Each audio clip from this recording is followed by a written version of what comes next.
Hello, my beautiful, beautiful souls. It is Imza here, and welcome to this beautiful pick a card reading where we're going to be diving into what is the contract that you are finally ready to break.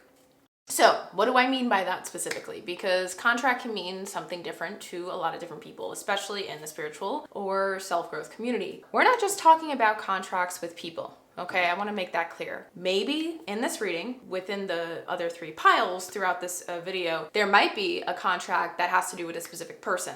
But that is not going to be the case for every single pile within this video today, because when I'm talking about contract and the contract that you are finally ready to break, we're going to be looking exactly at what type of contract it is. So that's where we're going to be finding out exactly if it is a person, a place, a thing, a habitual tendency, a mindset pattern, a thought mechanism. Is it a survival thing? Whatever it is, we're going to be seeing the exact contract that maybe you have unconsciously made and has gone past its expiration date. It no longer serves a purpose on where you're trying to go in life and where you are currently at in life. Because here's the thing, if we don't pay attention to these types of things, we might not even realize how the very things that are right under our noses could be the exact frequencies energetically that are making us have the same outcome again and again. If maybe we've been trying to do things differently, or we've been trying to manifest something, or we've been trying to go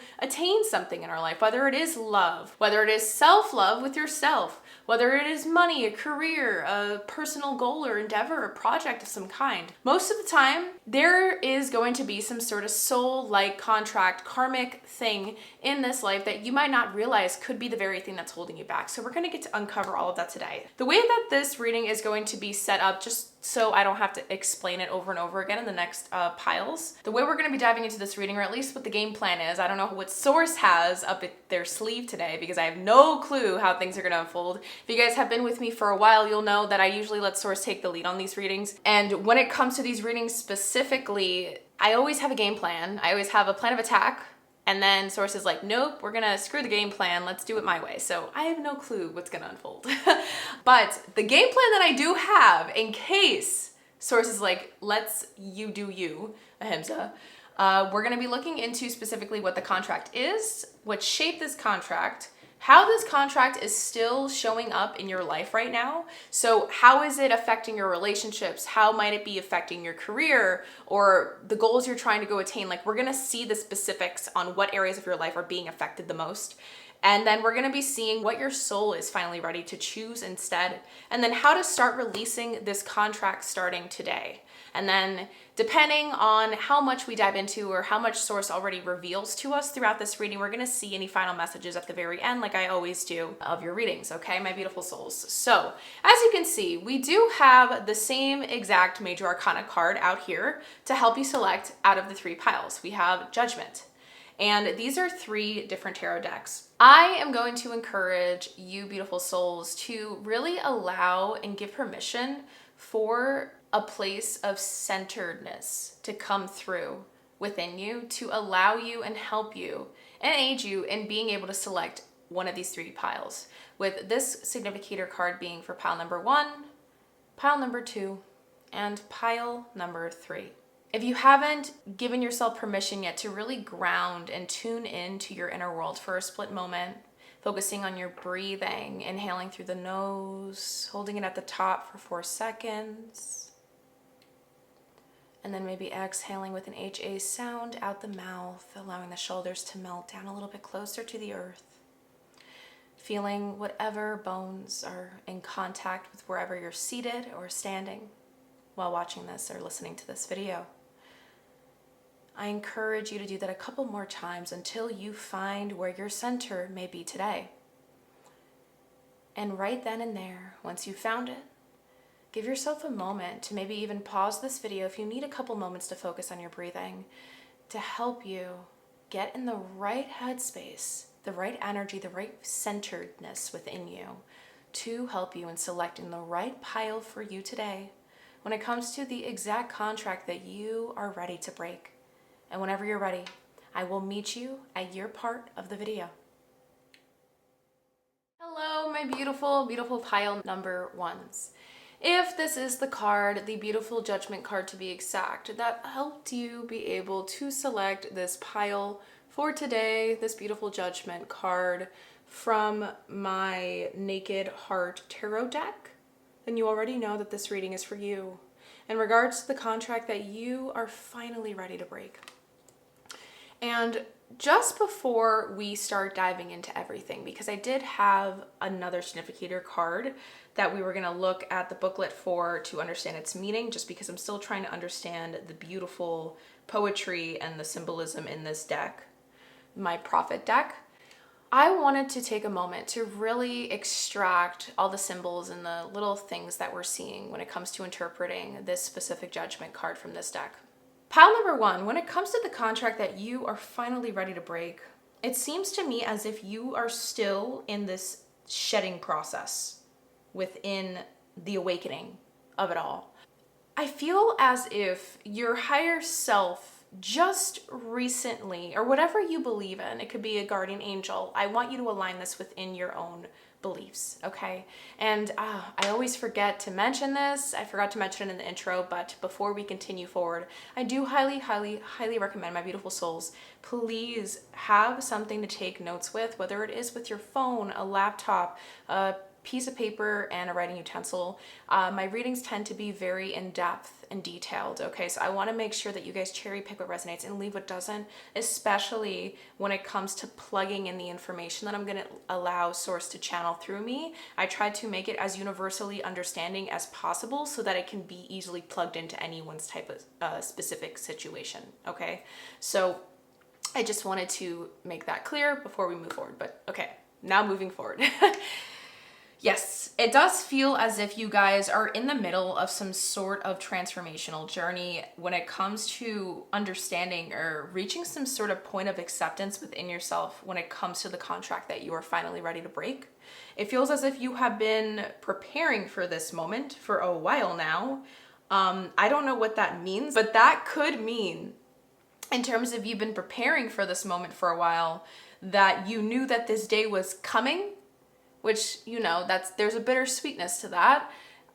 If that doesn't resonate with everyone here, the other thing I'm hearing is that, in reference to you've been preparing for this moment for a while, is a lot of what you have gone through had to do with you learning something very, very critical and crucial to the next level in your journey that you're ascending to through breaking this contract. But it did take a while to get to this point where, I don't know why this is coming through, but it feels like it took okay, this is what source wants me to say, so I'm going to say it.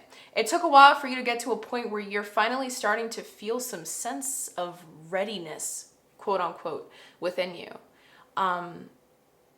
It's like no one ever really feels ready to like do something out of their comfort zone. That's why I'm a little bit confused on why source wanted those words to come through. But let us continue, and then maybe we'll be able to piece together just the things that came through just by looking at this Major Arcana card, the Judgment card that allowed you to select your pile, okay? So what we're going to be doing is we are going to be placing this Major Arcana card, Judgment, back into your beautiful Naked Heart Tarot deck that we're going to be using to continue to dive further in a moment. Let me just reset its energy. And before we continue, oh my gosh. Okay. Ace of Cups with the Three of Pentacles. I was just looking at the cards that did that while I was resetting, and the Ace of Cups just came through again. Okay, that's funny. Either you're in a very anxious state right now while listening to this video, this is a timeless reading, so whenever you might be watching this. But it feels as if with the Three of Pentacles and Ace of Cups shooting out like that, you are entering an era of your life where self-worth is very important. It's going to be extremely important to you, or like it's going to be the center of this new era, where the actions, the decisions, the choices you make is going to revolve around the self-worth you have within you, how worthy you believe you are or something. I don't know. There's That's just something that came through while I was resetting the cards. Okay, so with that in mind, let us first get the poem card that wanted to come through using my Prophet Oracle deck. I tried my very best to cover all the images, as you can see, in this deck. And with duct tape, painter's tape that I have from remodeling the home that I just moved into recently. And I try my best. I hope YouTube accepts it. Okay. We're going to take it because I feel like there is a reason, and the fact that it fell out exactly how it's supposed to read is trippy to me. So this is going to be your card. All right. And I will explain this marker thing in a moment. Don't worry. But let me just get myself prepared. And yep, the marker thing has to do with the Oracle of the Radiant Sun booklet on the side. But let us take a look. Interesting. So you have the number 33 coming through in here, and it says the measureless and the immeasurable time. Okay. I love how these cards look like literal artwork. It's insane. Let us take a look at what the booklet says. That number 33 is like very much standing out to me. I don't know why I'm hearing this, but I'm hearing you don't have time, you don't have time, you don't have time. But I don't know if that's source telling me to tell you that, or if that is me channeling your energy. And that's the assumption that you're putting on the situation in front of you right now in terms of the contract that you're officially ready to break, or revolved around this contract. There's something to do with like time and the need for control.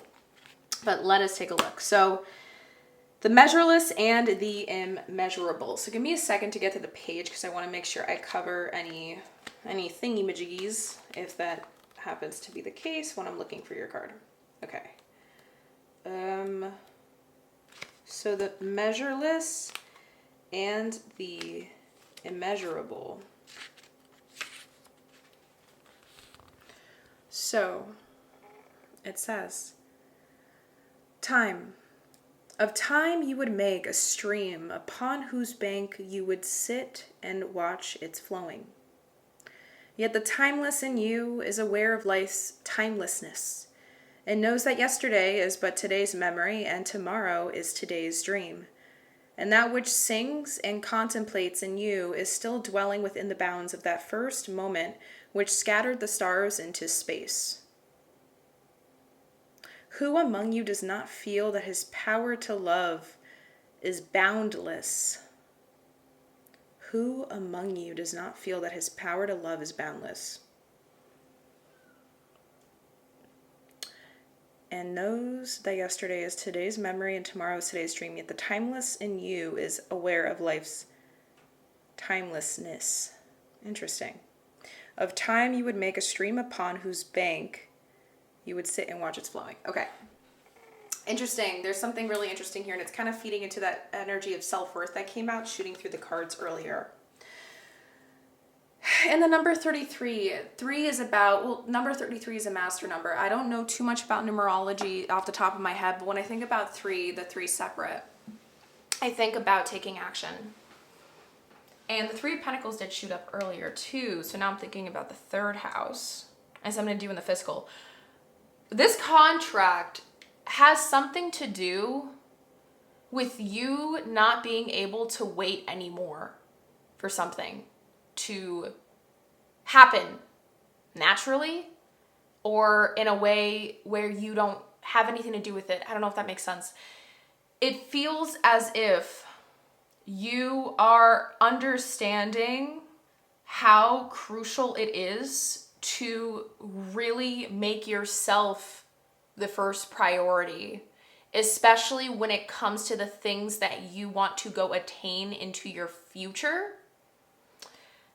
Because this contract has been a big source of a setback in your current situation and where you're at, your current circumstance. Because it has led you suppressing a lot of facets of what makes you you, pile number one. I don't know if it's out of fear of rejection, or there's like a weird people pleasing, but it's not full on people pleasing energy here. Like there's a dash of it here, like a sprinkle, but it's not the full picture of this contract that you're ready to break. Does that make sense? Let's continue 100% just to continue piecing everything together in regards to what this contract is.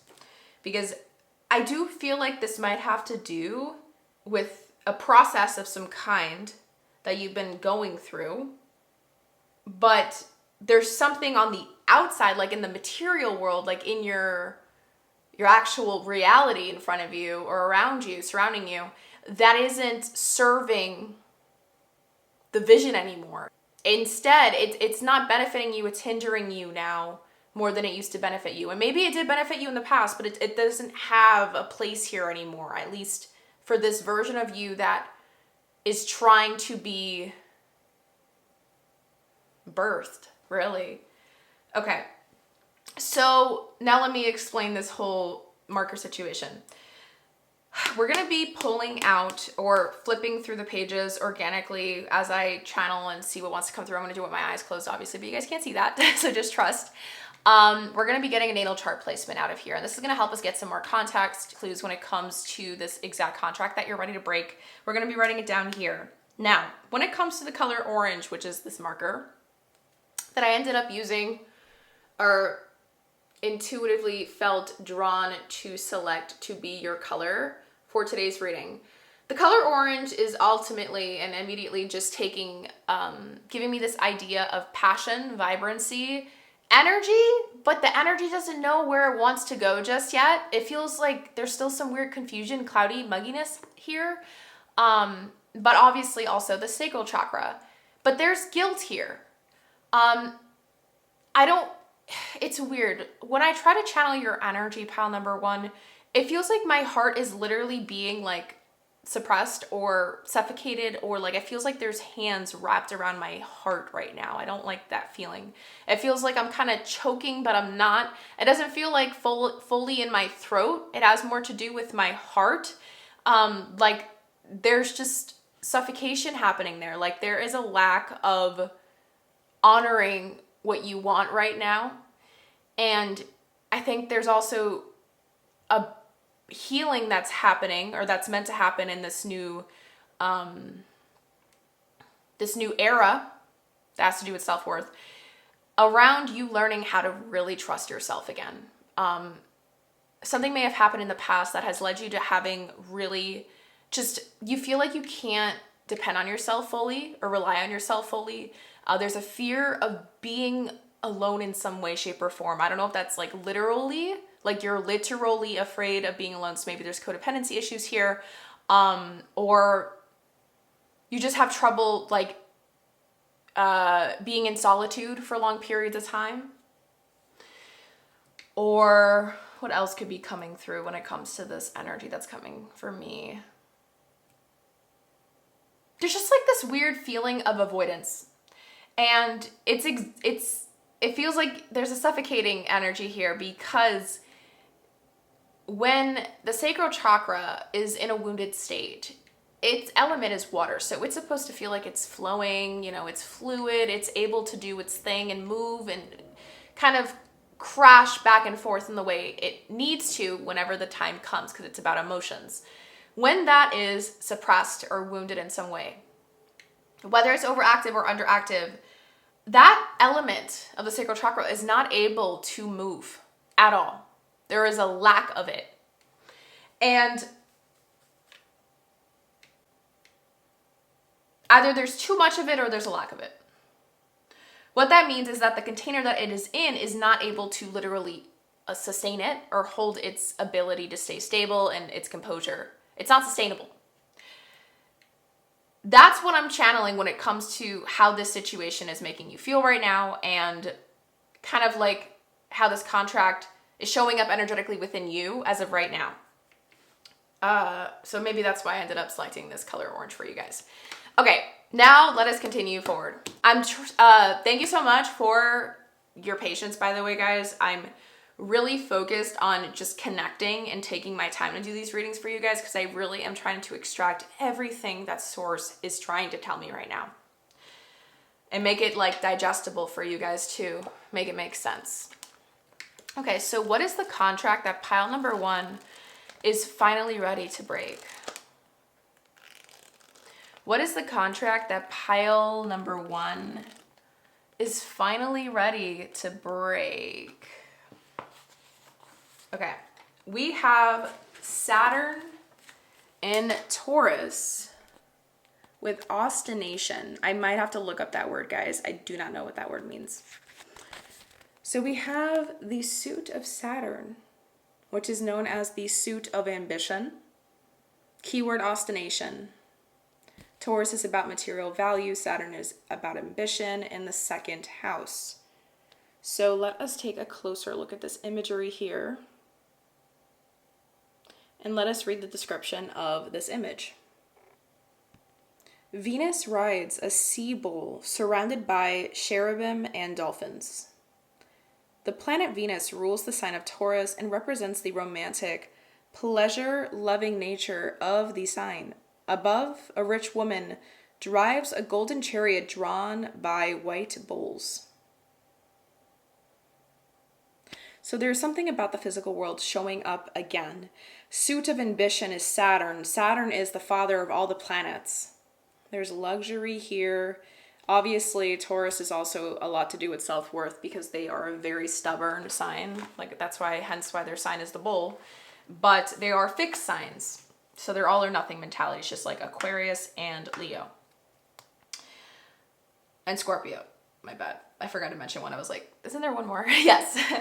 But not only that, since Taurus is an earth sign, this is doubling down. And the 2nd house, well, obviously that's the house for Taurus. That is the house of values and the material. Usually it has to do with like self-care or just things that have to do with like touch. Things you can smell. Like I'm thinking about your senses. And Saturn is the planet of responsibility, karma, and cause and effect, basically.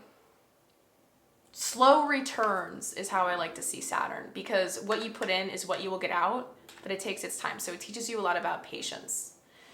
And even though Taurus isn't ruled by the planet Saturn, I always think of Saturn with the energy of Taurus because of how, like, I guess you can say, when I think about the most healed version of a Taurus sign, I think about someone who is extremely stable, humbled by their life experience. They don't let their stubbornness get in the way of self-growth. But because they have such a bad fear of change because of how stubborn they have a tendency of being, the most healed version of Taurus is someone that can take it and deal with it with patience. And I think that's one quality about Taurus that is so powerful that a lot of people underlook, is their ability to be consistent at something for long periods of time if they know that it's going to get them to their end goal. And Saturn is all about that. Just kind of like similar to Capricorn, but in its own light, in its own way. Ostination. I do not know what that word means, and I'm going to have to look it up. So give me a quick second to do that, because I do not know what that word means at all. Okay. Ostination is the act of showing or demonstrating something. An act or process of showing, pointing out, or exhibiting. So this is kind of reminding me of the Hierophant in a way. Oh, okay. So pretentious is like another synonym for it. Excessive display, vain and unnecessary show, especially for the purpose of attracting attention, admiration, or envy. The beauty, wanting the best. Oh.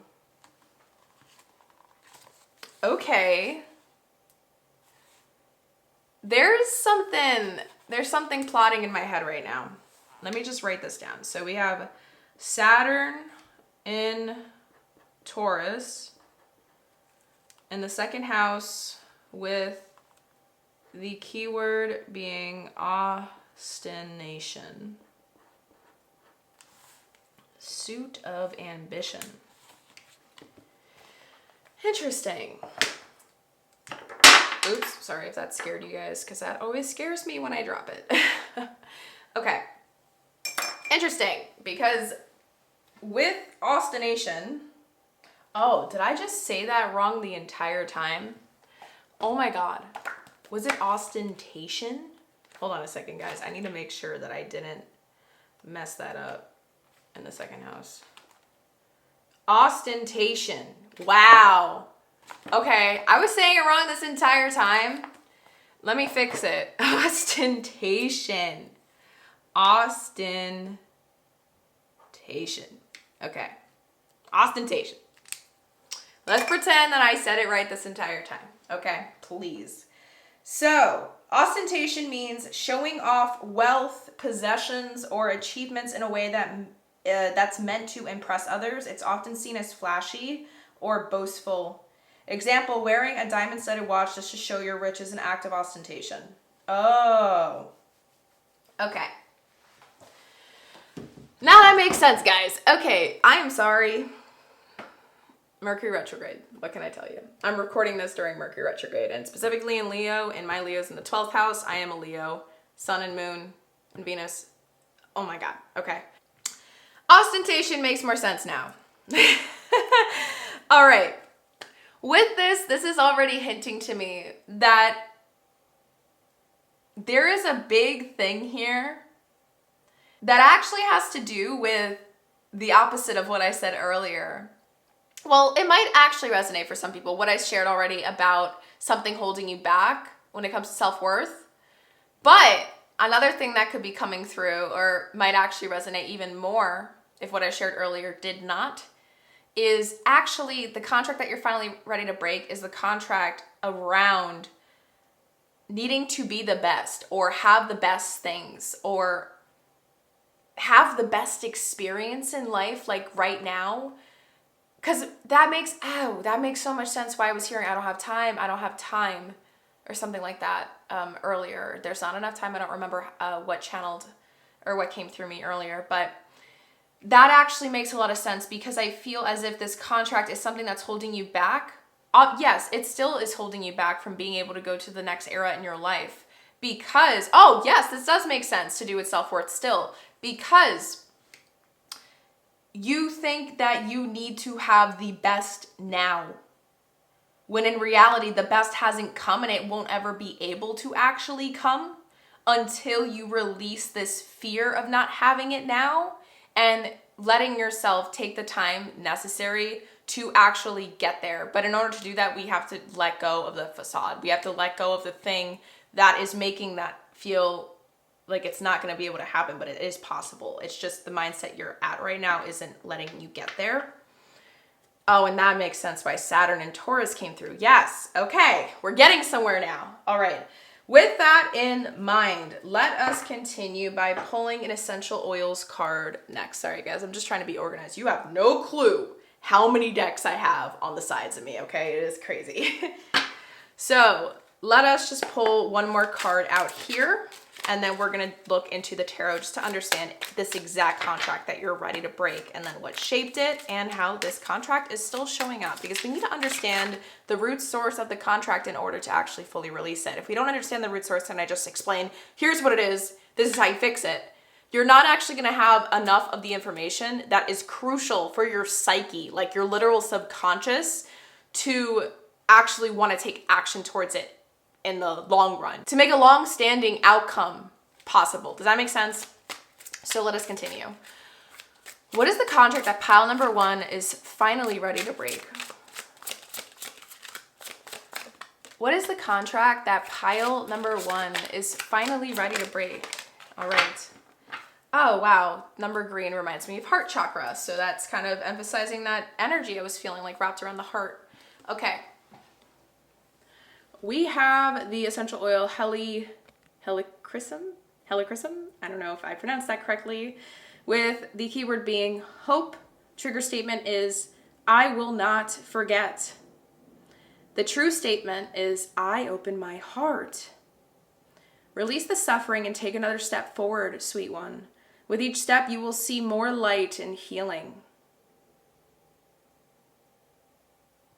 Do you believe that you are not enough? Do you believe that you are incapable of going to the next era in your life? Okay, there is a bittersweet, really heavy pill that I'm going to ask you guys to swallow. Just be prepared because I'm very blunt and brutally honest, and Source just wants me to say it like this. I don't normally talk like this in my readings, guys, but Source is asking me to for you. No one is going to save you except yourself. If you're expecting something or someone or some sort of sign to come show you that it's time, it's not going to come, pile number one. You make that decision. You make that choice on your own.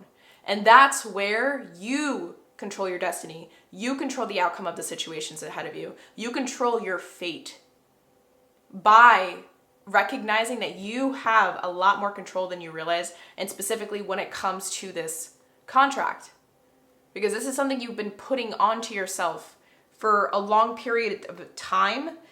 And I think it has to do with an upbringing, like your roots. Like, I don't know if you didn't have a lot of the essentials financially growing up. Like maybe you were raised in some type of financial hardship was a big reoccurring theme when you were growing up, potentially.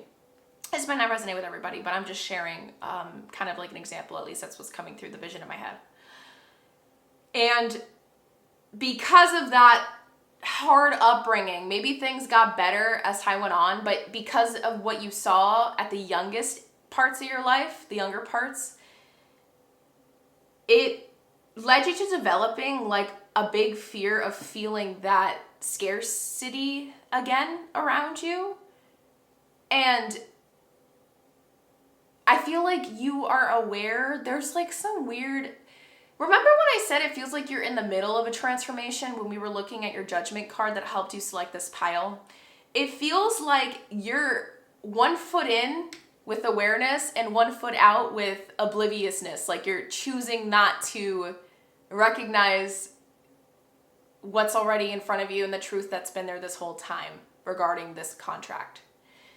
It's a contract that you made with yourself. I need to make that clear. That's something that's coming through very, very, very strongly. Maybe it's affecting other people around you, but this is a contract that you have made with yourself. Okay, let us now take a look at the tarot cards to piece everything together here, just so we can really get as much detail as possible when it comes to this contract that you're ready to break. So what is the contract that pile number 1 is finally ready to break? This card flipped over, we have the 2 of Wands. And I believe this is a card that's standing out for a reason, so we're going to keep it there for now while I continue to shuffle and pull out some more. So what is the contract that pile number 1 is finally ready to break?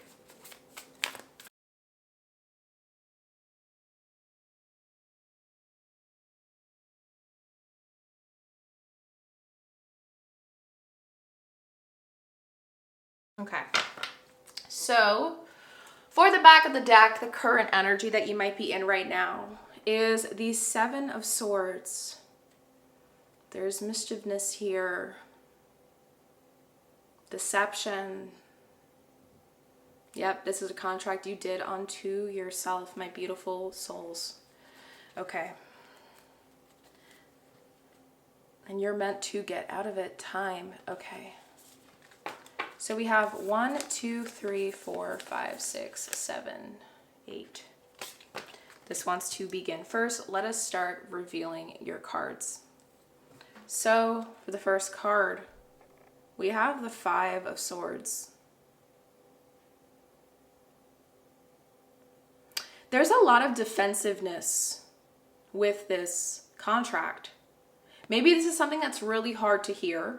Maybe most of the ones that selected this pile ended up clicking out because it was something hard to hear. Next up, we have the Ace of Wands.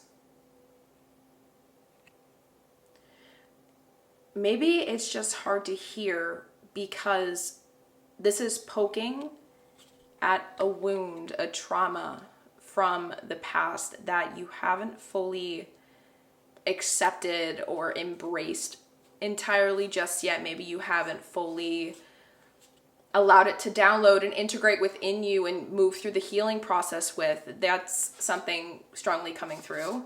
Moving forward, this one wants to come next. Wow, we have the Judgment card coming through again, pile number 1. There's a lot of emphasis here, and I think this is confirmation that this reading is extremely important for your self-growth and leveling up journey. And when I say leveling up, I know a lot of people might take that out of context, what I'm saying. What I mean by leveling up is not some weird wishy-washy crap, okay? I don't do that on my channel. That's not what Hymns of Heels is about. When I mean leveling up, I genuinely am talking about the ascension of who you are, your energy. What that means is you are releasing every single possible thing that is holding you back when it's regarding you doing it onto yourself. And I think this is a contract that you're finally ready to break that has a lot to do with what you've been doing onto yourself.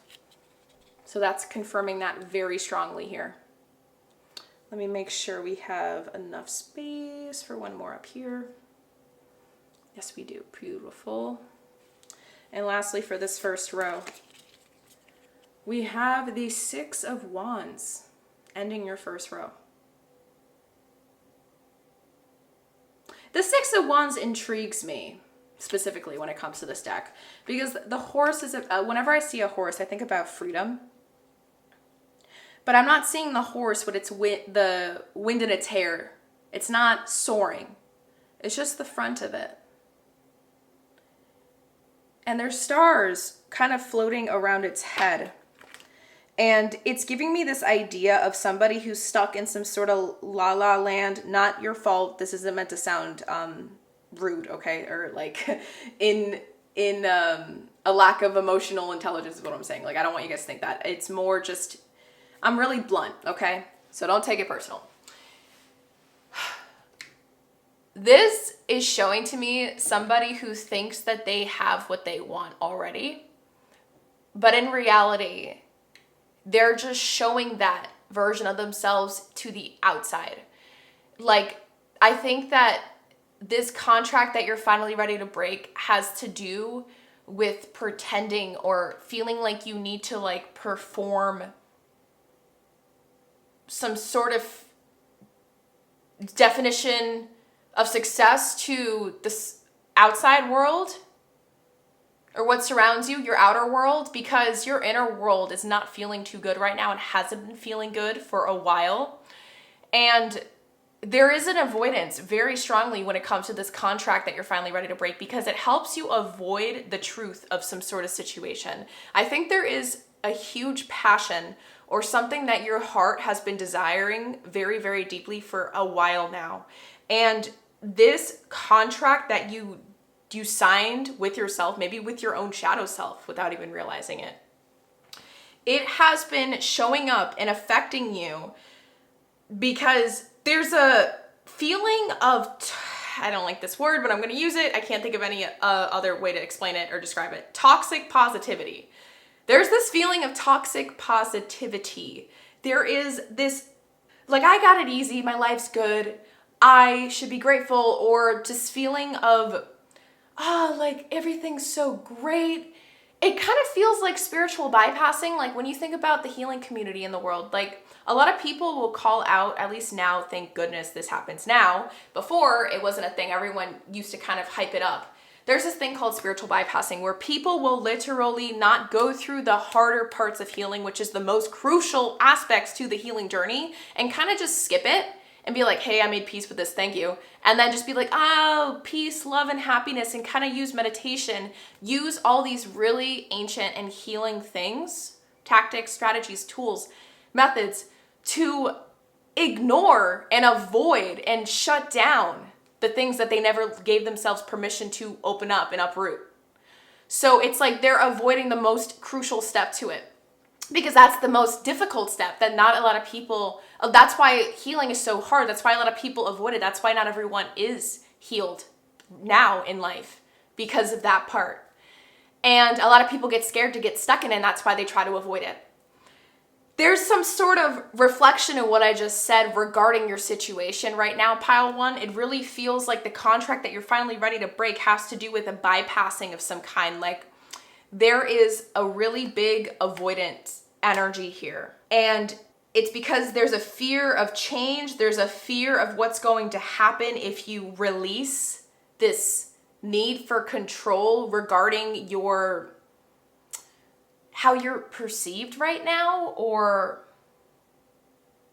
seen, valued on the outside. You like to feel important.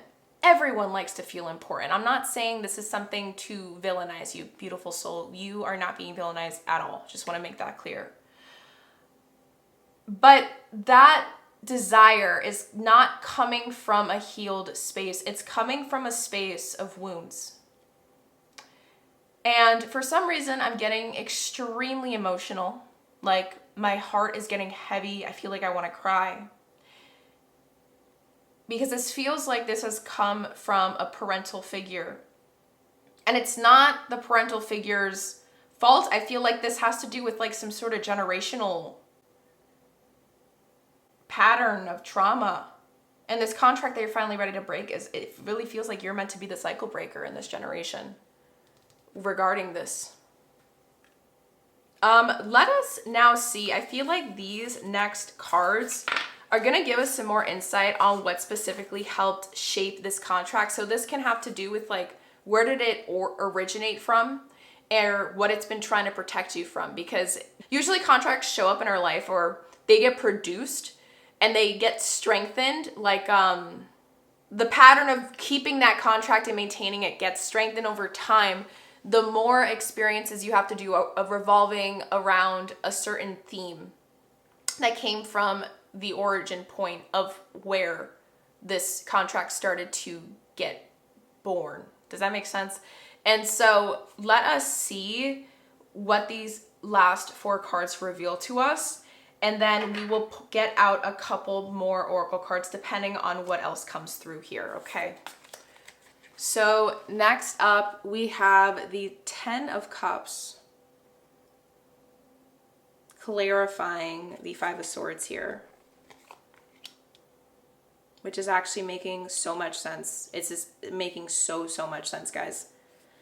Next up, we have the Justice card. Yep. Second to last, clarifying the Judgment.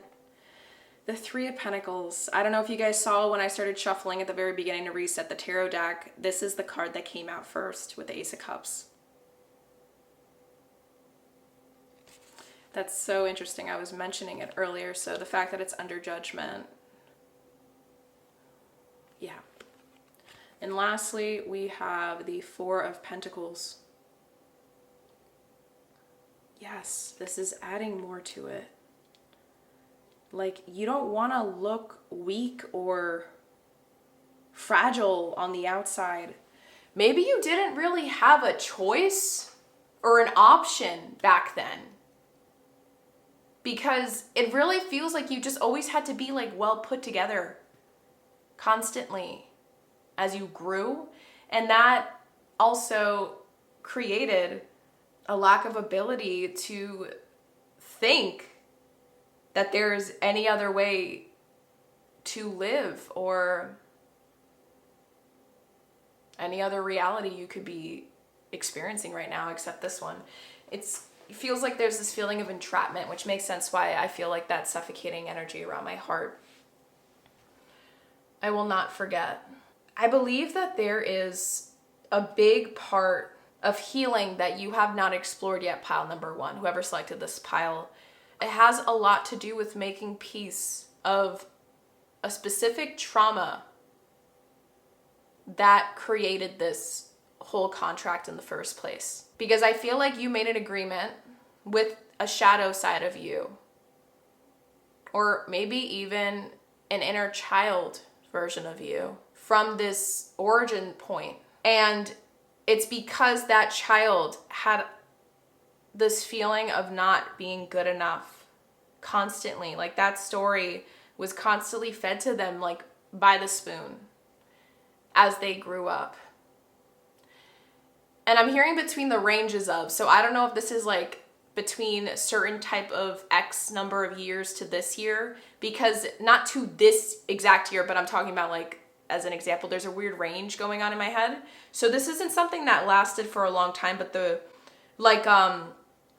crazy financial hardship, like there was a big dipping point or something with that feeling of scarcity, that theme that happened while you were growing up. And that feeling of scarcity, it lasted for a certain time range, but it was long enough to plant a seed of a contract with you, a wounded you from this time range, where you refused to show up to any situation in the outside world looking weak, frail, fragile, vulnerable, or just like mindless. I don't know if that's the word that's coming through. Thoughtless, mindless. I don't know why that's coming through. It's like you just want to feel like you're one step ahead of everyone, or there's this feeling of needing to be superior. Like I said, important, like you want to be valued. Now that makes sense why self-worth came through, but this new era that's trying to come through, well, we're going to look into that more later, but this makes so much sense because it's about like shifting your definition of that, because the self-worth you have now is strong, pile number one. I want to make that clear, but it's not revolving around a healed state of mind, okay? The thing that developed the self-worth within you is very wounded. It is not a foundation that is strong. It is crumbling, and it's been crumbling, and it's collapsing. Hence what led you to this reading, because you know that this isn't healthy, and you know, like I said, 1 foot in, 1 foot out of the awareness. You are extremely aware of what it's been affecting, which is what we're going to continue to look at together. Let us get some more cards out now here. So let us just see any more information has to do with this contract that you're finally ready to break. So how does this contract still show up for pile number one?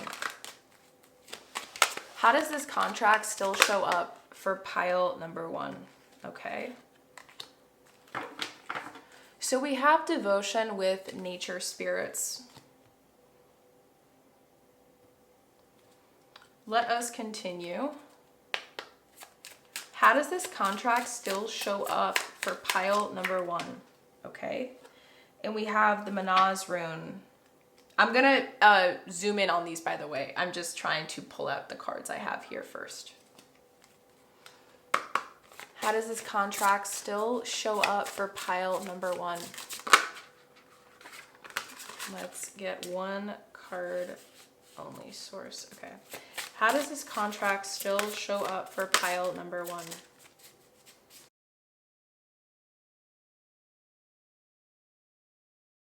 Okay.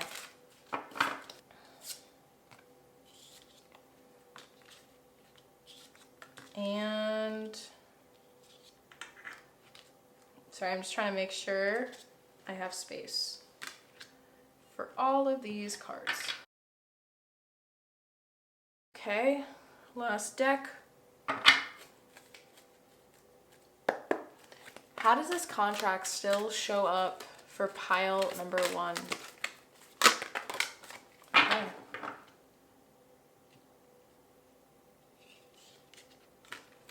Wow, avoidance, avoidance, avoidance. Okay, we got hedonist here with the archetype card. Okay, I think I'm good with those cards. I had one more deck, but I feel like we have all the cards we need specifically for this question. How does this still show up right now in your life? How is it affecting you?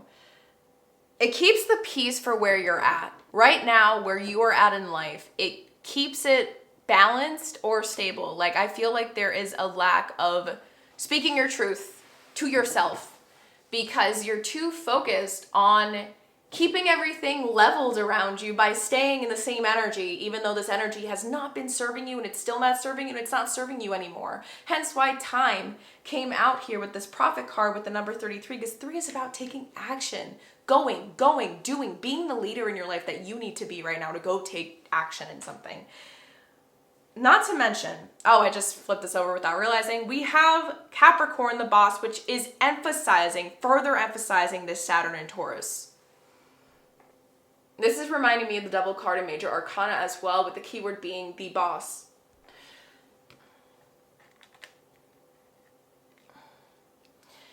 There's a lot of things coming through.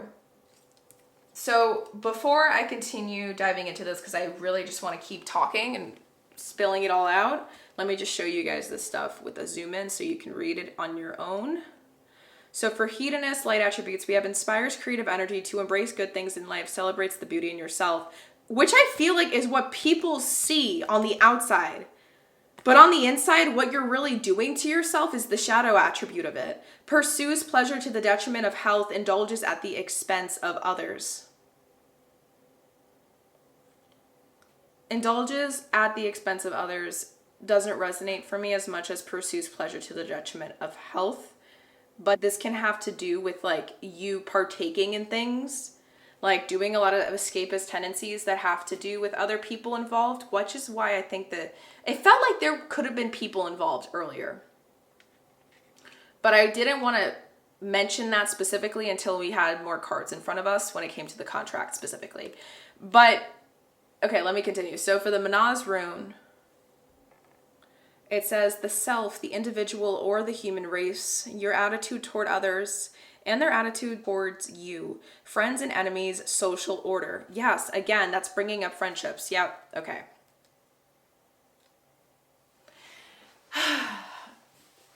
Okay. This has like completely given me so much tea to just kind of share with you right now regarding the situation. This contract shows up in your life the way it's been. I feel like I've already shared that enough. It's affecting you internally. Like you're suffocating. You're not happy. You're telling yourself you're happy because everyone else around you might be happy right now. But in reality, I feel like you're just there for the ride, metaphorically speaking. You're not, I don't think you realize how much this is actually going to affect you in the long run if you continue to do things the way you've been doing them, or letting things happen is what I'm hearing that wants to come out of my mouth, the way you've been allowing them. Like a lot of this has to do with giving permission or something like that. I don't know why. I don't know if you have trouble, like you're afraid of stepping on people's toes by speaking how you feel regarding this contract. This might even have to do with other people, like feeling you have to match other people's energies all the time. And that gets really draining, by the way. So you think that you need to like do everything that they want to do, but you're not listening to what your heart really wants to do.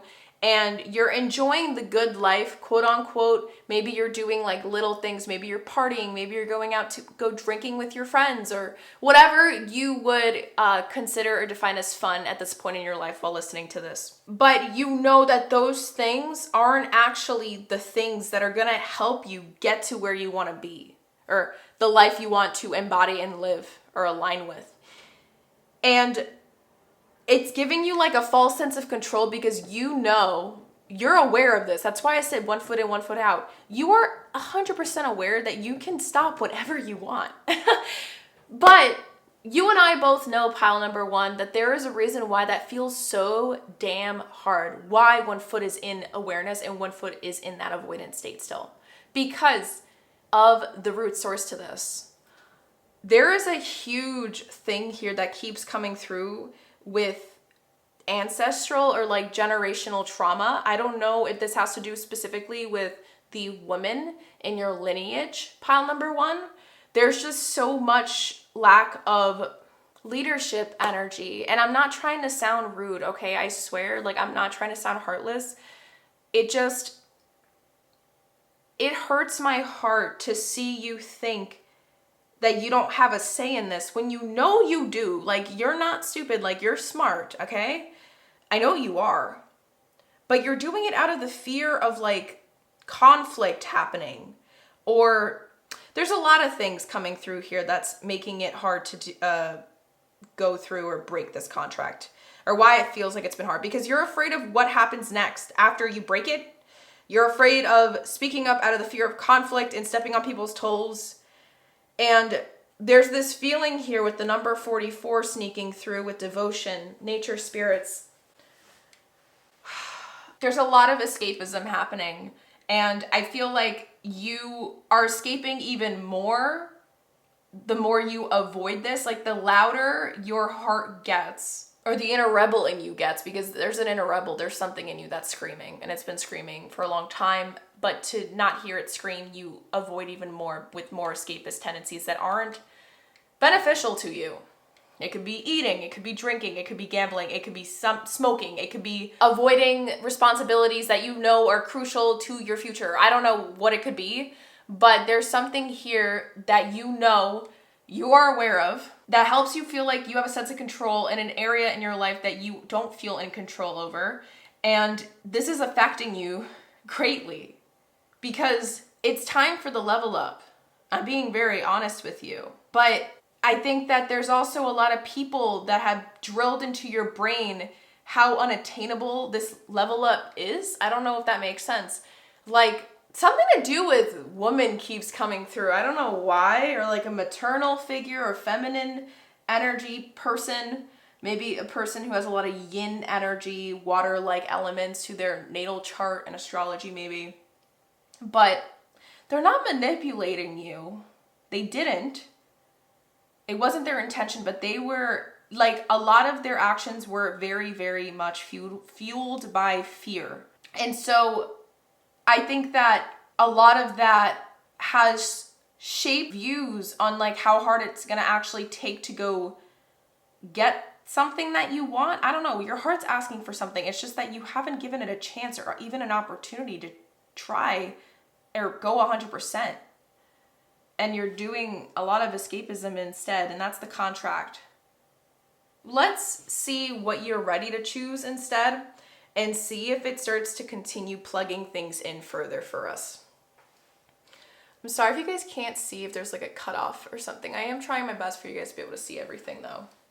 Okay, so let us take a look with my soul lesson cards, my higher self deck, and my Monology. So what is pile number 1 ready to choose instead? So this landed right on top of the Manaz and a devotion card. We will stay tuned with that. Let me just finish my shuffling. What is pile number 1 officially ready to choose instead? Okay. Back of the deck wants to come through for some reason, so we're gonna let it. We have perspective. This is beautiful. Subconscious, conscious, and higher self perspective. They've been waiting for you. I feel like that's something huge. Yep. And I don't know if you guys saw this flipped upwards, the right side up. So I want to show you guys it before we continue. It says, you are not alone, because you haven't been. And there's a fear of being alone on this new journey, which is why you've been avoiding it, because there's so many people in this current phase, when in reality, that's the exact contract that you've been meant to break.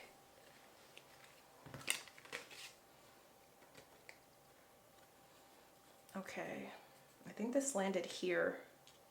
Oh, that makes sense too. Like, this is even showing to me too, like, once you start balancing the scales by listening to yourself, and what I mean by balancing the scales, balancing the karmic scales, the things that you are and have always been meant to overcome in this life that you're avoiding out of fear and just a lot of suppressed trauma from the past, or maybe even generational trauma, like I said, because this feels like extremely deep rooted in you. The You Are Not Alone card, I believe, landed around this area of the tarot. And I feel like this is adding more emphasis to the Three of Pentacles. Like, you weren't building this on your own. And now I understand why all this, everything that you've gone through has led you up to this moment, because you officially have that one foot in the awareness now. Like both feet were in the avoidance, but now you have that one foot. The door's cracked. You just got to push it open. And I feel as if this reading has found you whenever, or regardless of whenever you are watching this pile number one, because now's the time to take the call. Now's the time to listen. Now is the time to take action. Because time, you can't be here forever, my beautiful soul. And you know, yes, what you're finally ready to choose instead, we have acceptance. You know, that's so funny. It shot out as I said that. I got goosebumps shooting at my leg. I am learning to accept the things that I cannot change. I am learning to accept the things that I cannot change. And with the back of the deck there, we have empathy. I am open to seeing both sides of a situation. And this is the current energy. Yes, you're done thinking about how everyone else is going to feel about it. Or at least this is what your soul is calling for you to do. What your higher self has been asking of you. You're ready for the perspective shift and start making you the first priority in this new era. Oops, sorry if that scared you. Okay, let us reveal the final card here. They landed on Devotion and the Manaz Rune, Full Moon and Libra. A win-win outcome is forecast. We have the scales showing up again. We had justice before, fear of confrontation, avoidance, fear of conflict. Makes sense now, but with the full moon showing up here with what you're ready to choose, you're ready to 100% release everything that has to do with fear-based tendencies that have been making you think that once I do this, like I'm screwed, because that's not true. A lot of this has to do with a story that you've been telling yourself excessively. And I do believe that this has a lot to do with a root source of trauma from your upbringing and having to uproot it, embrace it, and integrate that into your life experience, the current one now, so you can fully understand exactly why you are the way you are right now. Because, well, we're going to see how you're going to start releasing this now, but I'm debating, do I want to keep talking? No, let's let Source take us here, because it does feel as if it is time for you to start some sort of huge unraveling journey within yourself, but I don't want to skip steps here. I feel like Source wants to take the lead here. So let me try to make space. Okay, you know what we're gonna do? We're just gonna move all these cards out of the way because we gotta gather all the tarot now to, well, we're gonna leave it here like this. Let's do that instead. So we can focus on what you're ready to change and then release the contract that you're ready to break.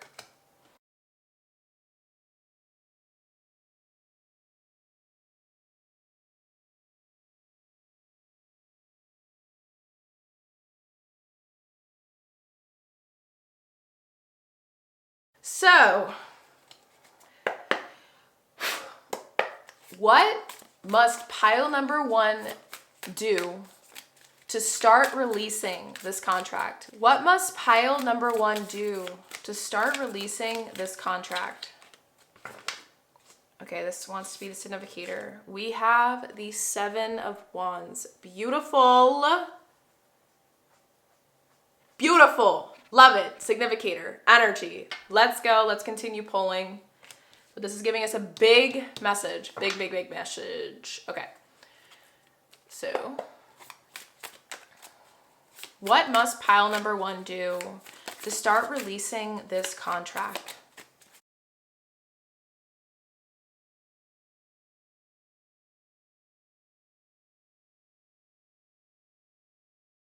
All right. I have no clue how many cards I grabbed.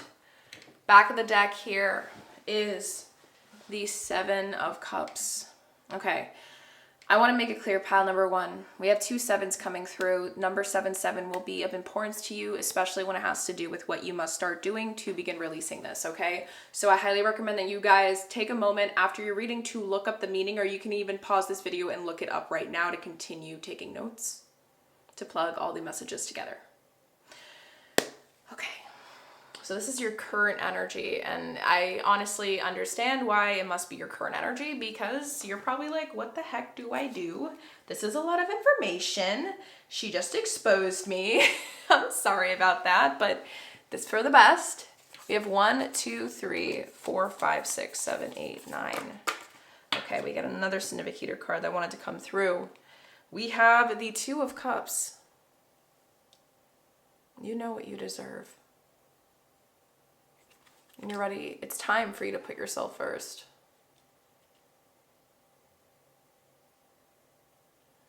Okay. So, yes. Okay, sorry. I was like, where do I want to go with this? Okay. So to start, let us start with the first row. We have the 3 of Cups.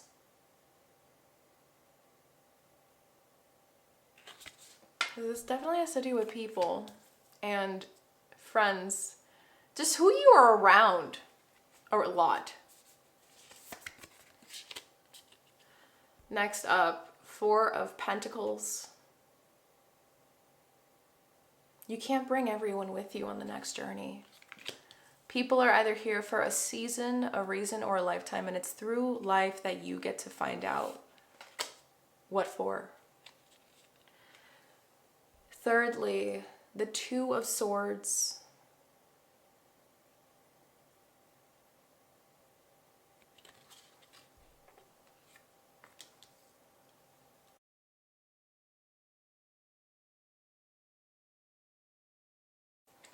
And lastly, for this first row, Sky Father, which is also the Emperor in this deck.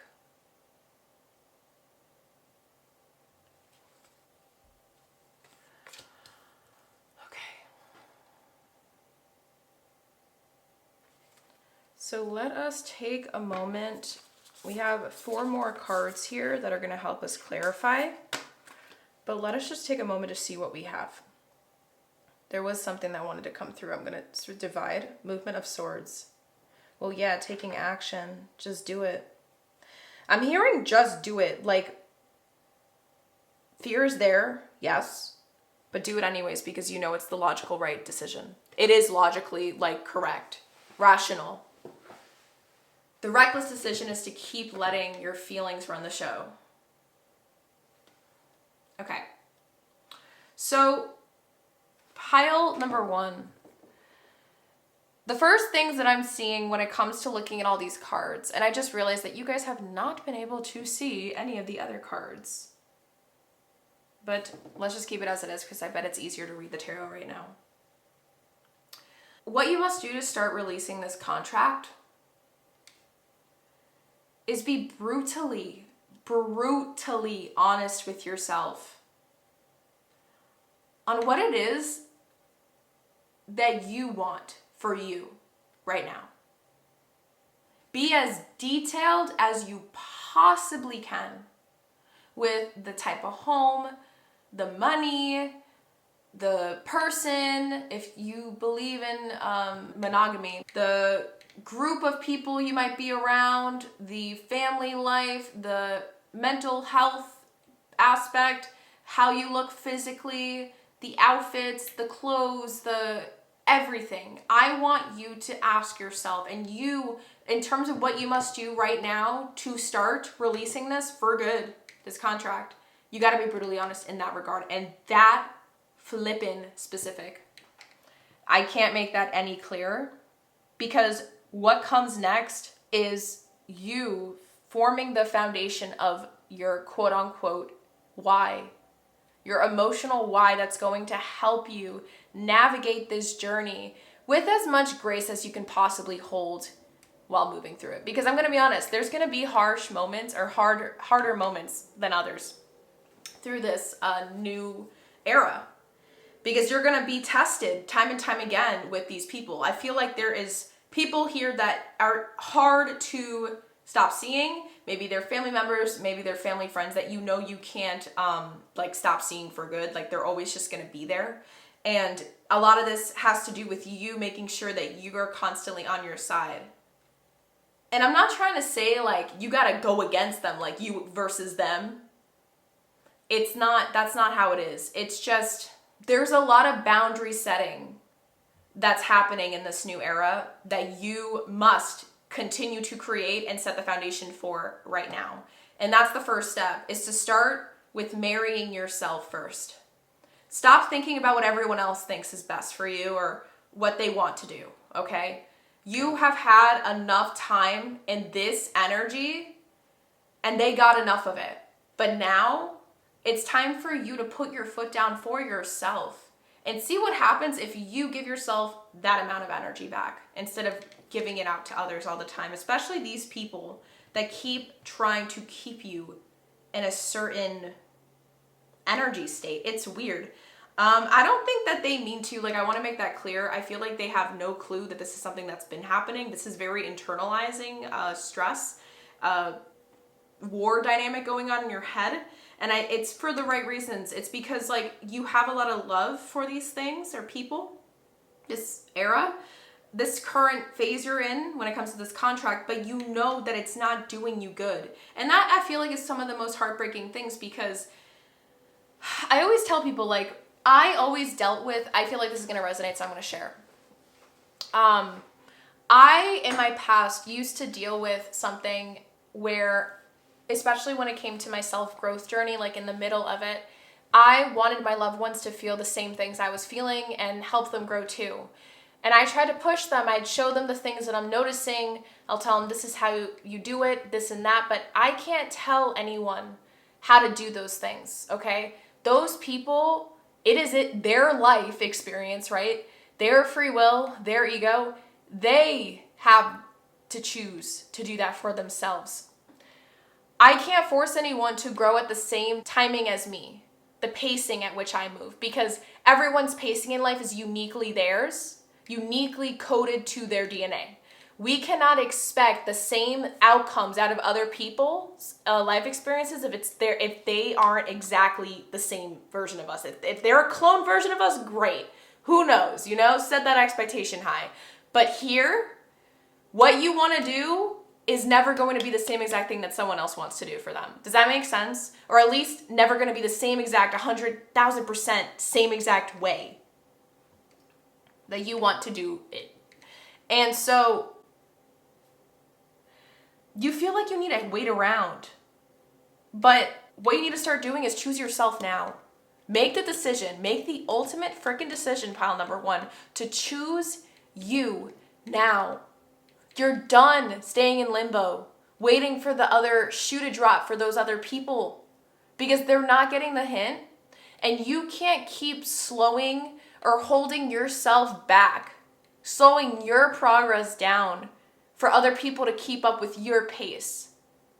Because this is where you start finding the right people that do match your pace in time. But the only way that you can actually make space for that to happen and manifest for you is if you begin the process. And Source just keeps coming through to make it very clear. What you must do now to start releasing this is be as specific as possible on where you've always wanted your life or how you've always wanted your life to look like. For yourself, what is your health? What is your emotional well-being at that state? Where are you? Think of all your senses. That's coming through again. Like, practice visualization while I'm asking you this question. What is immediately popping up in your head when I ask you those things? Like, maybe there's a vision of the beach. I don't know. Everyone's vision is going to be uniquely theirs. But write those things down and make a freaking story out of it. Like, I'm hearing you need to make this so realistic on paper, because what you're doing is you're planting that in your brain, and your brain is going to store it inside of itself while you write it down, because of how seriously you're going to take the action itself of writing it down. Like, the more serious you take what I'm saying, this task, oh, there we go, task. The more serious you take this task, while doing it, what I'm sharing, everything I just told you to do, the more results you will see is what I'm hearing. Because the more serious you take it, your brain's gonna register it as, oh, this is serious stuff, and I better keep it in my emotional memory brain because this is gonna be the new driving force of what's to come. But that can only happen as if you take it seriously. I feel like you have not been taking anything that your heart's been wanting seriously, and that's why it feels so suffocated. It feels so closed because you're not listening to what it wants. You're not listening to what, oh, now I understand why I said shadow self and wounded inner child. So yeah, the wounded inner child, it wanted more than what you've been giving it. But you thought this was enough. It's not, you know it's not. It's just hard for you to be honest with yourself about it because of everyone else that's involved in the situation. Next up, clarifying the Three of Cups, we have the Empress, which is also known as the Earth Mother here.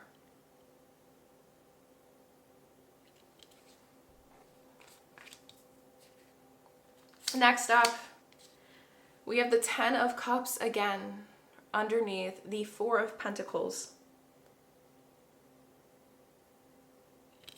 Protect it, babe. Protect it. What that vision is, protect it. You are in a state or moving into a stage in your life where you are meant to start creating this reality. But this can only begin once you stop playing around and fooling around now.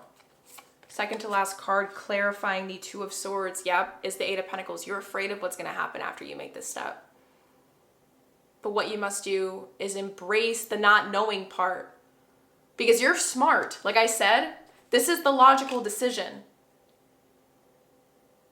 One thing I actually started doing, actually, I'm going to keep this last because I feel like there's a reason why it told me to, Source wants me to share this personal thing because I feel like this is something that you can actually benefit extremely from. One thing I actually started doing just literally, I think like 5 or 6 days ago, because I'm going through a huge ascension point in my own personal self-growth journey, is setting up a new set of mantras for myself to practice neural rewiring, neuroplasticity, and subconscious reprogramming for this new era that I'm stepping into. And one of the mantras, specifically, that I use is, my name is Bridget, so I say, Bridget knows what to do. Bridget knows what to do. And I say that out loud 3 times while I'm on the treadmill. I work out in the mornings early. And then write it down 3 times when I get home once I start my little mantra routine thing. Writing everything down 3 times. And I do that for 4 months straight, or until the programming is set and I'm ready for the next set of mantras, when my soul feels like I got what I needed from the ones I have now. Here, I feel like you're being called to do something like that for yourself. Like, say your name knows what to do. Because for some reason, our brain registers our name very well. And it's gonna help you understand. Like, sometimes I'll even do Bridget knows what to do. I'll say that 3 times and then I say I know what to do in case the Bridget thing didn't work out or works out for the brain registering part. Because I feel like you're learning how to like trust your next steps, like to take these types of huge leadership focused steps for yourself. And that's something that can benefit you greatly when it comes to maintaining the process moving forward, because the consistency part is going to be very key for your inevitable success, and that's showing that to me here. No wonder you're afraid too. I mentioned this a couple times already throughout this reading, is that there's a big fear of like what's going to happen next, or how hard it's going to be to like maintain, like that is coming through because you don't know if you're capable, but you are, you've always been. It's just there's a lack of trust in yourself to go out and do it. And so, like I said, be as specific, writing it down, use that mantra for yourself, just enter your own name, obviously. And let us see what this last card has for us, clarifying the Emperor. Yep, we have the Four of Cups. Acceptance. These 2 cards with the Emperor paired with the Four of Cups underneath, it's about acceptance, my beautiful soul. Accept that there are things that you cannot change, but you are not alone in this part, because a win-win outcome is forecast Because whether you want to accept it or not, one of the best ways you can help everyone else that you're worried about hurting, if you go out and begin this new era, breaking this contract, is I want you to know that one of the best possible things you can possibly do for those people that you feel like you might be leaving behind, or person, whatever. The best thing you can do and the best way to actually help them is to be a role model, an inspiration. Show them what it looks like to put yourself first and actually stay consistent and make the things you want happen. Show them what it feels like to be in the most healed version of yourself by being the example. Set the example. And I looked this up, the definition of this word, and I don't know if you guys heard me say the first definition, but it was saying how it's about being an example, and that's reminding me of the Hierophant, and the Hierophant in Major Arcana is ruled by Taurus. So, like, the best way to help them is by doing this step. You just don't know it yet. You're still focused on the present. The best way to do this, the best thing for you to do right now is to break this contract, so then you can show them what it looks like to actually go into the next step. You're going to inspire them. Be the example. What is the Mahatma Gandhi statement? Be the change you wish to see in the world. Do just exactly freaking that. Because once your perspective shift goes into that ideology, everything else is going to feel a lot easier, and you're going to feel a lot more determined. I know there's a fire in you that's dying to come out and wants to wake up and go, but you got to let it out of the cage. Now, my beautiful, beautiful souls, let me shuffle and pull out a self-compassion card here to see if there's anything in terms of what Source wants you to do right now, aside from what we already dived into in terms of what you must do to start releasing this contract. So final thing for pile number 1.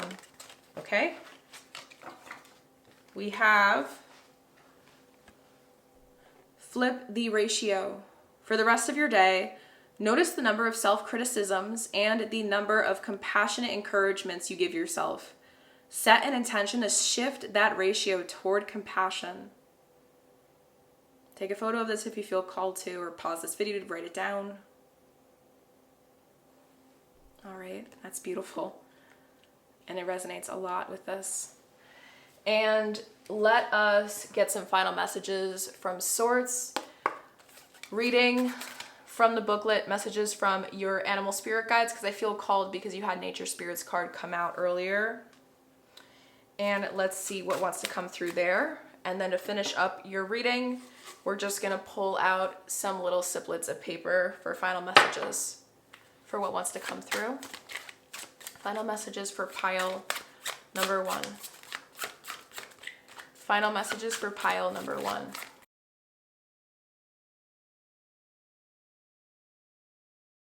Okay, so we have 2 coming through, and I'm gonna go with it. So we have Snow Leopard coming out with take some time out of your usual life and spend it in solitude. Yes, that's what I'm saying. Find comfort in that feeling of discomfort while you sit in the solitude. And next up, we have Mountain Goat. Wow, Capricorn energy is everywhere. There's something out of balance in your life, so do whatever you need to do it. Whatever you need to do to correct it. Yes. And what's funny is before I revealed these cards to you guys, in my head I was like, the card that landed like this, I'm only going to just read the card itself, but I did feel called to read like what it says in the passage for the Snow Leopard specifically. So we're just going to look at the card wording for here on its own, but then we're going to look at the booklet for the Snow Leopard, okay? White is like very apparent too. So this is all taking you to your inner peace, your true definition of what freedom means, not the fake one that the Six of Wands was showing us earlier. Okay, where is the booklet? Right here. So for Snow Leopard.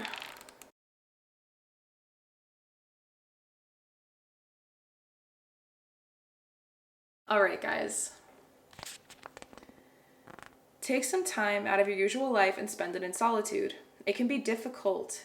these days to spend time in solitude. And it landed on 111. That's not a coincidence. Write that number down right now as I'm saying it, please. Number's going to be important. Look it up in your own time. Let me continue. I'm just going to start over. It can be difficult these days to spend time in solitude, to unplug, get off the electronic grid, and find a quiet place in or near nature. Yet, it's important to do so at this time. Turn off the phone, computer, and television, if only for a few hours. Although you may feel a little anxious and restless when you first do so, these feelings will pass. Exactly. Use the time for contemplation and meditation. It is not isolation. It is solitude. Solitude is a conscious and loving choice to be alone for a period of time, while isolation is a habitual and reflexive coping pattern to avoid discomfort and intimacy. Exactly what I was talking about. If possible, take a full day by yourself and just do whatever you feel like doing. Whatever length of time you spend in solitude, be sure to write as often as you can in your journal. Oh my God, I was talking about that. If you should feel guilty or anxious about the thought of doing this, or even while you're actually doing it, use your breath to help you relax. As much as you possibly can during the period of alone time, remind yourself to breathe and relax. Whenever you notice your breathing becoming shallow, take 3 or 4 slow, deep breaths and watch how your tension and anxiety dissipate. Enjoy the feeling of having the sacred space of solitude surrounding you. And remember, it came out again, my love. You're never really alone.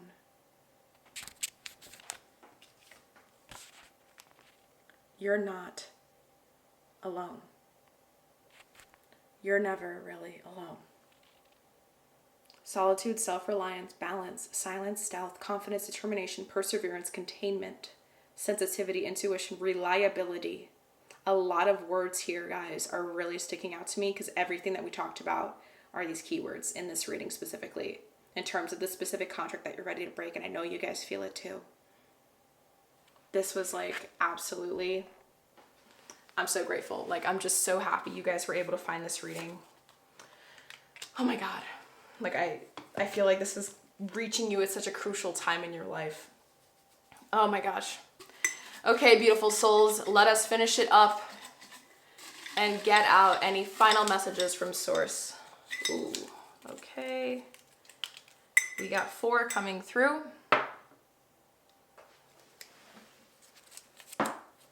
That was my knee. That was a loud sound. Okay, first message that's coming through.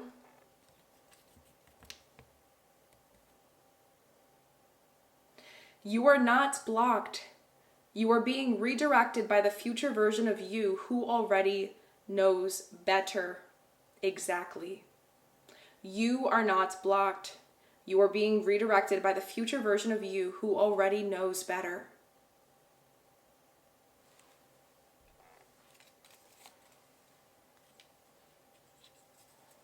Next up. Oh my God, this is crazy. You didn't manifest this. You tolerated it. There is a difference. And until you name that difference, you will keep confusing misalignment with misfortune. That is exactly the energy I was channeling when we started this reading, guys.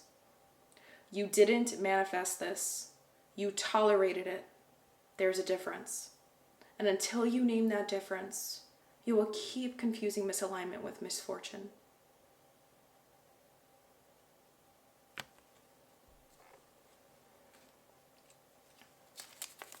The second to last message here.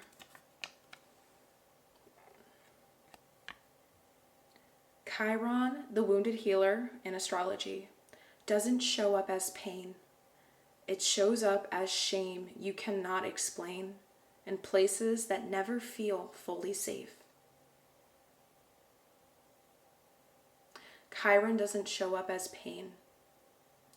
It shows up as shame you can't explain in places that never feel fully safe.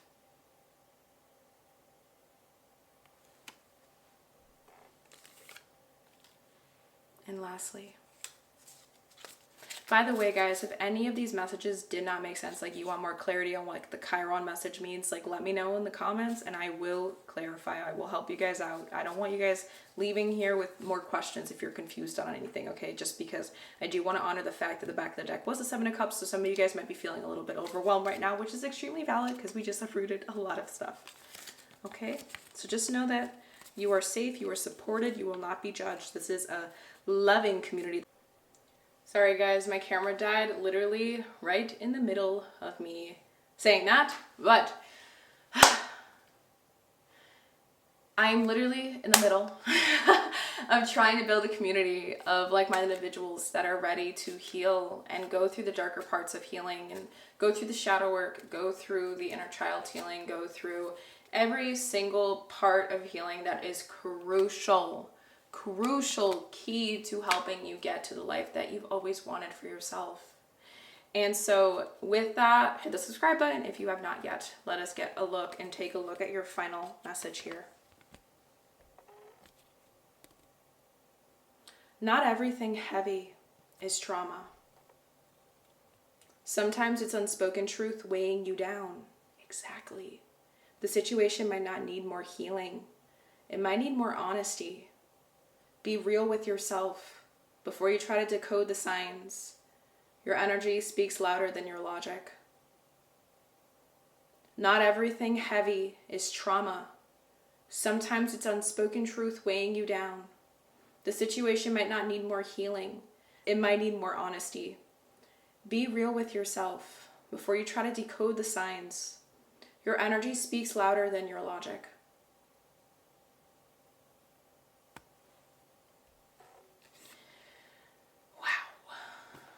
Okay, well, pile number one, this was your reading.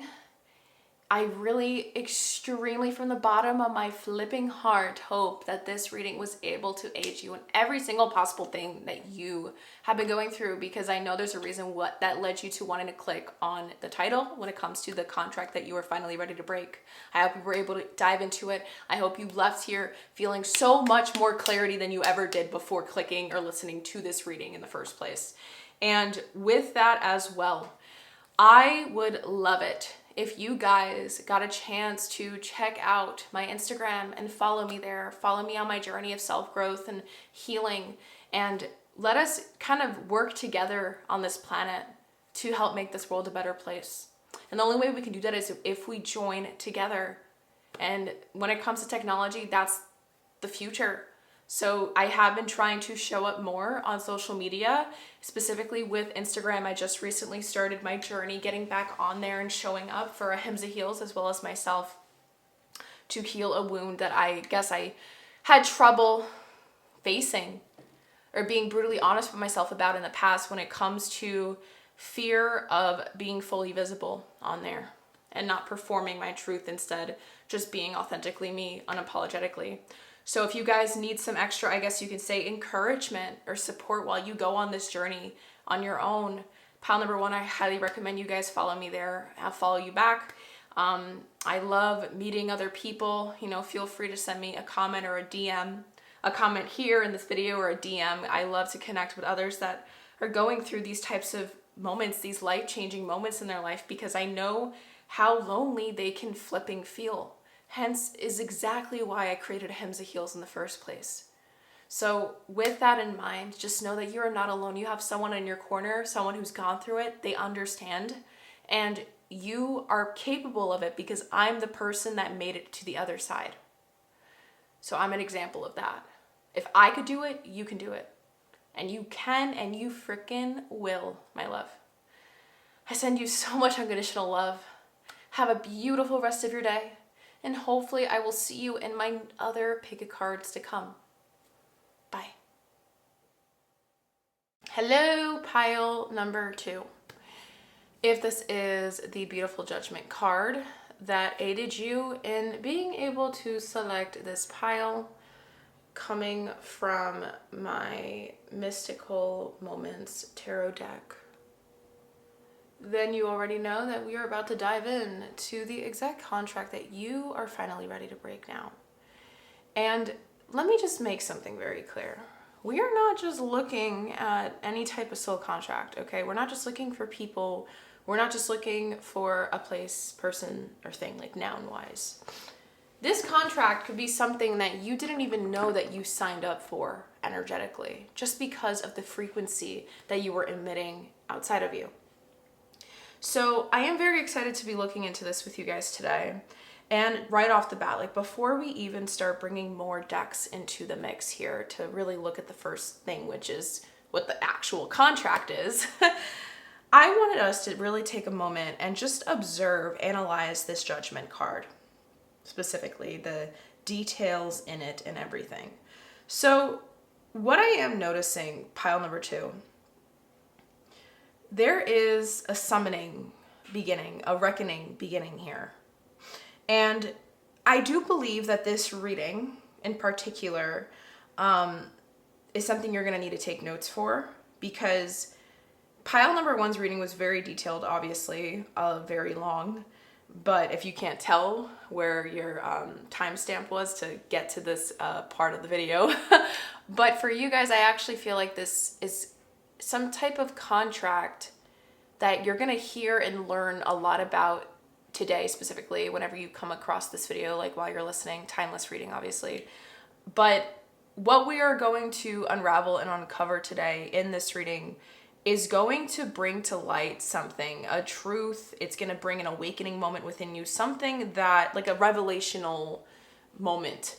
And that revelation is going to shift the trajectory of where you've currently been moving towards in life, depending on what you do with the information that is provided to you today. So what that means is, like, if you're willing to actually begin releasing this contract, like what you're meant to do, we're going to dive into that throughout this reading. But, you know, you have free will, you have choice, you get to choose what you want to do. And so I do believe that today is going to mark a really big, like while you're listening to this, is going to mark a really big moment in your life that could become a turning point. And it's a serious one. Energetically, I just feel like this is one that could become your holy reckoning if you want it to. And I'm hearing you're ready. Message I'm hearing, you're ready. You're ready. I actually feel a lot of love and support here. I don't feel like it is your energy, pile number 2. It actually feels like it is a guide, an angel. There is this feeling of ethereal like energy here and magic. Like whatever's coming through, it's got to be part of your spiritual counsel. And they're really just whispering in my ear, like, this is your moment. We've been waiting for this for you. Like, they've been watching, they've been waiting for this moment to come where you get to make that choice for yourself. And this contract has lasted for years, a long time. This might not just be 3 or 2 years, pile number 2. I'm hearing that this is a contract that's been maybe past over 5 years, over 8 years for some of you guys, is what I'm sensing. And it's a very emotional one. It's a very serious one. It's, I'm picturing 3 of Swords in my head right now. The card, it just flashed in my mind's eye, like so much heaviness and lightness at the same time. And those opposing forces kind of battling within you. There's a lot of grief here, but there's a lot of release and this energy of making space for newness through the release of this contract. And so I guess just be warned. Maybe I should also say trigger warning. I don't obviously know exactly what this contract is. We're going to start diving into it now. But just off the bat, by even just analyzing the Major Arcana Judgment from this deck that helped you choose this pile number 2, I'm just letting you know, make sure that you feel like you are in a safe space, a safe location while listening to this. Make sure you take your time, rewind if you need to, take notes, take pauses, literally pause the video and come back to it when you're ready, because I feel like there's going to be a lot of things that are going to be either, I don't know if it's going to be hard to listen to. That's not really how it feels. It just feels more like a lot of just realization after realization after realization, and your mind's going to need time to really sit with each of those realizations. Maybe this reading might actually be like a key to opening the door of your psyche for yourself. And you're going to have a lot of revelational truths after this, in the sense that you're going to be like, oh, like, I understand this. I understand that. That's why this happened. That's why I don't know what it is. I feel like I need to give you guys that warning. Okay. With that, I'm just going to place your significator card back into, it's not your significator card, sorry, the judgment card, back into the pile, so we can shuffle, reset the energy of the tarot. And then before we actually dive into the tarot, we are going to be pulling out your actual significator card, where I actually felt called, sorry, some of my cards flipped over. It's a big pet peeve of mine. I actually felt very called to use my deck that's known as the Prophet Oracle card set. I find the meanings very cryptic in nature because of the artists that created them, and it's very poetic, like when you go into the booklet and you try to uncover the meanings of each of the cards, but I don't honor it and appreciate it enough, this deck. So we're going to be using that deck today to get a significator and kind of understand the theme of what this contract could potentially be surrounding. So let us get that taken out now. And we're going to read the passage, the meaning, the poem that is associated with the card that we get for you in the booklet. And then just so you guys know what we're doing right after, we're going to be pulling out a natal chart placement from my Oracle of the Radiant Sun booklet, writing it down here. And I almost forgot to share this with you guys. So energetically, I always, when I'm preparing for readings and whenever I feel called to use this booklet in readings of any kind, I always energetically ground myself and do a little bit of a ritual. I always start my readings and my videos, my pick of cards, with sacred ritual and prayer. But I also do the same when I'm energetically selecting and allowing Source to tell me the color marker to use for each of the piles. So for you guys, pile number 2, I actually ended up feeling drawn to use this kind of like darkish blue. It doesn't immediately remind me of throat chakra color. If it was a little bit of a brighter blue, it definitely would. So what this is kind of standing for, or what's sticking out to me in particular when it comes to the color that I felt drawn towards for you guys to write in, it seems to me as if the energy surrounding this contract that you're ready to break is something that I'm hearing words left unsaid. Things that have been left unsaid that are meant to come to light now are going to help unlock things for you. That keeps coming through. I really want you guys to also be warned, if you are a new viewer here, like you've never seen how I channel before, I have been very focused on marrying my divine feminine energy and my divine masculine. So what that means is I really just let Source flow through whenever Source wants to. And so some of the things I might say,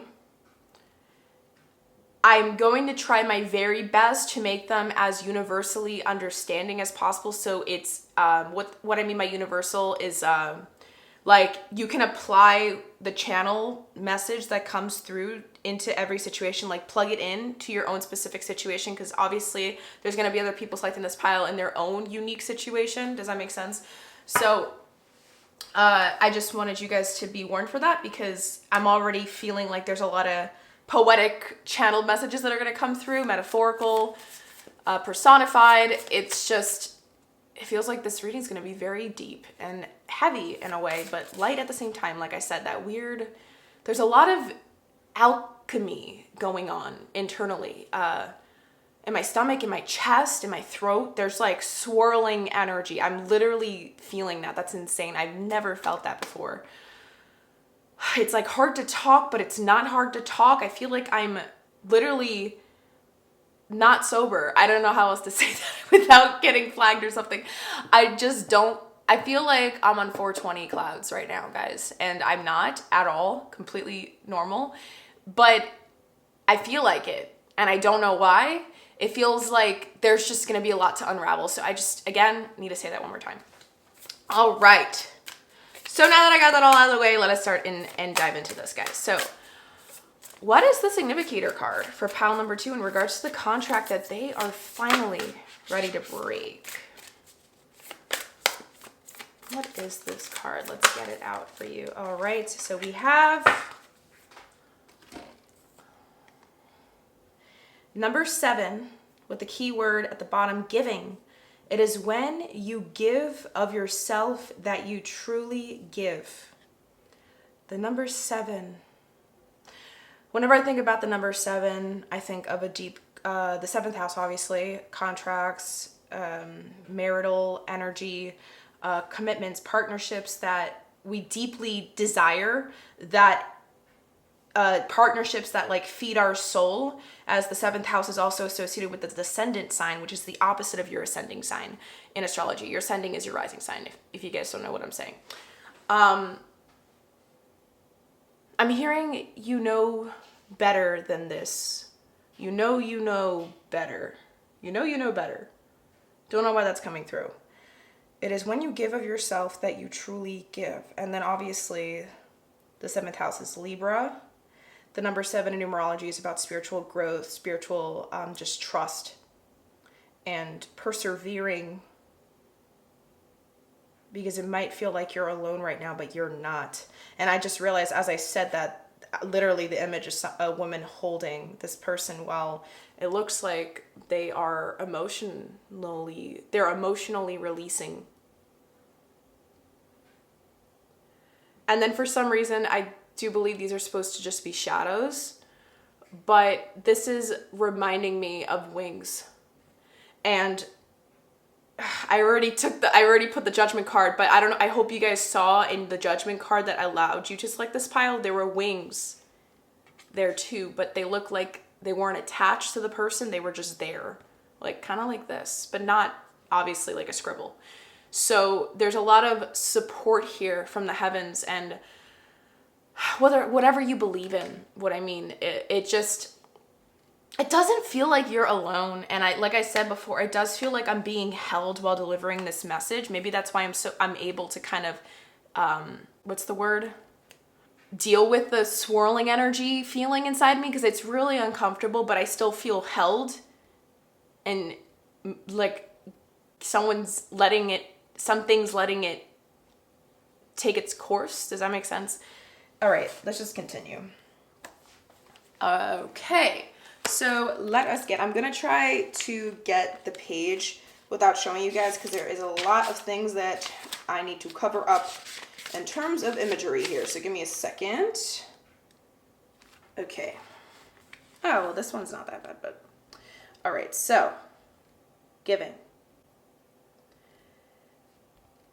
And there are those who have little and give it all. These are the believers in life and the bounty of life, and their coffer is never empty. There are those who give with joy, and that joy is their reward. And there are those who give with pain, and that pain is their baptism. And there are those who give and know not pain in giving, nor do they seek joy, nor give with mindfulness of virtue. They give as in yonder valley the myrtle breathes, and its fragrance into space.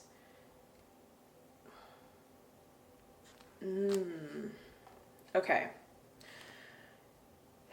This is giving me a lot of context clues, to be specific. No wonder I feel like a release wants to happen emotionally.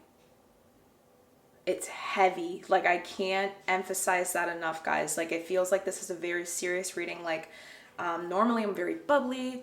Like, I like to make jokes. You know, I like to be a little bit goofy. Leo season literally just started today while I'm recording this. This is a timeless reading, guys. I'm just letting you guys know. This just feels so, like, this is a very serious time. For you guys, I don't know what this contract is just yet, but this could be hinting towards a partnership. But this really just gives me this idea right off the bat that there's martyrdom going on here. And I'm hearing you feel like you're a victim to your circumstances. That's something I'm hearing. You feel trapped, but you don't want to admit it, and you're not gonna admit it.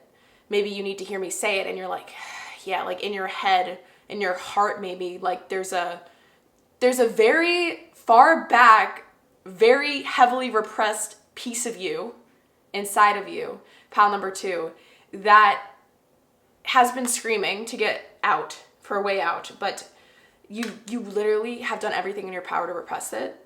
So it's like, maybe I'm saying this and you're like, I don't know if that's something I'm feeling. I just encourage you to take a couple deep breaths, really take a step back. Step out of the box that your ego puts you in. And ego is the thing that tries to keep us safe. Take a moment to be the spectator. If you were watching your life unravel before you from a third person viewpoint, perspective, what would you think and say and feel having that ability and a little bit of a better logical capacity to analyze and observe more what's happening rather than feeling and fully immersing yourself and letting it swallow you whole? Because that sometimes can happen when we get in situations, or in reference to this reading, it's about the contract you're finally ready to break. It feels like this is something that really did, in a way, swallow you whole. Pile number 2. And you didn't see it coming. Like, I don't know if it's in your DNA to be extremely loyal, or I'm hearing like very committed, or like stubborn. I don't know if it's stubborn. It doesn't feel like stubbornness. It feels more like just such a hopeful person. Floaty, and you're so loved. I want to say that. Let's continue, guys. I'm really just trying to extract everything that's coming through. Okay, I want to make sure that you guys can see everything. So I don't know, I may or may not zoom out a little bit slightly. Okay, I hope that gives you guys a little bit of a better viewpoint. All right, so let us get the natal chart placement out just so I can write it down and get this book out of the way.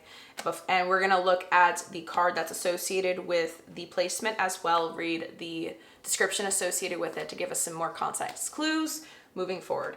All right, so what is the contract that pile number 2 is finally ready to break?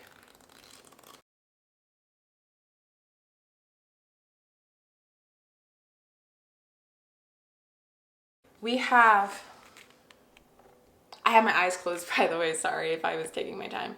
We have Saturn and Sagittarius, with the keyword being fulfillment, in the 9th house. So it says Saturn is the suit of ambition. So this is a long-lasting contract, just knowing that off the bat, because we have Saturn.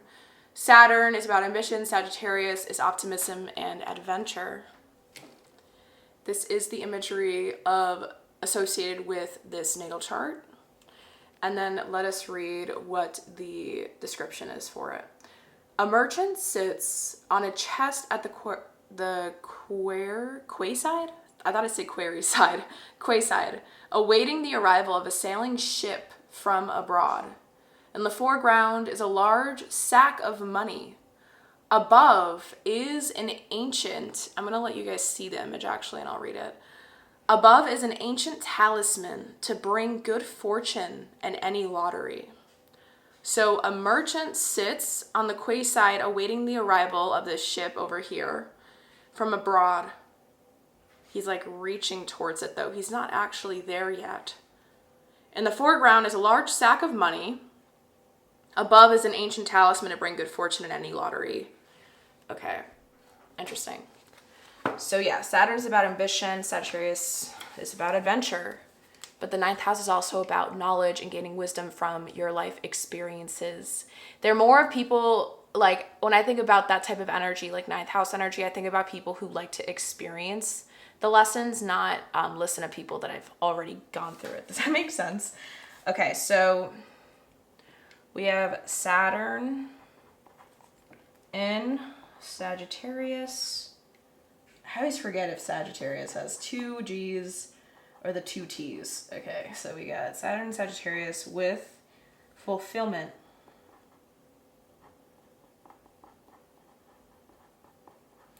I'm hearing it's a lie in my head. Ninth house right here. Okay. Interesting. This is like, for some reason, just giving me this energy of someone who is lying. I'm gonna place it right up here. You're lying to yourself. And I think that's why I kept thinking like this color doesn't exactly remind me of the throat chakra, because it's slightly darker than the normal color of blue that I would think of to associate with the chakra. So I feel like this is a blockage. This is shadowed. There's a shadow covering it right now. So it adds more context here. Let us pull one more card here before we get into the tarot. So what is the contract that pile number 2 is finally ready to break? What is the contract that pile number 2 is finally ready to break? Okay. I'm going to take the one that fell on the floor because it shot out, and we actually have 2 that fell on the floor. There's pairs here. So this is again reminding me of like a partnership of some kind. All right. So the 2 essential oil cards that came out here, we have focus with the keyword empowered. Again, this is reminding me of the keyword fulfillment that's associated with Saturn and Sagittarius. Trigger statement: I don't want to be here. True statement: I'm exactly where I need to be. You are ready to allow the energy from the divine and Mother Earth to fuel you as you fulfill your potential here. Interesting. It's the color of the heart chakra. So there is an initiation happening. But it's a hard one. Very hard one. Final card we have, it says topical oil. Keyword is harmony. Trigger statement: I am boiling over. True statement: I allow myself to feel. Give yourself space to decompress and take time to nurture your body, mind, and spirit. Allow emotions to surface and release. Yes, it keeps feeling like there's a lot of releasing going on. So it's funny that we got a card adding to that. So we have focus and topical with empowered and harmony. I don't want to be here. Well, yeah, the 9th house is also kind of reminds me of like more independence. It's an independent energy. It's really just someone who wants to travel and learn, and they're the free-spirited soul. They're the one who learns from their life experiences. They don't call them screw-ups. They don't call anything a failure. They call them lessons. So there's an enlightened energy here and a lot of love and support. That's what I was feeling. It does feel like someone is going through something heavy right now. It is when you give of yourself that you truly give. This contract already begin its break is something that's coming through in my head. Maybe some of you guys listening to this, you're going through the breaking and the releasing of this contract right now, and you felt called to click on this video and you ended up selecting this pile because Source is trying to speak to you and explain to you everything revolving around this contract and give you more reassurance, give you more confirmation. That's something that came through. This might not resonate, what I just said, for everybody that selected this pile, though. Just felt called to share. Okay, let us start getting into the tarot and just really piece everything together here. All right. What is the contract that pile number 2 is finally ready to break? What is the contract that pile number 2 is finally ready to break?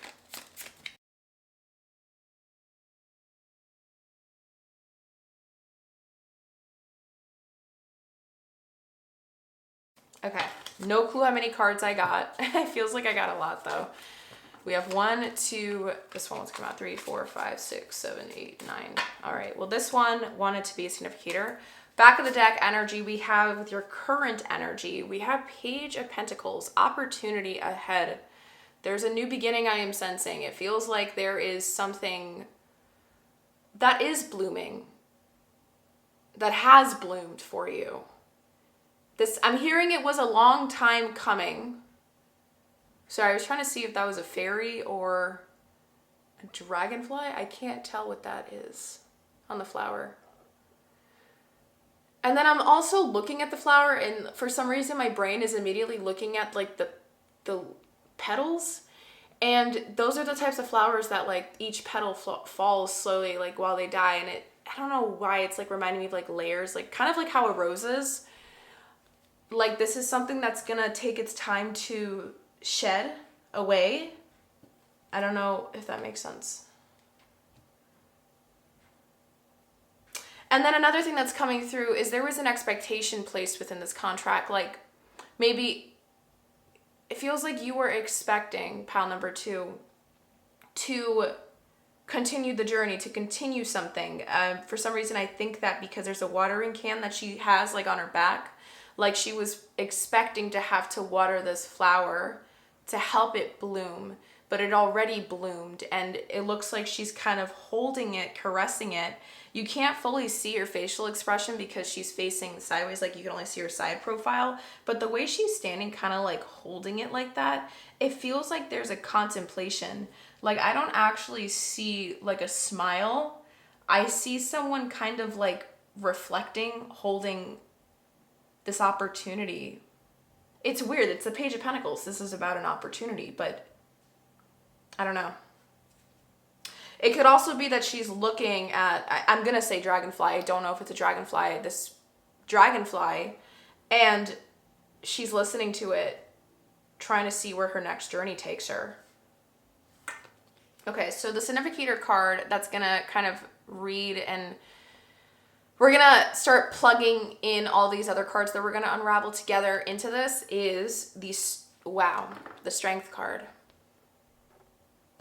Okay. Again, it adds so much more context. I'm hearing, why did this happen? Why did this happen to me? I'm hearing, why did they do this to me? What happened? Why did this happen to me? I don't know why. It's just a lot of rage that's being masked right now. You always feel like you need to be the strong one in a lot of situations, or the bigger person, or like you always contain it. You always keep it in. You always, I don't know what that is coming through. Maybe the reason why that is coming through, because originally, remember I said it feels like you repressed a part of yourself, like way inside you. And maybe that's the part that's trying to scream. That's being emphasized here, the contract you're ready to break. Let us start looking. So the first card we have here is the 4 of Cups. Again, it's like, it feels like these people are getting support. Like the Page of Pentacles, like there was the dragonfly that she was looking at. Here in the Strength card, she's actually part line because she has a tail. So 4 of Cups. Next up, we have the 7 of Wands.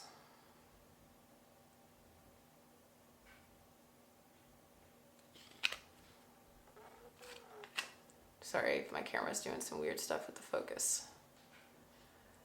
Next up, we have the 2 of Cups.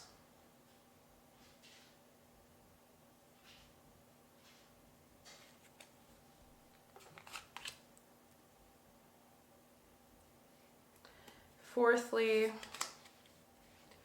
We have the Six of Swords.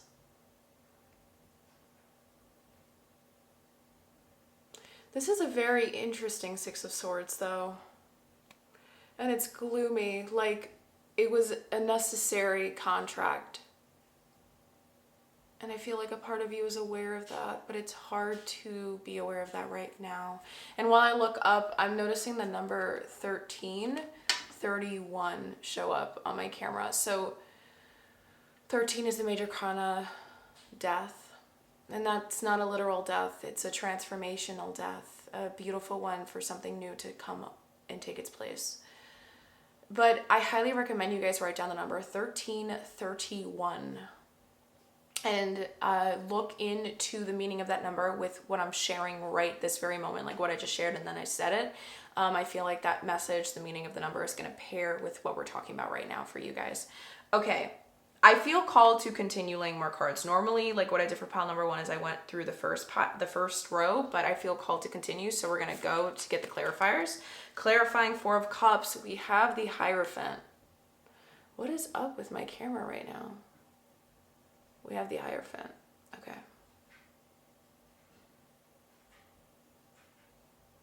There's so much support. You have no clue. Like,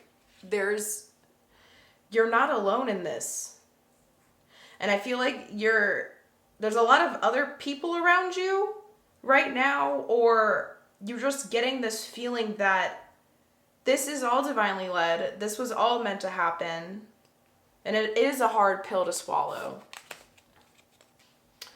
We have the 8 of Wands clarifying the 7 of Wands. Yep. Again, giving me more backstory, and there's a lot of it. And I just noticed, this is crazy. This is the first time. I've used this deck before, but this is the first time I ever actually noticed it. So here, there is a person fighting, like as a tattoo. If you actually look at all the tattoos, it's actually insane. It tells a story. But this person is like fighting. But the first thing that came through when I was looking at the image wasn't 2 people fighting and someone about to lose. It was more someone huddling in the corner scared while this other person was about to hit them or attack them or overpower them in some way. Final 2, the card that clarifies the 2 of Cups, we have the Fool. I don't know why my camera, I'm having a weird focus moment, guys. I'm sorry if I'm moving them in weird directions. Okay, we have the Fool. Oh, wow. This is a very, kind of dark way to see the Fool card. Normally it's about taking a leap of faith, a risk. But this one is showing a real, person, so mesmerized by this light, but it's like a crocodile at the bottom waiting for an attack. That's crazy. There's a lot of naivety coming through within this card. And what's also sticking out to me is the color of these flowers reminds me of the color of the Page of Pentacle flowers. So this was hope, like a rose-tinted glasses kind of energy here in this contract. Okay, that's crazy. And then the last card that clarifies the 6 of Swords. Wow, this one's a crazy card, right? I love the artwork of this deck. I'm trying to make it focus, guys. I'm sorry. We have the 9 of Swords.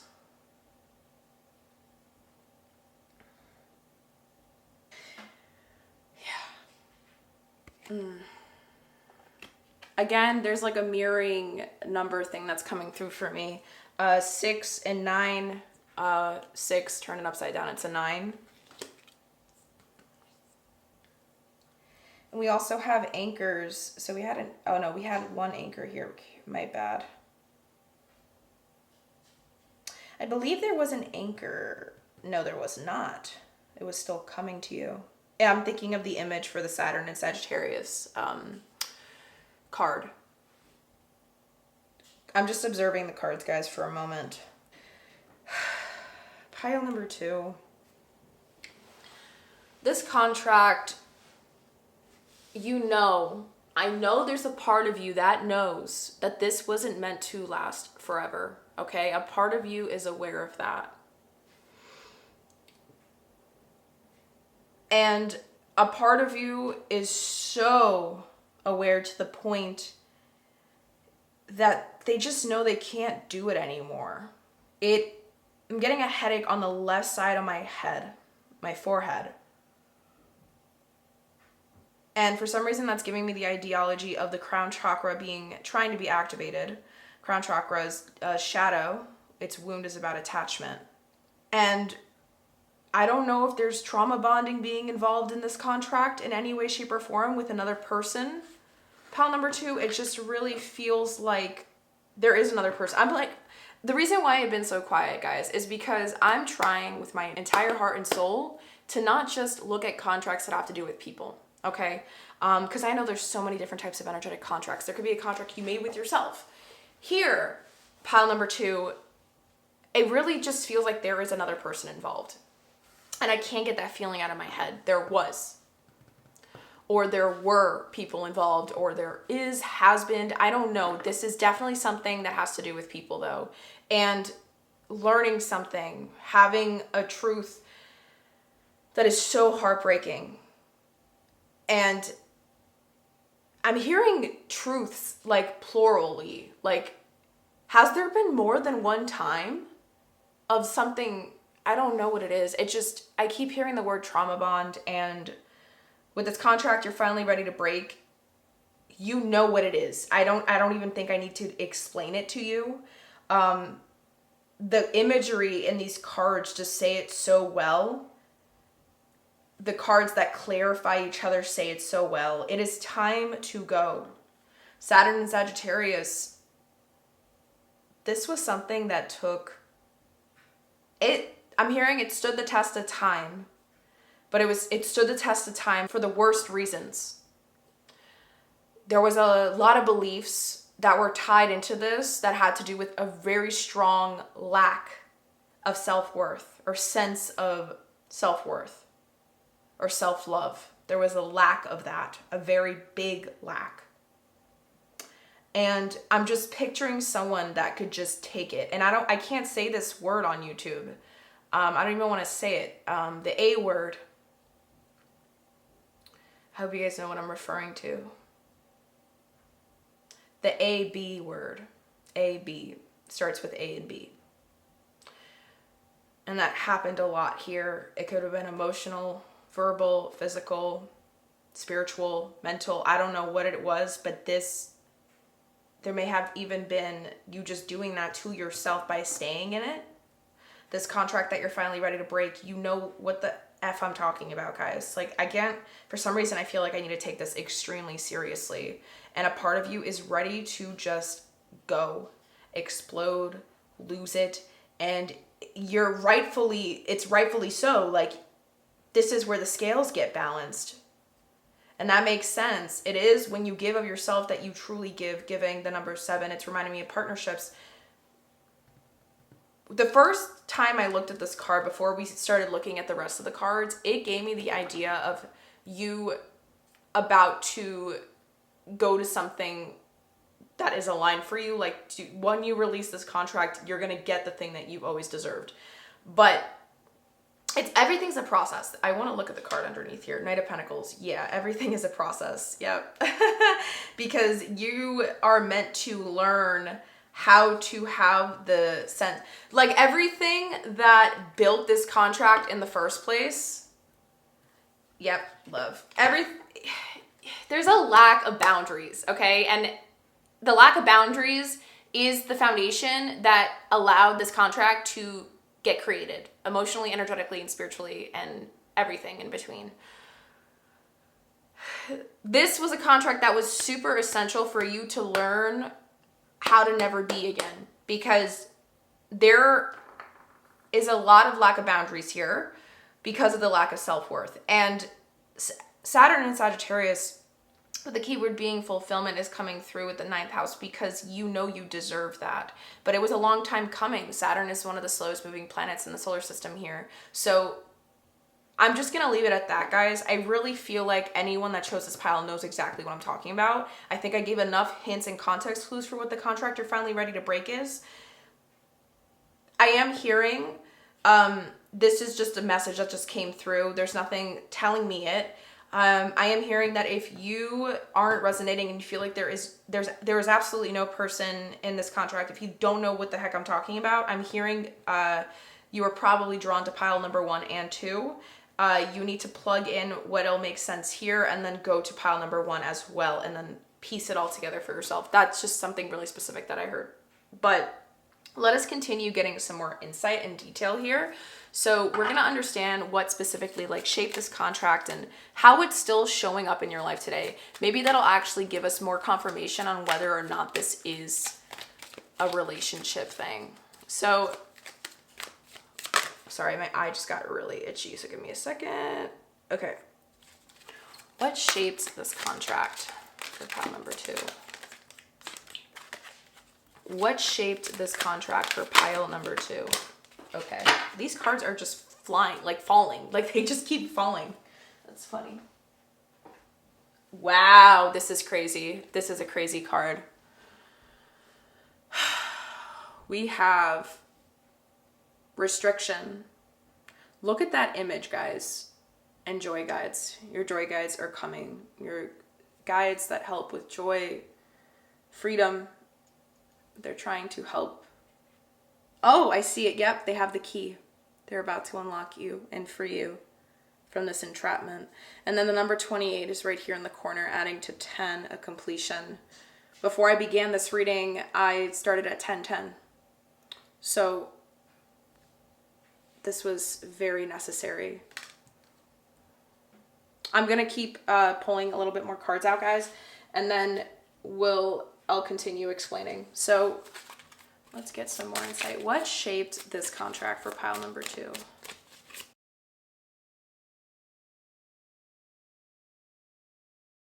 Okay, back of the deck wants to be seen. Oh my God. Didn't I say, and these two want to be back of the deck together. I said rose-tinted glasses energy, guys. Guys, I literally said it. My camera is acting so freaking annoying right now. Okay. We have distance, retreat, or timeout, and we have confusion, Neptune, illusions, rose-tinted freaking glasses. And no wonder Neptune's coming through, right? I was thinking of ethereal energy, dreamy, hopeful, hopeless, romantic, maybe. Martyrdom is associated with Neptunian energy too. Stuck in circumstances, victim mentality. That's how you're feeling right now. And it's valid. You really did okay, I want to make something clear. If you're still listening to this, obviously it still resonates, right? Pile number 2, you did enough. You are enough. Stop you're like blaming yourself for something right now. Or you are kind of, what's the word? One part of you is trying to blame yourself, and this other part of you is like, you know you did nothing wrong. If there's like a little internal battle going on, good reason.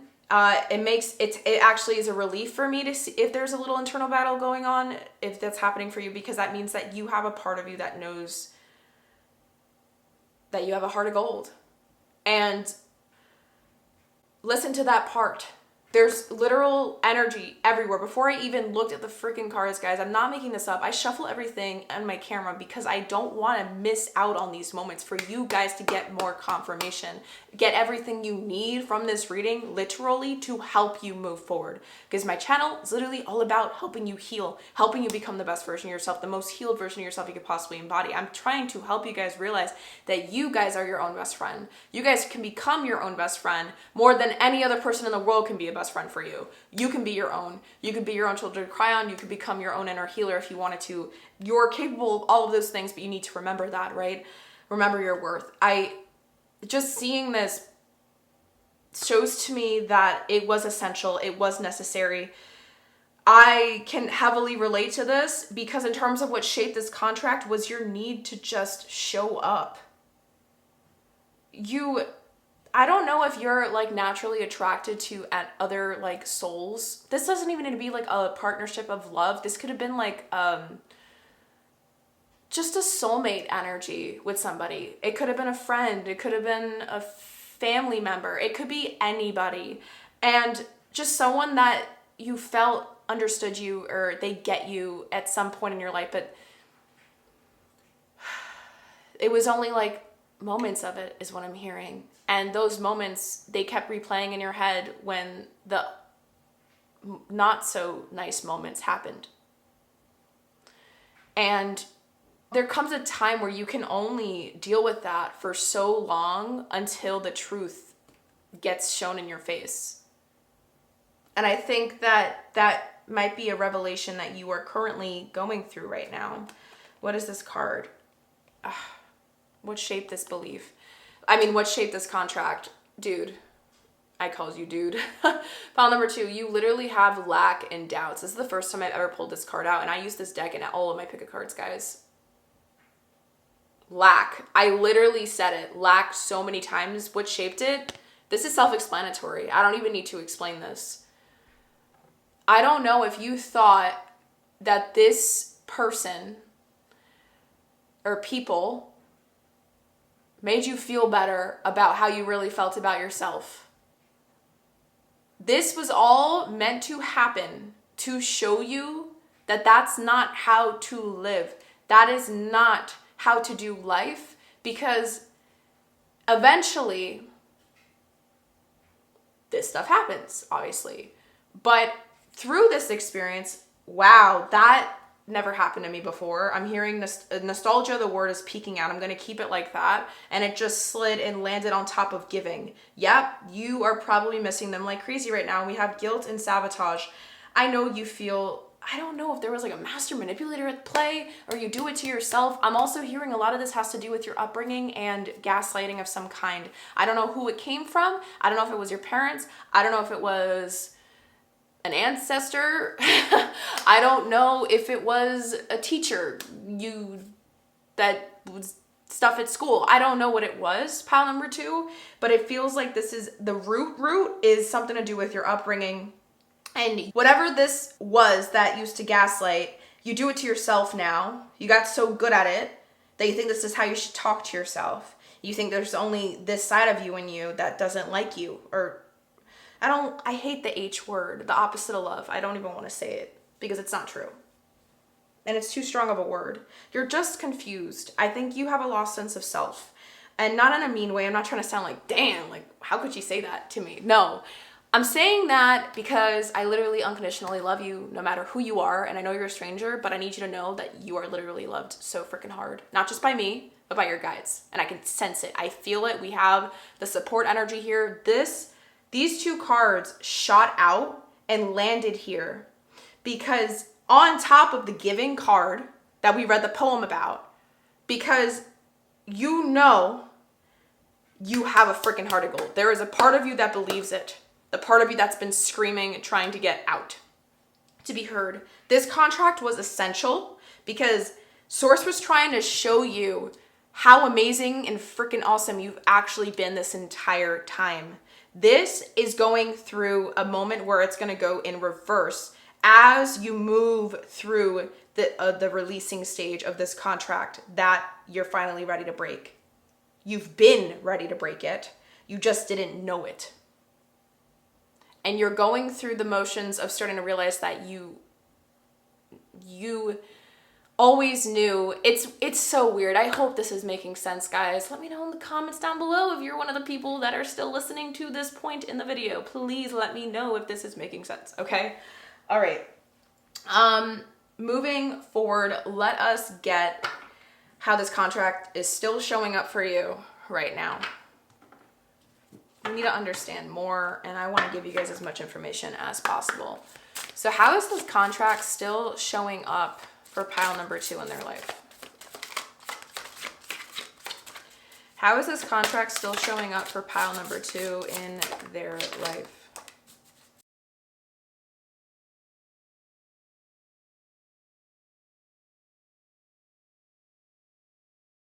I'm going to take that as a sign that we are not meant to use this pile, because it feels like when I was trying to shuffle, I was gripping, and I normally never do that when I shuffle my cards.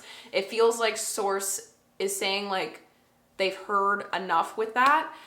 So I'm going to just shuffle this last deck and see if a card does want to come through. Okay, so how does this contract still show up for pile number 2? Okay. Back of the deck wants to be seen. Don't know why. We have 2 archetypes, I guess, that are going to come through. And it landed on top of the guild. Let's keep that in mind. I'm going to actually leave it there. Okay.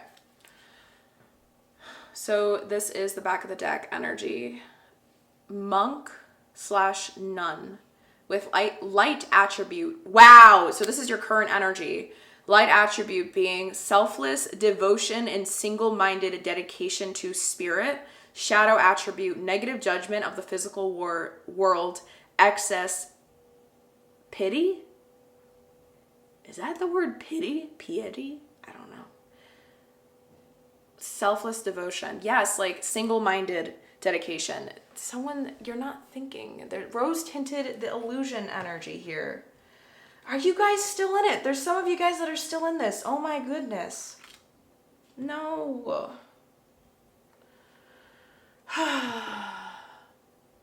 How this contract still shows up. We got sabotage that peek through, right? Look at this.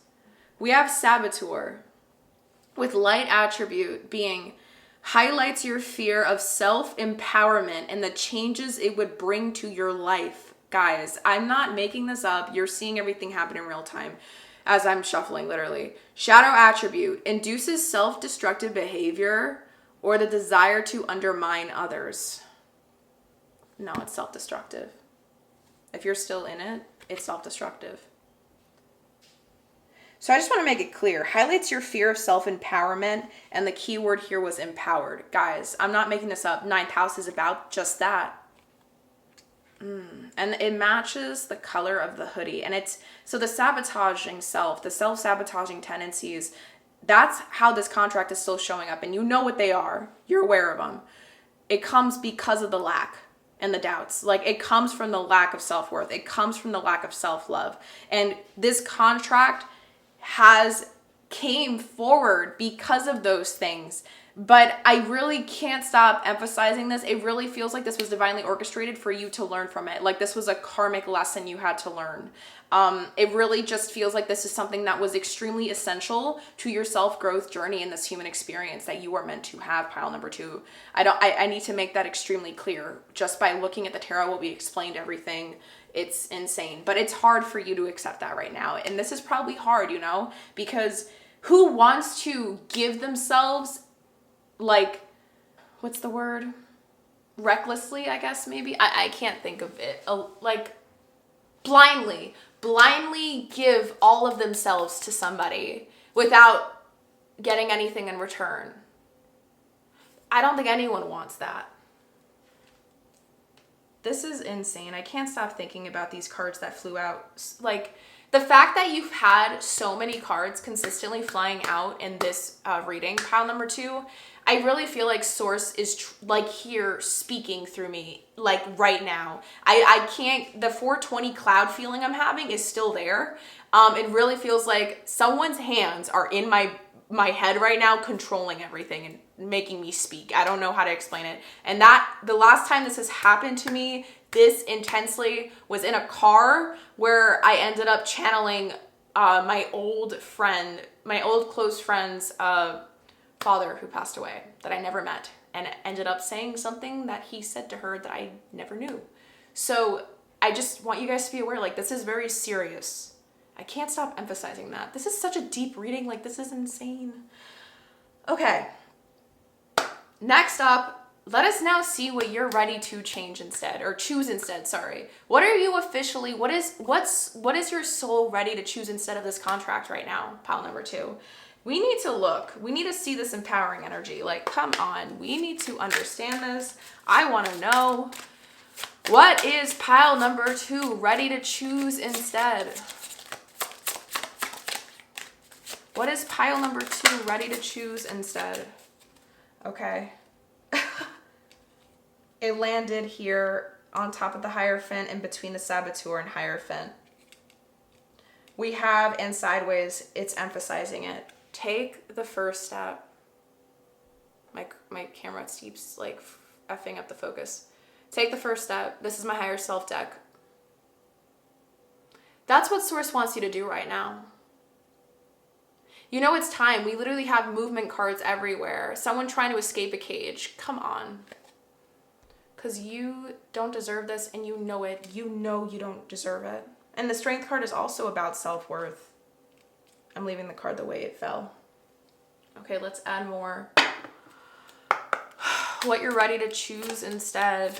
What is pile number 2 ready to choose instead? Thank you. Landed on top of the Giving card and the rest of the Yin Yang cards we have here. Moonology. It's time to release negativity. Full moon in Scorpio. Full moons are all about releasing. I'm thinking of the 8th house because, and what's funny, before I shuffled this deck, I kept staring at the Strength card that we got as a significator for the tarot. And I was thinking about 8 equals 8th house, but I was also thinking about the infinity sign. So it's like a cycle of going through a completion or a loop that you've been stuck in. That is this contract, aka this contract, that you needed to go through X amount of times until it started to click, until you found this video, basically, in a way. Do you not get what I'm saying? Okay, that's insane. And the fact that it has landed, I think it landed like this, yeah, or something like that. It landed on top of all this, the giving, the distance, the retreat or timeout, nostalgia, memories, whatever. Look at this. It's time to release negativity because you know the how you were doing things and the self-sabotaging tendencies that kept feeding into this contract. Goodbye. You know that that's what your soul is ready to choose instead. And it's funny, right? Because we're trying to see what you're ready to choose instead. But here, it feels like you just keep getting Source spitting facts. I hope that makes sense. And lastly, for what you are ready to choose instead. Wow. These are my soul lesson cards. And the fact that that card just came out like it was ready for you. This one wants to come out as well. We have regret. It landed on lack and doubt and on top of strength. I know that I cannot change the past. I'm trying to make it focus, guys, sorry. I know that I cannot change the past. There is regret, but there doesn't need to be. This was all meant to help you learn. And I definitely don't think that this is definitely going to make you an extremely empowered person at the end, but it's going to be the beginning of the journey for it. Because the Page of Pentacles, like, this is an opportunity. Joy guides, yep, they're saving you. They've been trying to save you, but now you know it's time. And we have patience. What you're ready to choose instead, you are ready to move forward. You know that. And Source is holding you your hand every step of the way. We have patience. So, oh my God, I'm trying to make this focus, guys. I'm so sorry. My camera's acting crazy. And I really think this technological error that's happening is no coincidence. Like I told you, it feels, and the reason why it's not focusing, let me make this clear. My like little box that I have on my camera is doing this, like it's moving around on the screen everywhere, but normally it's supposed to move where there's motion.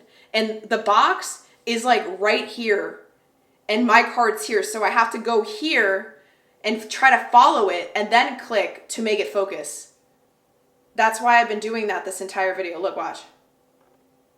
Like, guys, I'm not making this up. I'm not making this up. This is insane. I really think that there is a council of energy here trying to help you. I am like mind blown. This has never happened to me, guys. Like in a reading and a pick a card. This has only happened in person readings that I've done. Like they're so powerful that they're doing this. Like, do you not get what I'm saying? Do you not get? I'm hearing some of you guys, I don't know if you guys believe in this. I'm just going to put it out there. A lot of you guys who picked this pile are a Pleiadian starseed. If you guys do not know what that is, highly recommend you look into it. Okay. Now we got all this intensity here. We got enough confirmations to go to next year, literally. That's a metaphor. And I think now it's time for us to get to the big question. What you must start doing to release this contract. What is it that you must start to release this contract? What you must do to start releasing it. Okay. I said that like 1,000 different ways. Okay. Take a nice big long look before I take all the cards away because I need to clear the table to do this, to get the tarot. Take a nice look. Embrace, absorb all this confirmation and source everything. This is the craziest reading I've done in a long time. Okay. Doing it now. I'm sorry. Let us see what I'm going to keep what you're ready, actually, because you need to look at that and look at it hard. Yeah, we're going to do that. Okay.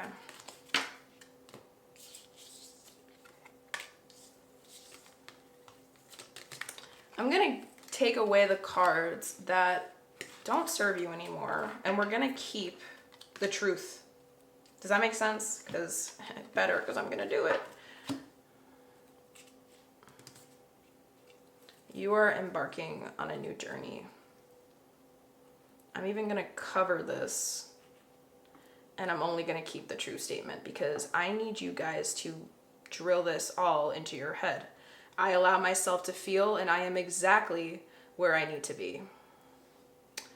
You know I love you because that's what I'm doing. I'm doing this for you guys.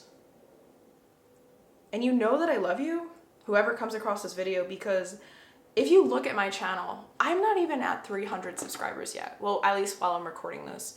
The fact that I'm taking my time to do this, that's how you know and you can tell the difference between a person just trying to do readings on YouTube versus somebody who actually is trying to help people and make the world a better place, because my mission is heal people, help heal this world, and the only way to heal the world is if I help more people heal. Does that make sense? Because it creates the ripple effect in time.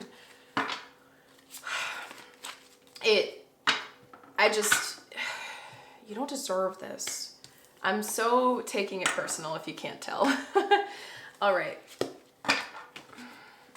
Let us look into this final important brewing question.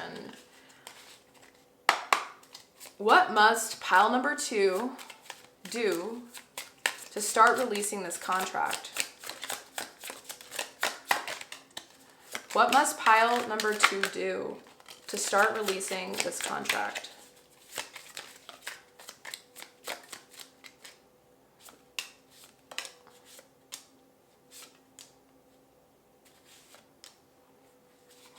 I'm taking the cards that came upright. All right, so hold on. Source wants me to do something specific.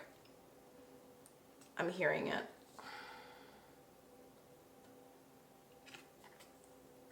I'm not even paying attention to the cards, guys. Give me a second. Okay, this is how Source wants me to do it. But they want me to look at the ones that got revealed first. So we have Judgment that came out again, and what's very extremely trippy is pile number 1 also got their Judgment card come out a second time. So if you need more confirmation that this is what you're meant to do, here it is. And it starts in the first row. So we have Judgment that came up. We got the Hierophant coming out twice. So there is a lot of reassurance here that this is for your highest good. And you know this because what's intriguing to me is the darkest cloud area. I have to do that focus thing again. The darkest cloud area is in this corner here. At least that's how I'm seeing it. and it's kind of hovering over her, and this is reminding me of that Four of Cups we have with the bird holding the umbrella over her head. This is another bird. Maybe birds have some sort of significance, symbolism, meaning for you. Maybe there's a specific bird that you've been seeing, and maybe that's a confirmation that you are supported. I just keep picturing things overhead watching over you, like you're extremely protected. Maybe look up a type of bird that you've been seeing a lot lately. Maybe before you watch this video, or after this video is complete, take some notes. Feel free to share it. I love seeing, learning about other people's serendipitous and synchronistic moments. But there is wisdom. And the fact that this card is here again is showing to me like you are being reminded of that. You are like, this is all happening for your own benefit. Just remember that. This isn't meant to put you through pain and suffering. This is meant to help you learn and go through some sort of awakening of some kind of revelational truth. Remember, I said that. Now I'm understanding why this is as intense as it's been. Okay. So, and that's actually, I just realized it's conjunct with the devil. Yeah, see, like, the first thing you got to start doing, that you must do, pile number 2, to start releasing this, is to acknowledge that this is happening, and it happened, or is happening for your own good. You had to go through this the hard way, unfortunately, because of how instilled that lack feeling was for inside you. Like, sorry, I'm like yawning, and then I had like little baby burps. Like, what is going on? Okay. It's like I'm trying to talk, and it's hard to talk. Like, some bodily function keeps happening. And, like, mouth-wise. Sorry, I'm like listening. There's a lot of things coming through. You know this, but it's hard to look at the brighter side right now because of the pain, really. It's like, after everything I did, I'm hearing, after all I did for you, it's not fair. I'm going to be honest with you. Like, I don't feel like this was a fair situation. This contract has not been fair to you at all. You really feel like you had to put your all, and your all still, it wasn't enough. So it's very frustrating. But here is the thing. What are you learning about it? There's a part of you, if you're still listening to this video, you know there's a part of you that knows you deserved better. There's a part of you that knows you shouldn't have let it get this far. You wouldn't have realized this, had that revelation, if it wasn't for this experience happening to you in the first place. If this never happened, that self-worth would never have been awakened within you. That hint of it, that taste of it, that you're realizing, oh, I actually do love myself? That wasn't there before. Well, it's awakening now, because it got riled up enough through this contract to show itself. Does that make sense? It had to get awakened. It was essential. It was an activation. And that's the first thing you must do to start releasing it, is to acknowledge that truth. Be honest, brutally honest. Would you have actually learned the things that you learned through this contract if this contract didn't exist? Most of you guys listening to this, it better be a no. Because I know for a fact that a lot of you guys had a very deeply ingrained negative belief system towards yourself that got built and developed for years and years prior to this contract even beginning. And it was very subconscious. You might not have even been aware of it. Okay, now that we looked at those first 3 that Source really wanted to get in our faces, let's look at the Significator card. We have the Ace of Swords. So what you must do to start releasing this? Tell yourself the truth. The logic holds the key to this situation. Like, the more logical you approach the whole thing you're in right now, pile number 2, the more clarity and truth will be revealed, because you are a lot smarter than you give yourself credit for. I don't want to say this, I'm not trying to sound rude, but it just feels like, because of how much you give and the rose-tinted glasses energy I kept feeling in the card itself, with the rose-tinted freaking glasses coming out after I said it, it feels like you're trying to play dumb to protect your heart right now, because your heart's already going through it a lot just by the state that it is in, but there's more truths to be revealed regarding this entire situation and contract that I think you are very aware of, but it's hard to admit to yourself. Does that make sense? And so a lot of this is about, like, I'm assuming that the rest of the cards that we keep flipping over, maybe these are steps of what you must do to start releasing it. It's going to be a process of revealing truths. Okay, so the card that is pairing with the Judgment card, yep, is the Emperor.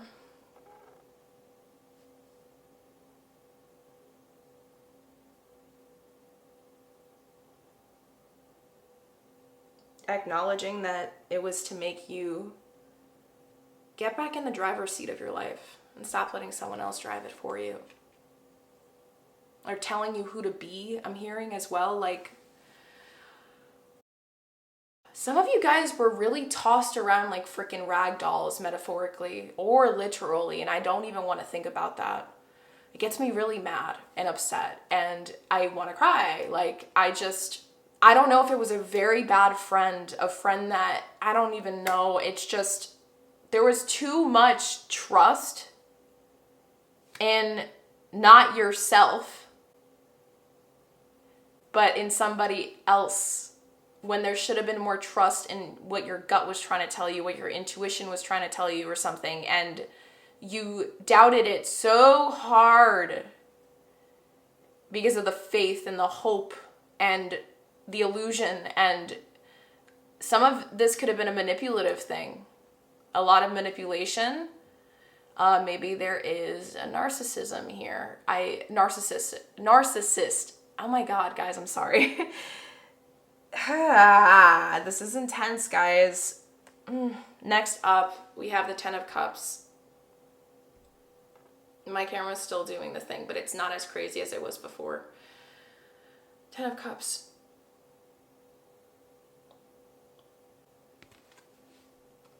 I'm gonna get the clarifier before I explain. Under it, clarifying it, is the King of Wands. And this deck actually has two different types of kings for each suit and stuff. So there's a King of Wands that is depicted as a woman, and then there's a King of Wands depicted as a male. So the fact that you got the King of Wands coming out as the female,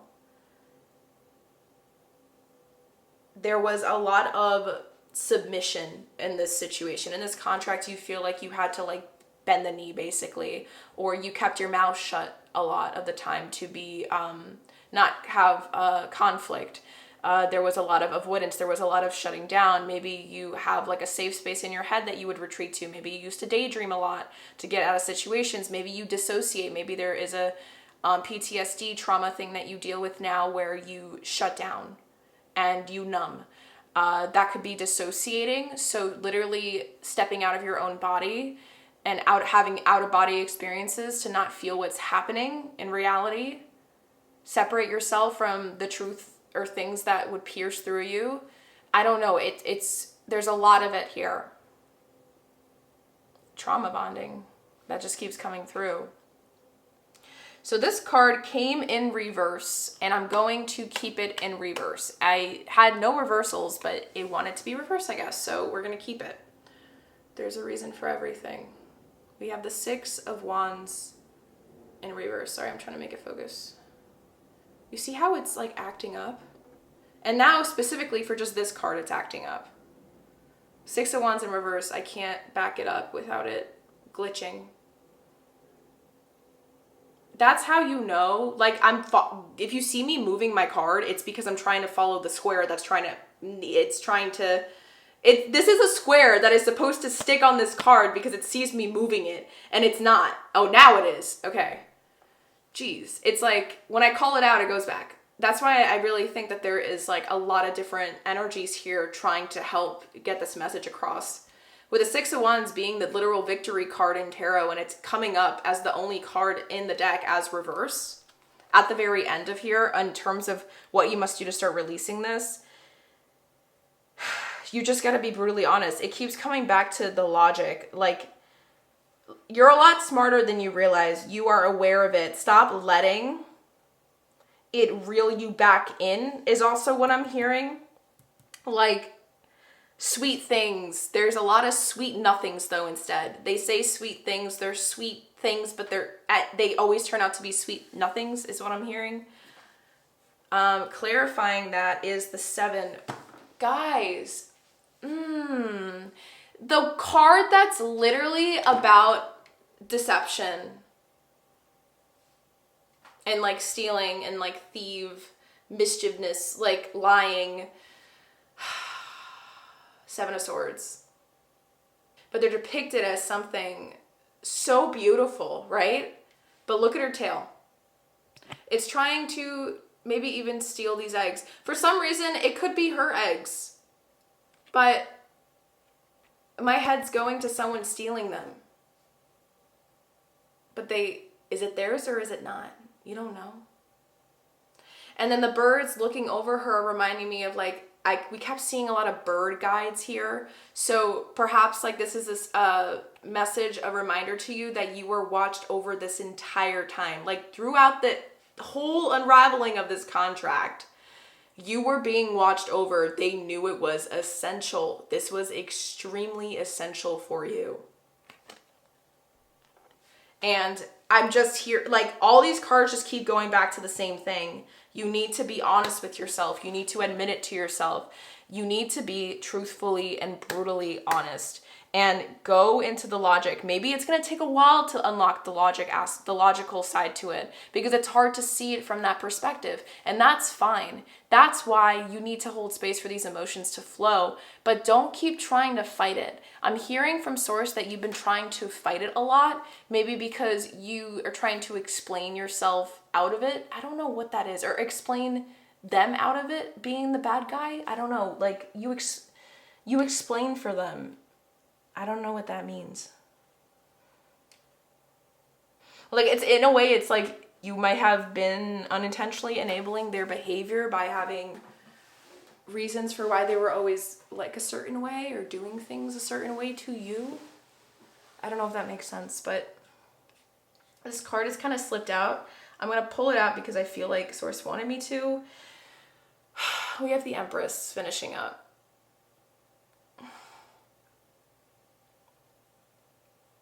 You are too much in this submissive state. You are letting yourself just take it and like embrace it and absorb it. And you don't deserve this. You knew that you don't deserve this. Now hopefully you're starting to realize it. But damn, that's crazy. So another thing very specific, some of you guys that may have ended up selecting this pile have a kid. And the only reason why this contract is finally ready to break now because you had to have a kid with this person, or maybe not with this person, but something about a kid put some sort of primitive instincts in you to feel more protective over them. I said it because I don't know the gender. And so it like led you to having a little bit of a revelation starting before even clicking on this video. Does that make sense? So that's just something that's not going to resonate with everybody, what I'm hearing. Or it could have been like an awakening of a passion, something you're passionate about that you didn't realize. Like it could be something outside of you that led you to beginning the unraveling before you even ended up clicking on this video. Something that you know is important to you. And for some reason that the attachment you have with that thing, you're realizing is like truthful, like it's an honest attachment, like it's non-threatening to you. And so having that passion or whatever it is, it could be a person, like I said, a baby, a kid, it could be a project, it could be a hobby you love. I don't know what it is, but the passion that you had for it is also like was teaching you or it has been teaching you or showing you what this isn't. Does that make sense? I hope that makes sense, guys. I'm not trying to explain myself out of anxiety. I'm just letting source come through and share the messages. And I'm going to let it land the way that it's meant to land in you guys, okay? So I hope I did answer that. I know I was a little bit all over the place, but that's how Source really wanted me to show up for your reading, I guess, specifically with this question. And now to finish up, we are going to get some final messages from Source, my beautiful souls, by getting some sliplets of paper out of this jar. So final messages for pile number 2.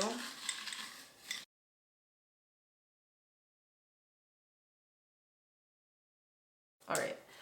So we have, what, 6? I think 6. Yeah, we have 6 messages coming through. And I do feel called to get a message from your animal guides card coming out. We're going to read the booklet before we look at the papers. Okay.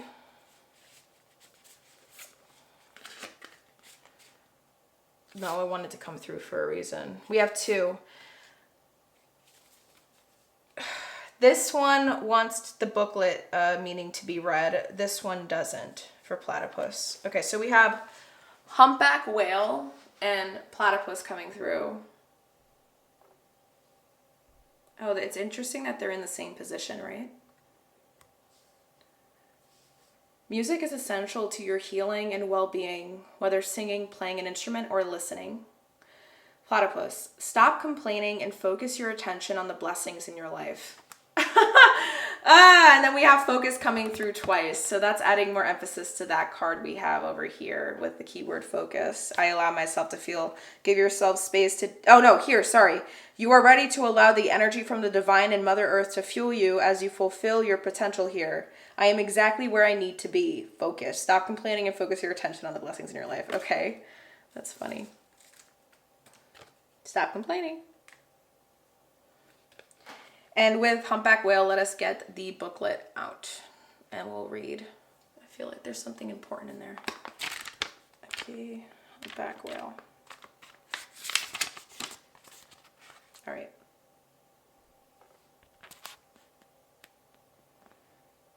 In order to diagnose their patients, one of the questions that shamans often asked was when the patient stopped singing.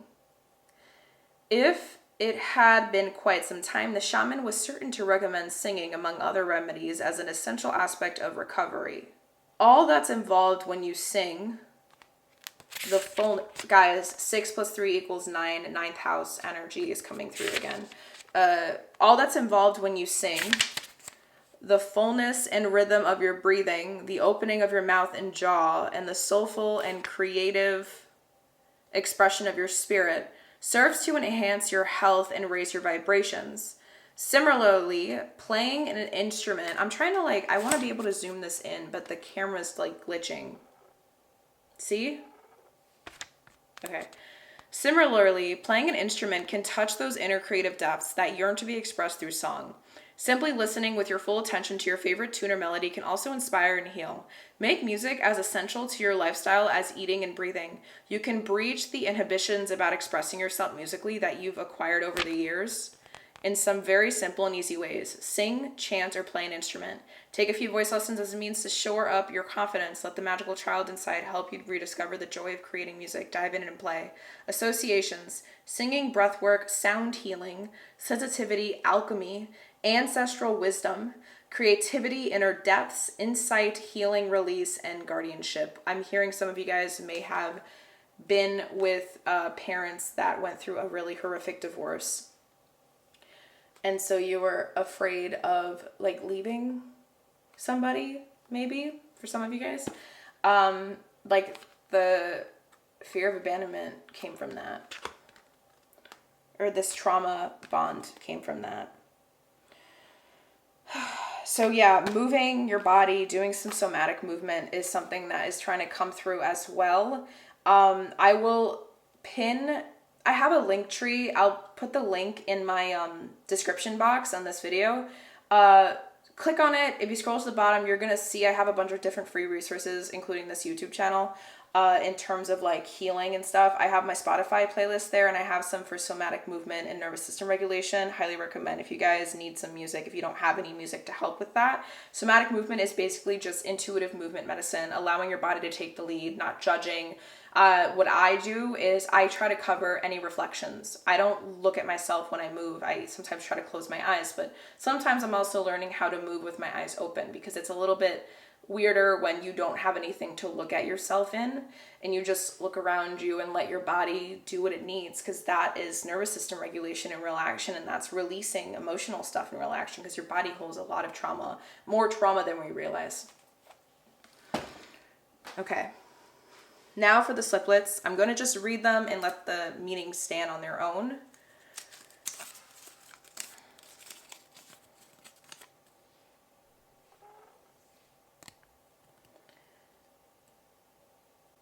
Okay, sorry, I'm trying to make you guys be able to read it all. Sorry, my handwriting's so bad.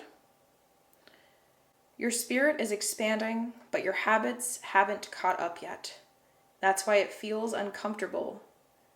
The friction isn't failure. It's the part of you still adjusting to living from truth instead of fear. Okay, I'm going to repeat that. Your spirit is expanding, but your habits haven't caught up yet. That's why it feels uncomfortable. The friction isn't failure. It's the part of you still adjusting to living from truth instead of fear.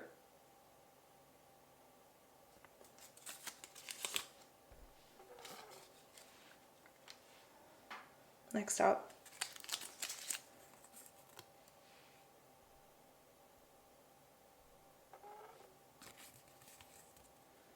It's not imposter syndrome. It's that your power still scares you. Yes. It is not imposter syndrome. It's that your power still scares you. I'm just going to keep it focused, guys. I'm sorry, because my camera's been acting up this entire video. You buried it because you thought you had to, but your shadow is still carrying the weight. You buried it because you thought you had to, but your shadow is still carrying the weight.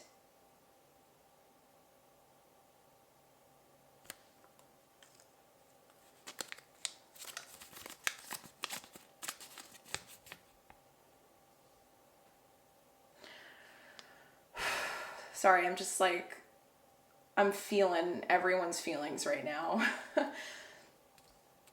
You can't heal in the same place or space that keeps breaking you.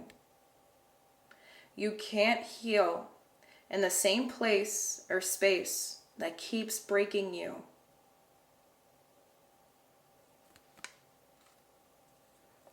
The second to last one.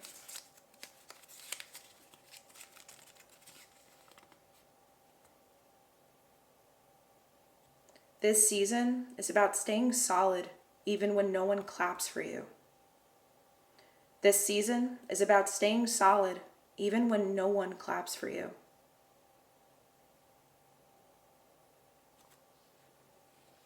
And then the final one.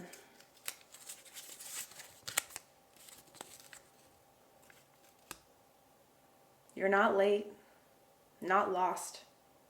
You are right on time. You are not late. You are not lost. You are right on time.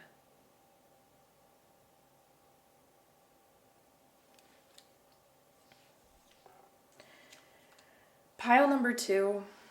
I am not joking when I say that this was one of the most beautiful readings that I've ever done on my channel to date. I am so flipping honored that Source chose me to deliver this message to you in terms of the contract that you're finally ready to break. But I need to remind you one more time before you exit out. At the end of the day, I can tell you things, someone else can tell you things, Source can throw signs however much they want. But at the end of the day, it is up to you and solely only you to listen to the calls. Do this for yourself because you know you love yourself. You know it's there.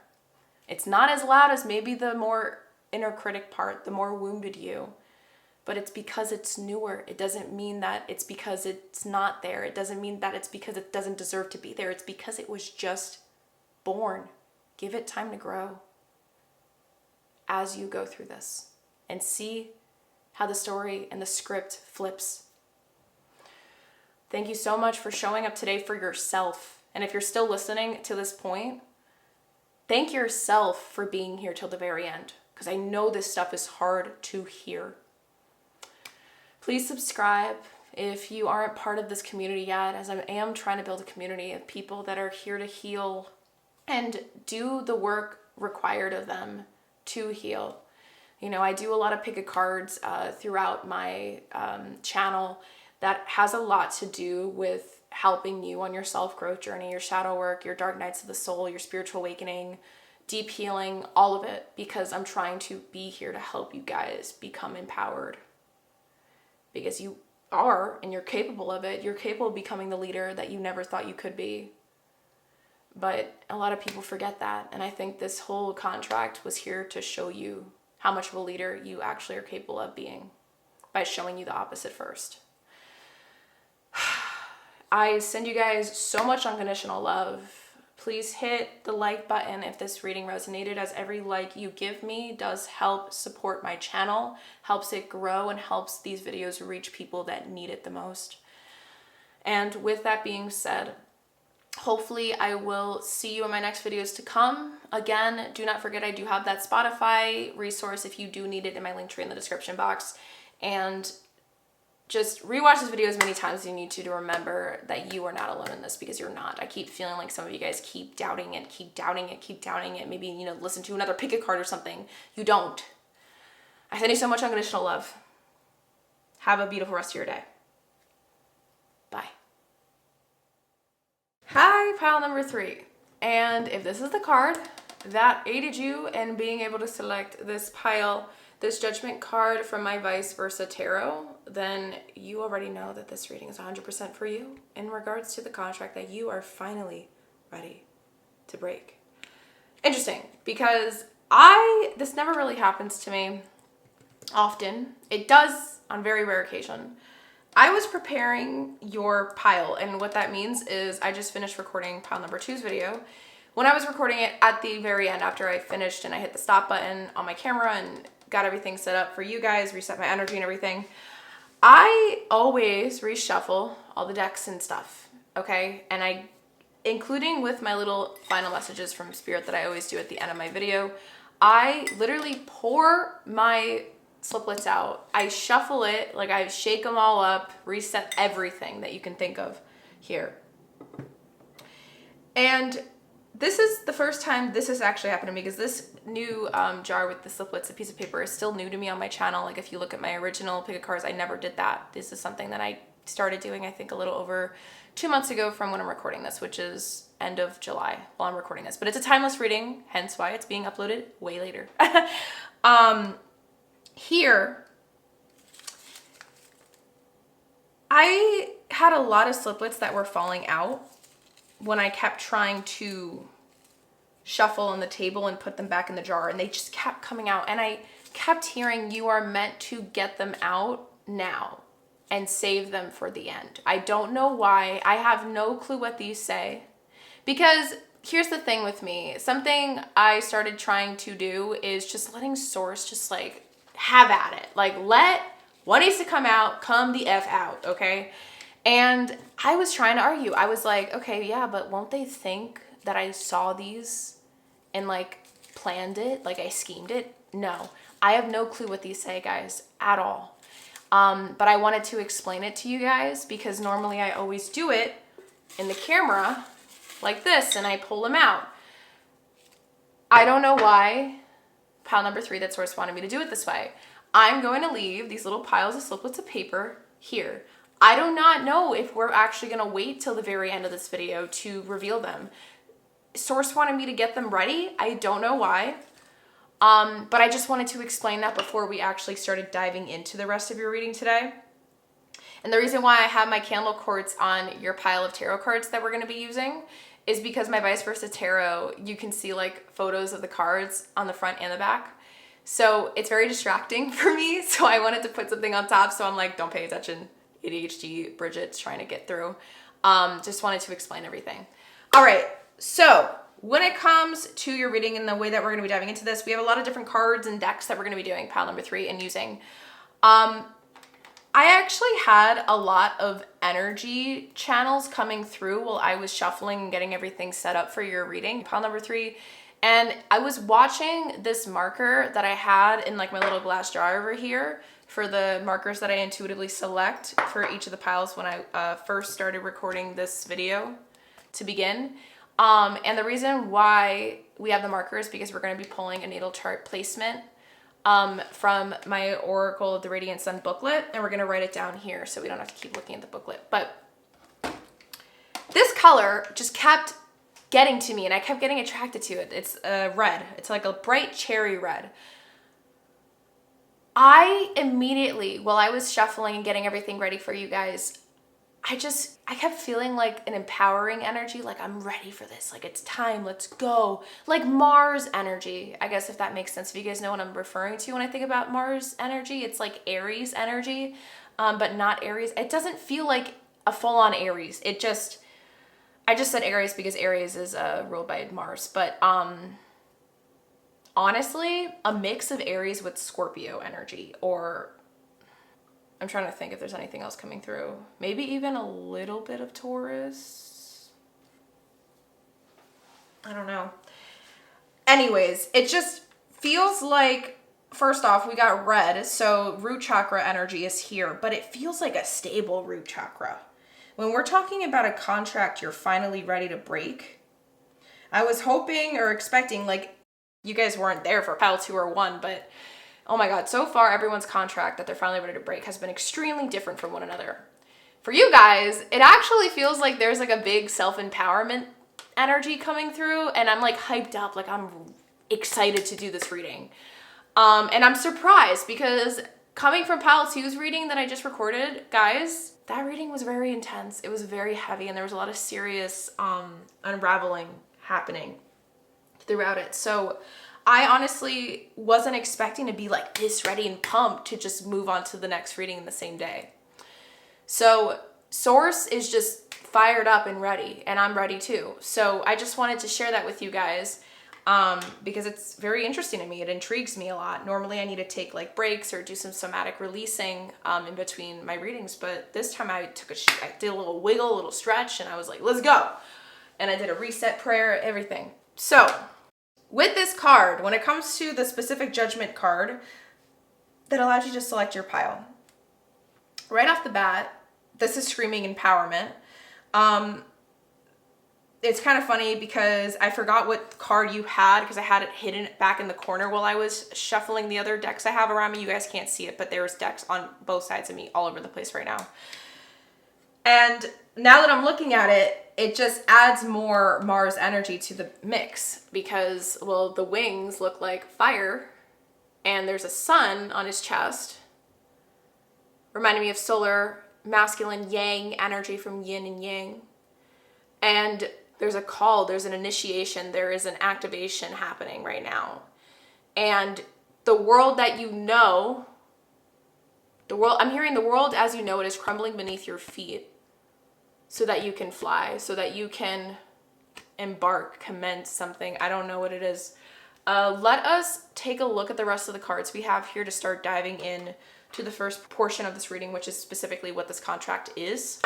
We're going to be looking and pulling out a significator specific card for you guys from my Prophet Oracle deck. I don't want to show the front of the page because there is some things we need to center and I didn't cover that up. So we're going to be using the booklet to extract the poem that is associated with the card that we pull out for you here. And it's going to give us some more context clues, to be exact, when it comes to this contract. So what is the contract that pile number 3?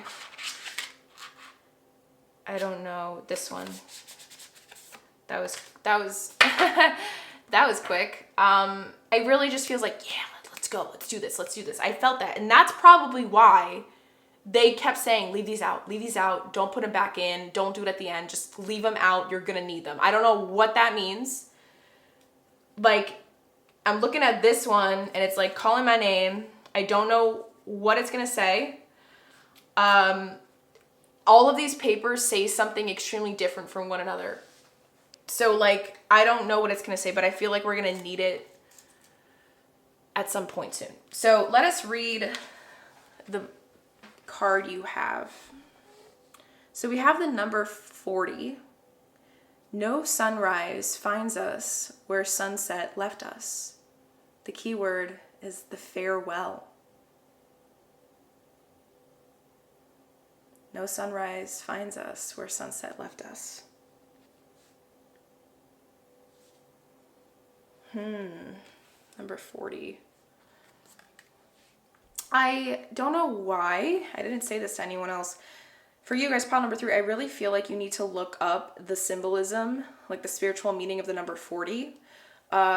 Look into it when you get a chance. Just write it down if you're taking notes, which I highly recommend you do, because I always say it in my intros and I forgot to say it this time. So just make sure you're taking notes, please. These are very deep readings. If you can't tell by how long they are, the videos, oh my God, these videos have been so long, okay? But it's because I'm trying to be doing this from a place of unconditional love and true just transmission, really. Okay, let us get to the page. I'm going to just do it out of the camera in case there's anything I need to censor that I don't have censored. Okay, so we have the farewell. We wanderers, ever seeking the lonelier way, begin no day where we have ended another day. And no sunrise finds us where sunset left us. Even while the earth sleeps, we travel. We are the seeds of the tenacious plant, and it is in our ripeness and our fullness of heart that we are given to the wind and are scattered. Tenacious, tenacity. To have tenacity, that word's coming through. We wanderers ever seeking the lonelier way begin no day where we have ended another day. And no sunrise finds us where sunset left us. Just keep moving forward. Even while the earth sleeps, we travel. We are the seeds of the tenacious plant. And it is in our ripeness and our fullness of heart that we are given to the wind and are scattered. Okay.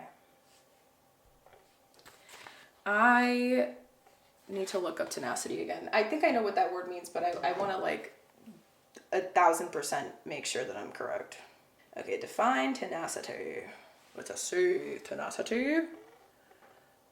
Tenacity is the quality of being determined, persistent, and unwilling to give up. Yep, okay, I was correct.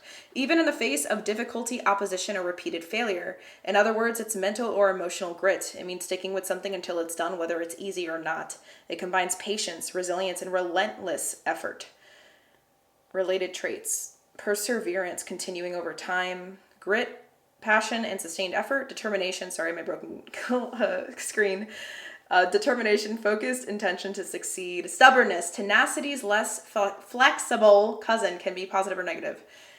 That's probably why I was like Aries, but then a mix of Aries with Scorpio, which makes a lot of sense with these traits, and then I said a little bit of Taurus. Stubbornness. Okay. That's actually really, that gave me even more confirmation of the energy that I'm picking up on is yours. So that's really, really funny. Source wants me to read this paper, and I'm going to leave it on top of the card for you. Okay, so it says, I'm very curious. I don't know what it says. Okay. Your relationship with control is louder than your relationship with trust right now. That's why everything feels like pressure. Nothing can land while you are micromanaging the process. Your relationship with control is louder than your relationship with trust right now. That's why everything feels like pressure. Nothing can land while you are micromanaging the process. Okay. No sunrise finds us where sunset left us, the farewell. The contract you're ready to break. You're definitely ready with this red marker that I chose. No sunrise finds us where sunset left. You're always moving forward.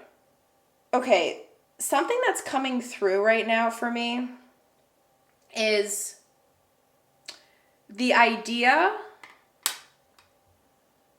that whoever selected this pile is on some sort of excursion or journey right now. And the way that they've been handling it is the contract that you're ready to break. Because this has been an ongoing journey. Like, it's still happening. And whether or not you decide to release this, which we are going to dive into at the last question, what you must do to start releasing this contract. We're going to dive into it, don't worry. But whether or not you choose to like release it, is what I'm going to say. This journey is still going to be happening. Like, I don't want you to think that if you decide not to release this contract, that the journey is still not going to take effect, because it's still ongoing because you're the one that is choosing to partake in it still. But the way that you're doing it, there's something about the way that you're doing it. Like, I don't feel like this is a contract associated with a person. This feels like an energetic contract with a shadow side of you. Like a fear-stricken, driven shadow aspect of you. Okay, I'm gonna put your Judgment card back into the Vice Versa Tarot deck here in case it wants to come out again. And because I have this deck that like shows two different sides, what I was going to do is do like reversals, but they're not gonna, I hope this makes sense, guys, but the way that I felt called to use this deck for you guys is I'm gonna do reversals, but if it, like, let's say this card comes in reverse, we're gonna turn it over, and then that's gonna be that side. Does that make sense? I hope that makes sense. So that's how I felt called to do it. I just wanted you guys to be warned. So there are other things we are gonna keep piecing together here, but for some reason I feel called to start shuffling, so I'm gonna just go with it. I'm going to place, I don't know if this is gonna work. Yeah, no, it's not gonna work. Okay, I'm sorry guys, if you guys can't read that. That's why I say take notes. Oh, maybe that helps. That helped a little bit, right? For you guys to see a little bit better. All right. I'm just doing what Source wants me to do. For the contract you are ready to break right now.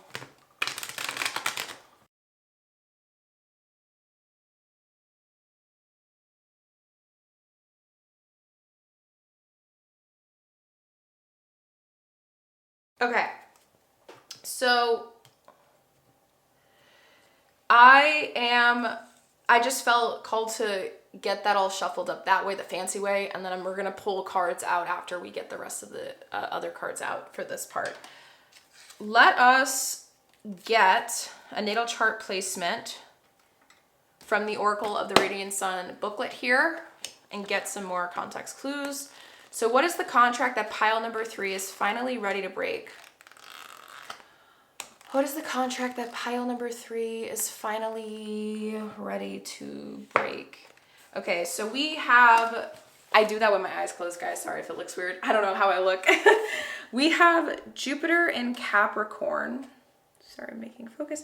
Jupiter in Capricorn associated with the 10th house with keyword being control. Didn't it just talk about control? Okay, now I understand why Source wanted me to, that's so trippy. Okay, control. Jupiter is the suit of gain. Capricorn is about duty and perseverance, which is reminding me of tenacity. So here's the imagery associated with the card, and where you're going to read the description of the image.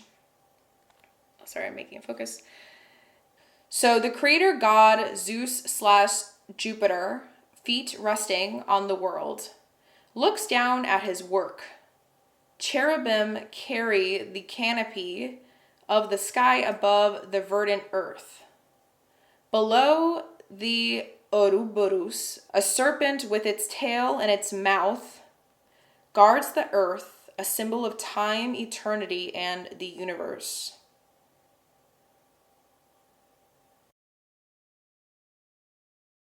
Let me just write this down so we can get this booklet out of here. So we have Jupiter in Capricorn with the keyword control. 10th house. Jupiter is about gain, expansion, abundance. A little bit, it could also be associated with having too much of something.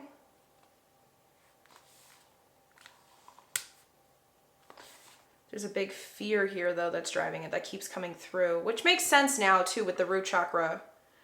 But I also kept feeling like there was a hype up, like someone's ready to start earlier at the beginning.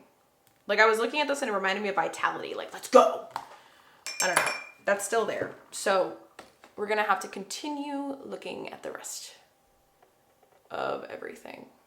All right, so, sorry, I'm just trying to make sure everything is focused. Okay. Another piece of paper wants to come through. I was about to start getting another deck out before we go into the tarot, but this paper wants to come through. Let us see. I don't know what it says. When you notice your old self showing up, say gently, "You protected me. I've got it from here." When you notice your old self showing up, say gently, "You protected me. I've got it from here." This is piecing things together. Interesting. I feel like doing this. Jupiter control. Or maybe I'm going to do it like this, actually. Okay, that's better. So I have more space. Okay, let us continue. What's the contract that pile number 3 is finally ready to break? What is the contract that pile number 3 is finally ready to break? Okay. Back of the deck wants to come through. I feel like this is current energy. I don't know what it says and I don't know how it's going to be associated with current energy, but let us see. So we have the keyword being arise. Arise. Yes, like initiation. This feeling like, let's go. All right. We have enlightening essential oil card. Trigger statement. There has to be more than this. True statement. I create my world. Yes, baby. Yes, you do. Okay.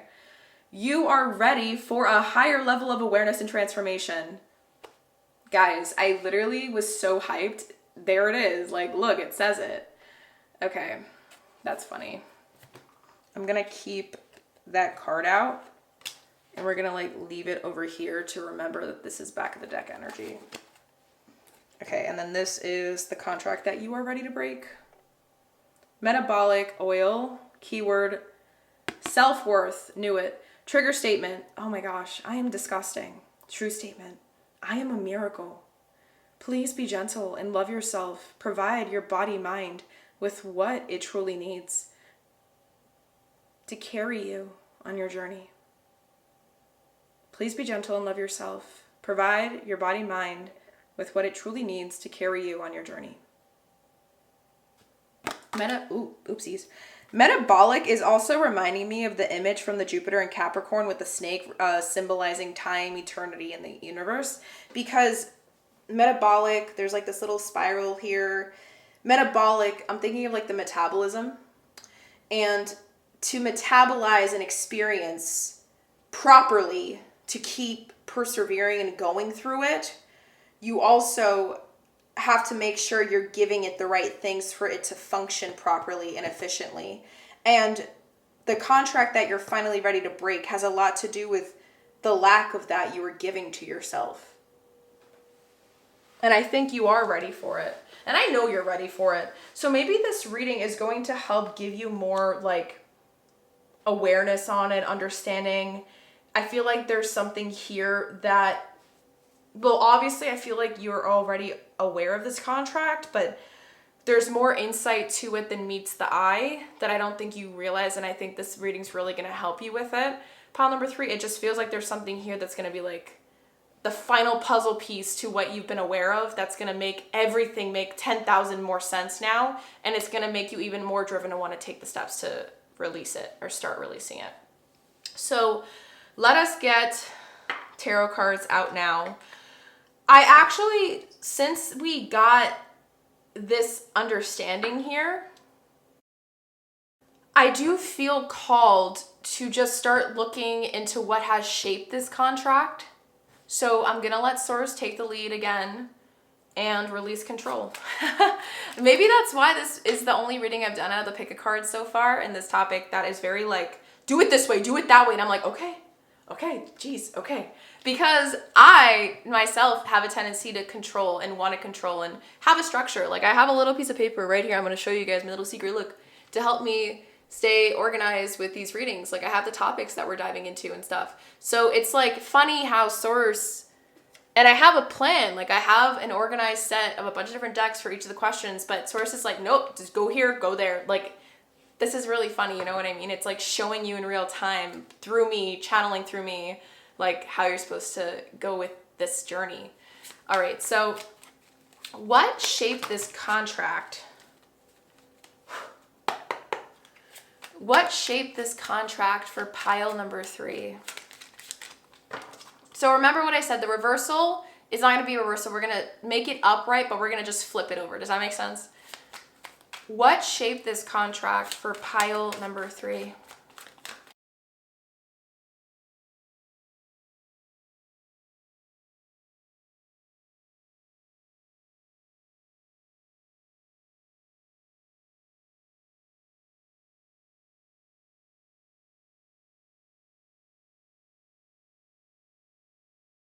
Okay. No clue how many we have. We have 1, 2, 3, 4, 5, 6, 7, 8, 9, 10, 11, 12.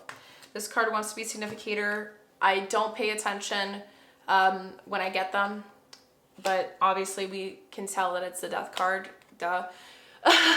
We have the death card coming out to be a significator. And this is an initiation.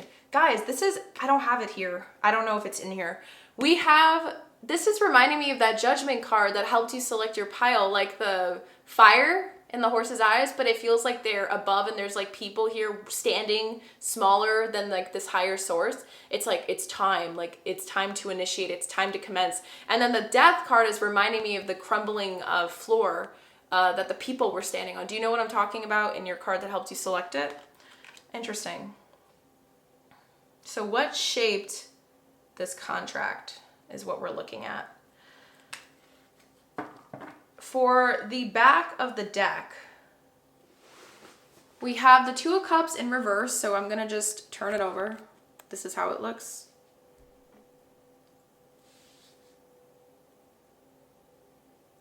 Following your North Star.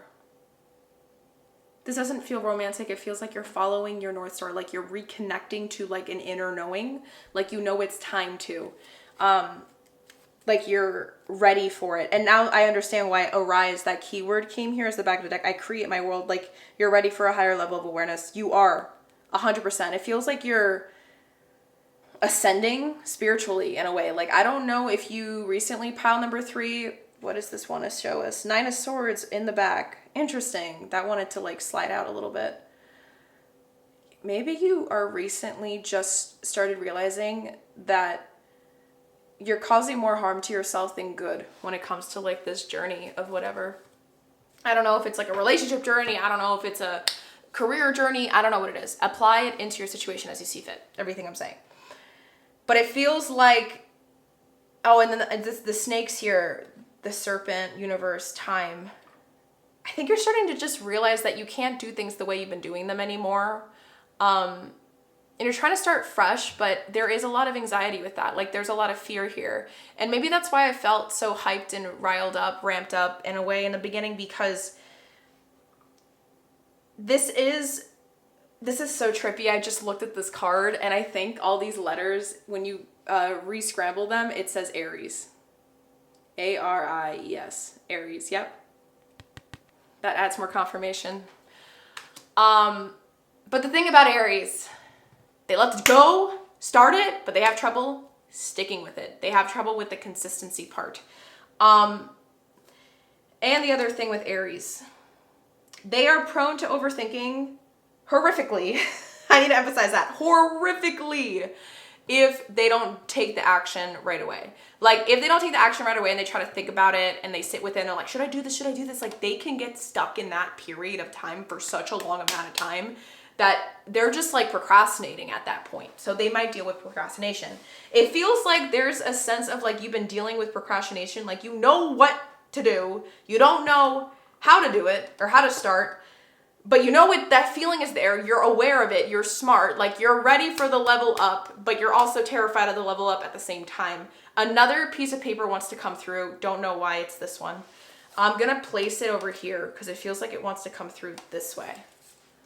Okay, this is the first time I've ever done this in my pick a cards, by the way, like the way these papers are trying to come out. Wow, it's like trying to speak for you with your current energetic state. Don't confuse your trauma's coping mechanism for your personality. Oh my gosh, guys, this is so crazy. I'm getting goosebumps. Don't confuse your trauma's coping mechanism for your personality. What the heck, Source? Like, you're literally calling it out cold turkey right now. Trauma, coping mechanism. Don't confuse it because you know it's time. Wow. Please send me a comment if you chose pile 3 and you are being just as shook as I am right now. Because, guys, I am not making this up. This is crazy. I wish you guys could see my facial expressions right now because I am in a very extravagant mood right now because I'm in Leo season while filming this. And today's the first day of Leo season and my birthday's next week, so I'm really excited. But sorry. I don't know why that came out. See, like, that's how you can tell that I'm, like, I don't know what these things say because I'm not making up my excitement, guys. Like, I'm not performing for y'all. Like, this is me getting really creeped out in the best way. I forgot how many cards I counted. We have 1, 2, I'm not looking, I'm looking up because I don't want to spoil the cards for me. 3, 4, 5, 6, 7, 8, 9, 10, 11. Okay, so we have 11 cards. This one wants to start first. For the contract that you are finally ready to break. I'm going to move these so we don't spoil anything. We have a reversal here. So you know what that means? Woo. We have the King of Swords coming here. This King of Swords is ready. Like, they mean business. They're not even sitting on a throne. They're ready. The contract you are finally ready to break, but we're looking at how this contract, what shaped it? What shaped this contract? Next card. We have the 5 of Swords, I think. We're going to turn it. It's in reverse. 5 of Swords.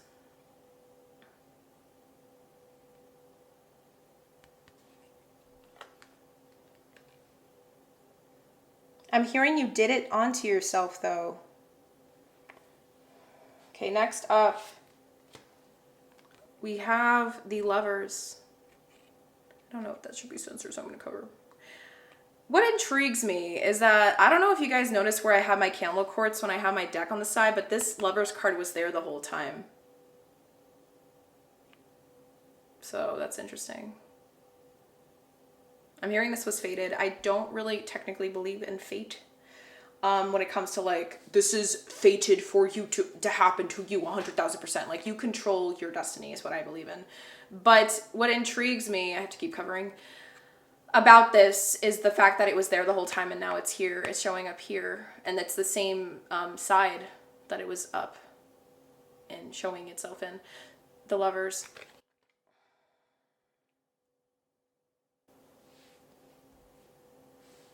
And then we have, what is this? The Queen. Okay, sorry, I was just trying to make sure. We have the Queen of Pentacles, but she is facing the other way. And that is actually showing to me a sense of preparation. And this Queen is associated with strong sense of self-worth. But she's looking ahead into the horizon. Like, she's looking out into, I don't know if you can see like the Citadel area surrounding her. I'm assuming it's Citadel. But with the bunny, that's about fertility, obviously, 100%. And the white flowers are reminding me of like peace and liberation and freedom. So it's like the ability to create what you need to create to reach the freedom you need and seek. And the bird's looking out with her, so they're ready to soar. Again, this is reminding me of that same feeling. And what's interesting to me is the two suits you have so far both have birds. And they both look like they're invested, like they are a part of the Queen and the King. Does that make sense?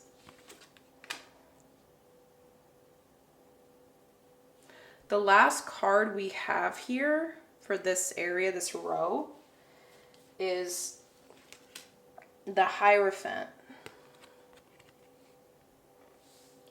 which is also facing its back. Okay, we're fine here. So what is this? An apple. A green apple. Green apples are pretty sour. A lot of people like them. I prefer pink lady apples, if you guys know what I'm talking about.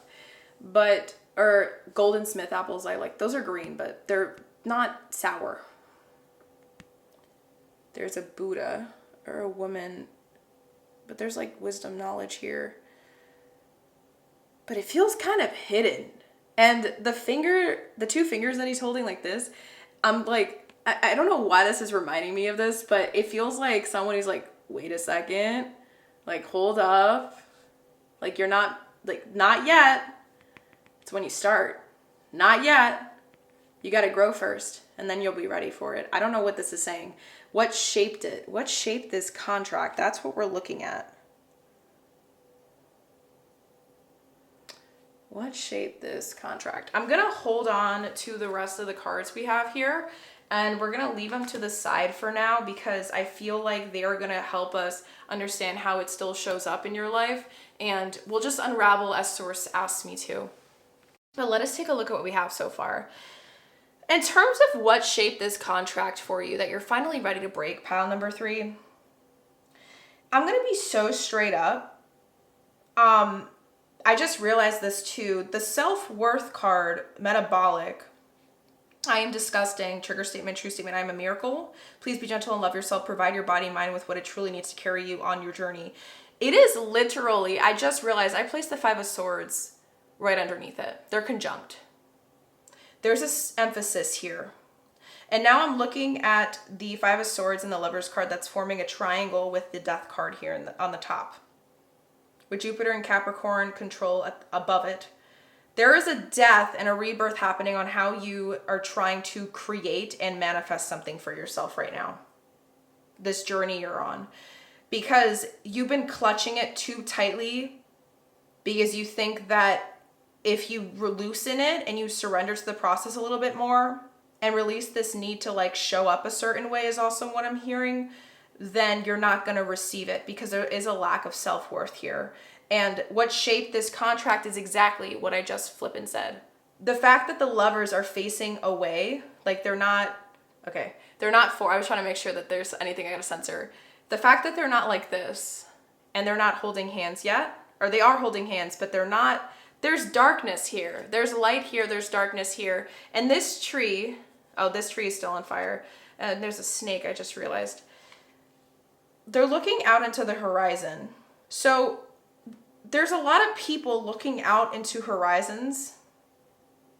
And this is giving me like, oh, here too. This is giving me an idea that what shaped this contract was the lack of your disconnect of what you knew you should have been doing all along since you started this journey in the first place, if that makes sense. You should have listened to what your body needed in the time. You should have listened to what your nervous system was craving at the time. There may have been moments where you would shut down and try to numb yourself or keep drinking. I don't know why coffee's coming through, like drink coffee to get through something. I'm thinking about like a work idea. Like you gotta work, you gotta keep going. And you would refuse to like end your day, your work day or whatever, the productivity until you finished a certain task and got to like cross it out or something like that. And that was you like bypassing what you were needing in those moments. And it's starting to hit you. I don't know if you've had a moment recently where it hit you hard, like you had a big realization about it. But pile 3, like the origin story of this contract that you're finally ready to break is the lack of self-awareness you have within yourself to notice those things. But when in reality, you have a lot of self-awareness. It's just you disconnected yourself from that part of you. Another piece of paper wants to come through. I don't know why. But I feel like placing it right here. I don't know what it's going to say, but you disconnect. I want to finish what I'm going to say first, my thought. It feels like you tried to like tune down your intuition to like power through a journey that was fueled solely by like survival tendencies, which makes sense now too. Like I'm thinking about this, your trauma's coping mechanism for your personality. Yes, like you felt like you had no other choice but to do it that way. And that's why like it feels like a lot of these people are facing away because you thought you had to tune down. Like the King of Swords is the only person that like the person of power really that is facing you aside from the Death card, but that's different. And I believe it's because your mind was trying to get in front of everything. Like the filter that everyone has that helps us filter through like truths and what's happening around us, aka our ego sometimes too. A wound, like whatever our wounds are, they get trapped in that filter, and it's what creates the filter. It's what we use to sift through what's happening in our life experience. So how we shape or how we perceive our life experience goes through that filter, and it gets integrated into us through that filter. So it feels like that was trying and has been trying, like this contract got shaped because that filter overpowered the entire experience thus far on your journey. And it came from a lack of self-awareness. So it just kept getting stronger and stronger and stronger. And no one called you out on it because it looked like you were winning. Does that make sense? Like, I don't know why that's coming through. Like, I don't know if you just wore it very well because it looks like you were growing, but it was so not benefiting you in like your inner world at all. Let's see what this piece of paper says. It feels called to get placed here, so let's see what it says. Sorry, I'm trying to make it focus. Your intuition isn't gone. You've just silenced it. This is so... I've been wanting to cuss so many times. This is so flipping crazy, guys. Oh my god, I'm so like, what? Okay, I cut myself off in the middle. Okay, I'm gonna repeat. Your intuition isn't gone. You've just silenced it by flooding your system with other people's opinions.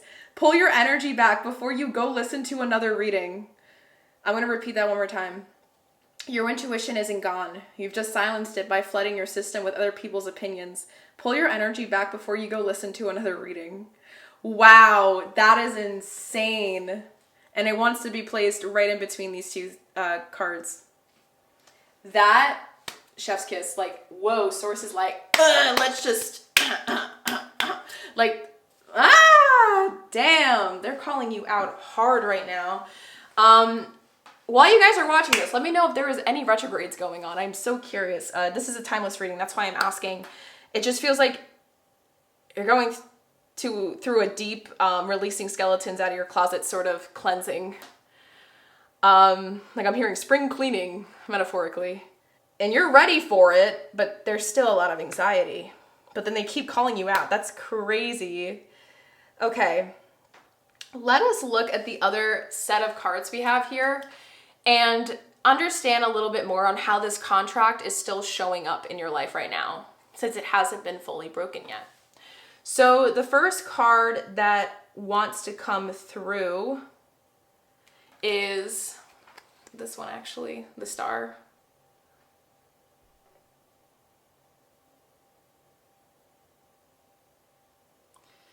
There's something really interesting about this Star card that my interpretation, the way that my brain's trying to interpret it is intriguing to me. So this is clarifying this King of Swords. It's giving us more information. I'm trying to make sure you guys can see everything. I unfortunately may have to move this, but just know where it wanted to go energetically. Okay. I'm just going to pile everything up, guys. I'm being honest. I have to for this reading to make sense and for you guys to be able to see everything. Okay. All right. Next up,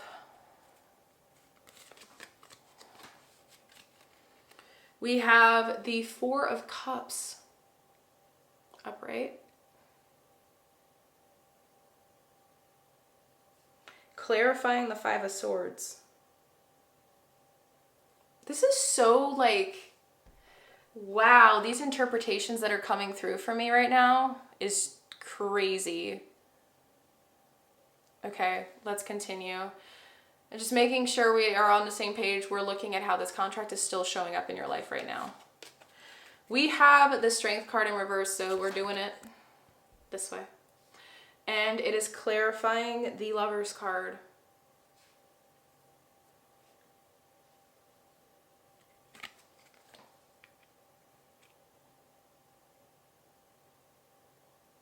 Okay. Sorry, I'm just trying to keep it focused so I can easily just show you guys the next card.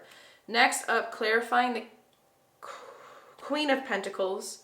We have the Seven of Wands reverse. You know what we're doing. Seven of Wands in upright, sorry.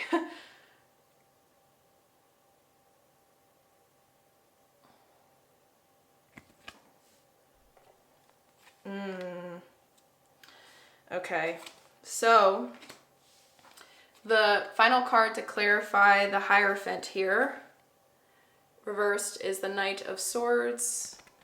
This way. This one's like a aggressive Knight of Swords, look.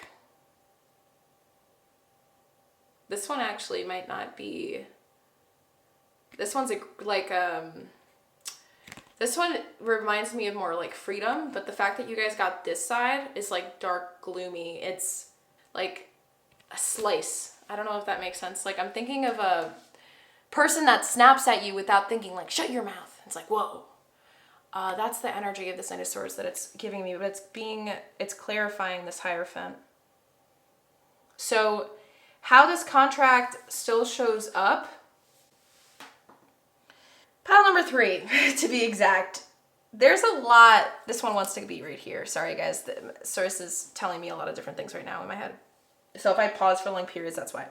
How this contract is still showing up, it is making you fight. There's self-sabotage in play. So how it's showing up right now, because it hasn't been fully released or broken, is this constant like inner battle, the thing that Source was calling you out on with this piece of paper saying, don't confuse your trauma as coping mechanism for your personality. That's why this back and forth of like, I want to connect, but why? Look, it's like, I want to connect, but I can't.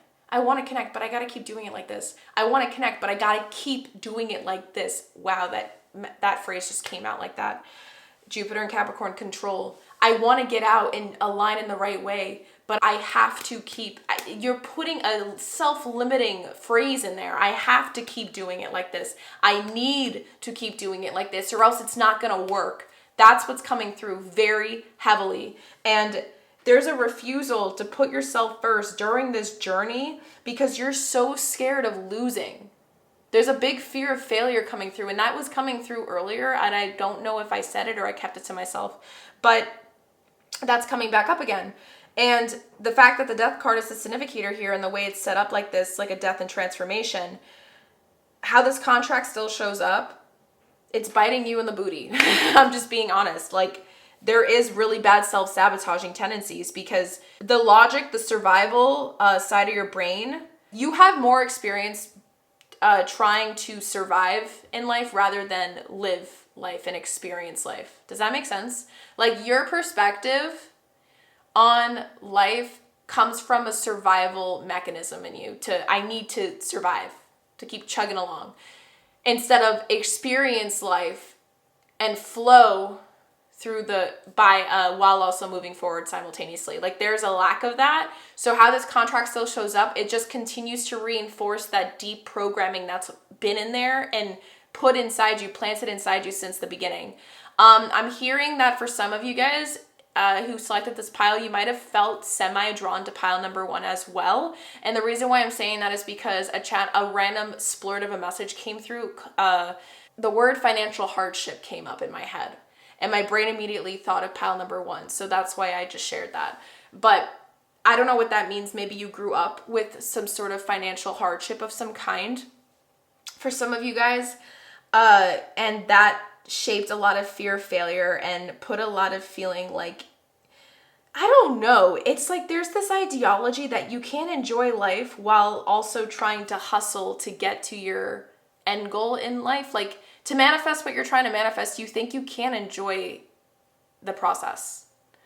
And it's biting you in the booty because it's not sustainable. The way you've been doing it, like you're having moments of break with this enlightening card. Like I know that you've had moments of it. Like I've known that you've seen yourself in positions, pile number 3, where you literally need to like debrief yourself and decompress, or maybe it has even given you setbacks on your journey in a way, like trying to push as hard as you've been in whatever way you've been trying to, or force things to happen, and however you've been.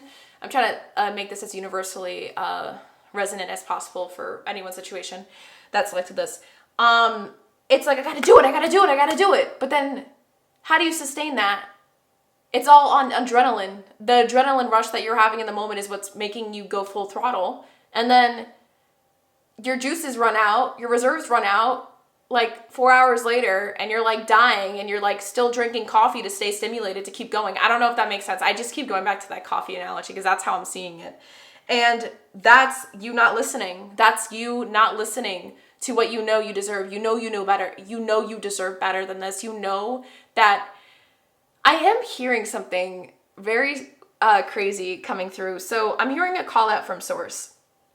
This thing that you've been trying to build for yourself, I'm hearing it's not actually going to happen until you learn to find balance and divine harmony within yourself between rest and work, or rest as in like debriefing and listening to your body, or working with your nervous system, and then pushing, like having a nice give and take. Look into yin and yang energies, like literally, because we need both of them to find harmony in ourselves and find an equilibrium state for our bodies to thrive in, because we thrive best in an equilibrium state, like hormonally, like brain chemical wise. Like think about it. If you have too much of anything, there's going to be a depletion of something else. And I can relate to this extremely heavily. If you guys have subscribed to me or been subscribed to me for a while, like I have videos where I do drops, like raw and edited wisdom nuggets that come through like divine downloads and stuff, where I feel called to share. And I've talked about my cortisol crashes, my burnout moments. Like what I have been in the process of learning to do is marry my nervous system with my work and find a workflow that suits my nervous system and not just the hunger I have to get my goals, to my goals. Does that make sense?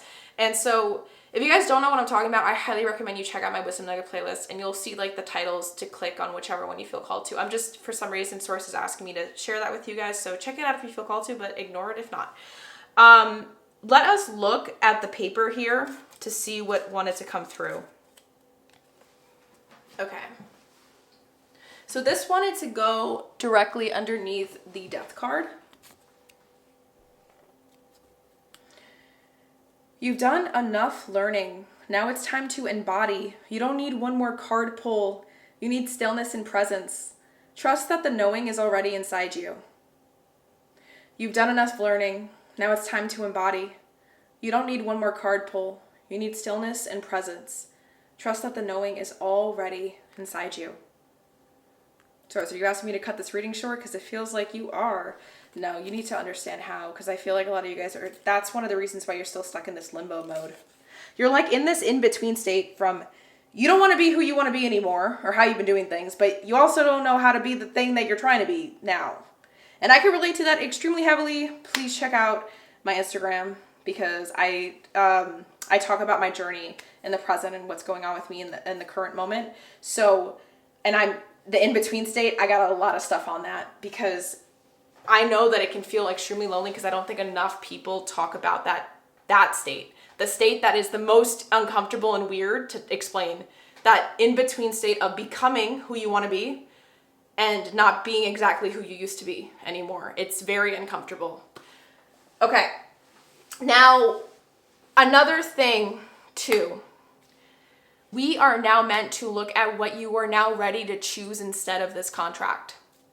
In terms of my order of like questions, we have one more tarot card that wanted to come out, and Source wanted this to be a tarot. I didn't do this for any of the other piles. There was no tarot for this part. For you guys, I feel like the final card is telling us what you're ready to choose instead.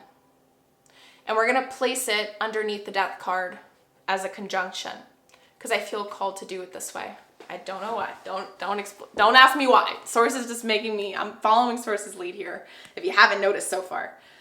All right. So we have the King of Pentacles, and he is facing forward.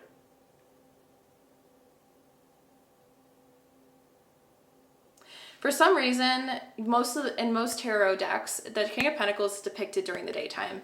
When I'm looking at the sky full of stars behind him, I'm thinking of a king. Well, this is the truth with the king, is the Pentacles is the slowest card set, like the set of cards. I always forget what that is. What are they? I just call them elements. It's the slowest element in tarot, Pentacles. Like snails, that's how I see it. But the fruit, the harvest he has around him, like there's grapes, there's pears, watermelons, everything. This bounty of flowers of all different colors and shapes and sizes. There's abundance here, and it's screaming it. And we have Jupiter and Capricorn that came in earlier, so it's emphasizing that, but in the right ways. And you know it's in the right ways because he's smiling. He doesn't feel too serious like this King of Swords here. What you're ready to choose instead, pile number 3, is your rebirth. A rebirth that has to do with you leading from a place of stability and consistency, because this King of Pentacles, whenever I think of the King of Pentacles, I think about the king that is the most powerful in the sense of like, he has given himself full permission to be patient with himself while he endured what he had to endure and go through to get to his position of power. And because of that, he is the most embodied king, in my opinion, out of all the other kings in tarot. Because this king, he had to go through HE double hockey stick and back to get this position of authority and power. Like, he knows how to get SHIT done because he knows what not to do to try to get SHIT done, because he went through it and learned from his experiences. Like, he never let anything stop him from getting to this position. And so the stars are reminding me of someone who took their time, because the King of Pentacles is normally depicted in daytime in the card imagery in tarot. So the fact that this deck, the vice versa tarot, chose to have him in this bounty of a starry filled beautiful night sky is showing me like he was sitting there through day and night to get to where he is, to reap the rewards from the fruits of his labor. Do you guys know what I'm trying to say? Oh my God, my words. Like, I was like, what is that? Something. I hope you guys get what I was trying to say there. But reaping the rewards of all his hard work, I'm just going to say that. It's all there. And you're ready to choose this you instead. The version of you that does it the smart way. The version of you that's practical, that's strategic. And when they choose to listen to their body, because he's calm. He's not stiff. He's not standing like he's ready to fight. He knows he's safe because he's got his own back. He listens instead of ignores. He slows down when it's asking him to slow down. He doesn't run away from it. He doesn't try to shut it down, avoid it, escape it. He doesn't run away. He stands strong and stable. And we're going to get some more confirmation on that now with what you're ready to choose instead. So what is pile number 3 ready to choose instead? Okay. That literally shot out. I'm telling you guys, it's shooting out like crazy. So this card fell out here. 9 of Swords. It landed up. You are, wow. You're ready to release this lack of self-worth, thinking that you are incapable of having it all, or not having both. You can be emotionally fulfilled while running and going through this journey, pile number 3. And you're going to learn that You're ready for it. Your soul's ready for it with this full moon in Virgo. You're ready to release all the rigidity and this need to be perfect and look a certain way for the world. I don't know why that's there. Right now, as I'm recording this too, the North Node for the collective is in Pisces and the South Node is in Virgo. I highly recommend that you look up the meaning of the South Node in Virgo. Even if it's not in your natal chart, even if the South Node right now when you're watching this is not in Virgo, please look it up if you don't know what that means. If you don't know what that means, great, then apply it to what I just said. But I think the reason why I felt called to share that with you guys, pile number 3, is because you are meant to release a lot of these attributes of Virgo that can really get the better of them and keep them from actually showing up in the world the way that they were always meant to and born to. Because it seems to me, with the Hierophant facing away too, with what shaped this contract originally, you weren't listening to the calls, to what your body was asking of you. And the final little siplet of paper wants to come through here and land on the top. I don't know why, don't know what it's gonna say. Let's see. I just keep hearing it's time, like in my head when I randomly reach for them. Okay. The energy feels split. There's a conflict between what you want and what you believe you're allowed to have. Guys, like what the F is going on? What the actual F? You know what's really funny too? I just like 3 months ago, hi Brian, he's the one that edits these videos for me now because I don't have enough time to because I'm trying to follow my dreams and stuff. Hence, this is a good example of releasing control, by the way, because that's something I had to do because I am a control freak when I edit my stuff. But his name is Brian. That's why I said hi, Brian. Pile number 3, I don't remember why I was saying that. Why was I saying this? There was a reason why. You guys got me so hyped up that I'm like forgetting what I'm trying to say. Oh, I ended up hiring a video editor, but it was so hard for me to because of how much of a control freak I was with how I wanted my stuff to come out. When I realized that I was the one holding my own creativity and authenticity back out of fear of not being good enough on camera. When I do my educational videos, when I do my raw downloads, like my wisdom nuggets, if you look at the oldest ones in my YouTube channel, you're going to see that I literally try to be perfect in everything. There was no rawness there, and at least not enough that honors what I'm trying to do on my channel and the mission that I have underneath the hems of heels. So I am a living example of surrendering and me in the process of releasing my Virgo energy, and I'm a Virgo rising, fun fact. So I can relate to this extremely heavily. So I'm just saying, like, I'm the best person to have in your corner because I went through it and I know it, and I've been going through it, but I'm embodying the King of Pentacles now. This is possible, pile number 3. Like, you can have both. You can honor both. Because if you're too much of one thing, you're going to notice the imbalances eventually in your outer world. But if you can do both, there's going to be a consistency, and that's where real manifestation takes place. I feel randomly called to tell you guys to go to my YouTube channel and watch my first video I ever made on the chakra system.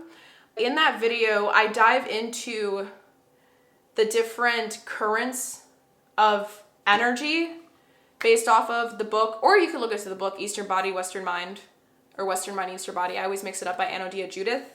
It's like a journey through the chakras from a psychological and somewhat of a scientific standpoint. She tries to marry the spiritual aspects, the energetic aspects of the chakra system with psychological aspects and neuroscience and the brain and a human development. So it's really interesting. And that's one of my bigger lens in what I do with the work I do. And I also use that lens when I work with chakra psychology and everything that I do in my one-on-ones, with my work, with clients, and just in general. So anyways, what I'm trying to say is that I do think you guys should look into that because it teaches you about this current that's known as the current of manifestation in the chakra system. But I explained to you a lot better in that video that I don't want to explain now because it's a lot of words and it's a lot of information, and we're doing a channeled reading, dude. Like, I'm not going to explain all that right now. Highly recommend you check it out. I will try to like text myself after this video so I don't forget to maybe add a card here, maybe around this timing while I'm saying it, to take you to that video. But then actually, you know what? Never mind. I'm not even going to do that because I don't want you guys to miss out on the rest of the reading. But just remember what I said. Or maybe I'll put it in the description. Or comment below. Let me know if that's something you want access to. If you're, I don't know. Just do it. Don't be lazy. Do it. It's going to help you understand it. All right. What else was I doing? I got so hyped up. Oh, we're going to look at the best part. We're going to look at what you must do to start releasing this contract. Wow, pile number 3. You guys have got me like all over the flippin' place, but it's fine. This is such a great reading though. Like, Source really just took me on a ride. I feel like I'm on a roller coaster right now. All right, guys. I'm going to take these away now. All right, sorry. But I told you to take notes. You better have been taking notes, guys. Like, seriously. All right. So, I got to clear this all up.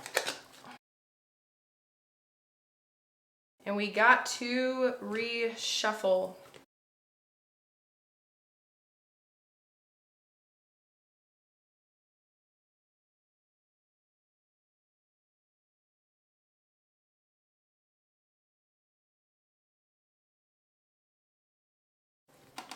All right, I'm gonna reshuffle this deck one more time, and we're going to see what you must do to start releasing this contract. What must pile number 3 do to start releasing this contract? Okay. What must pile number 3 do to start releasing this contract? What must pile number 3 do to start releasing this contract?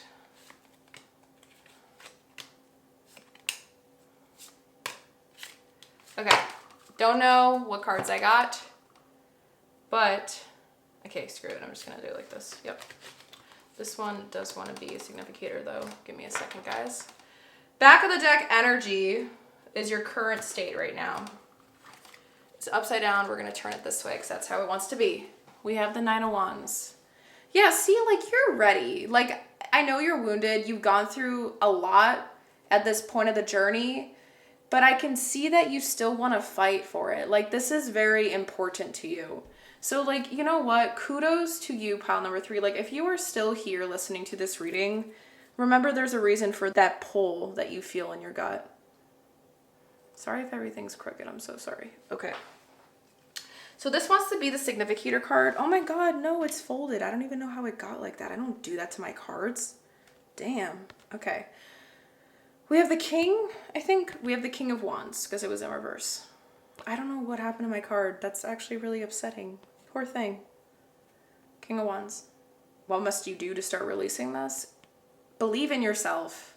King of Wands is the most, like, I was going to say full of himself, but in a way he is, but not in an unhealthy way. Like, he's just so sure of himself. He's like, I got this. Like, I can do it. Like, he is just so empowered, confident.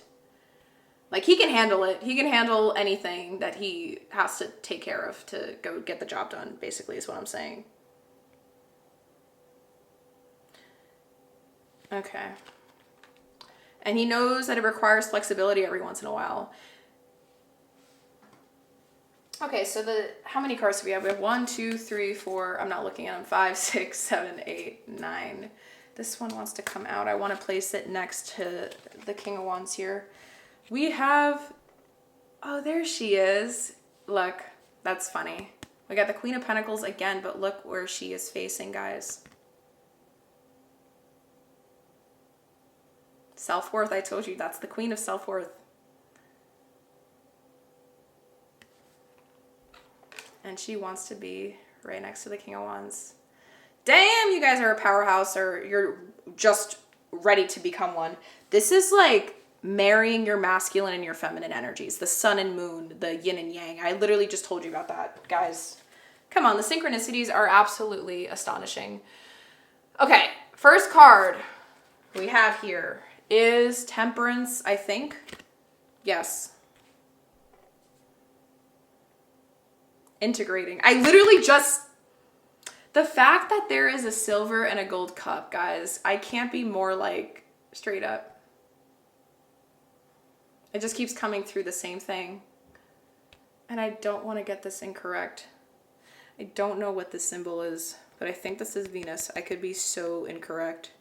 Venus, Taurus. I don't know. I'm sorry. Okay. Next up, High Priestess in reverse. So she's this way.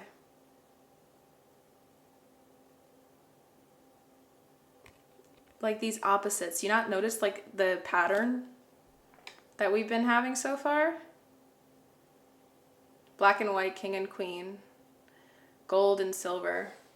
Trippy, guys. Next up, facing the other way now, the Two of Cups. And remember, no sunrise finds us where sunset, sorry, you can't see. No sunrise finds us where sunset left us, the farewell. Because you're moving forward the right way this time. That is so beautiful.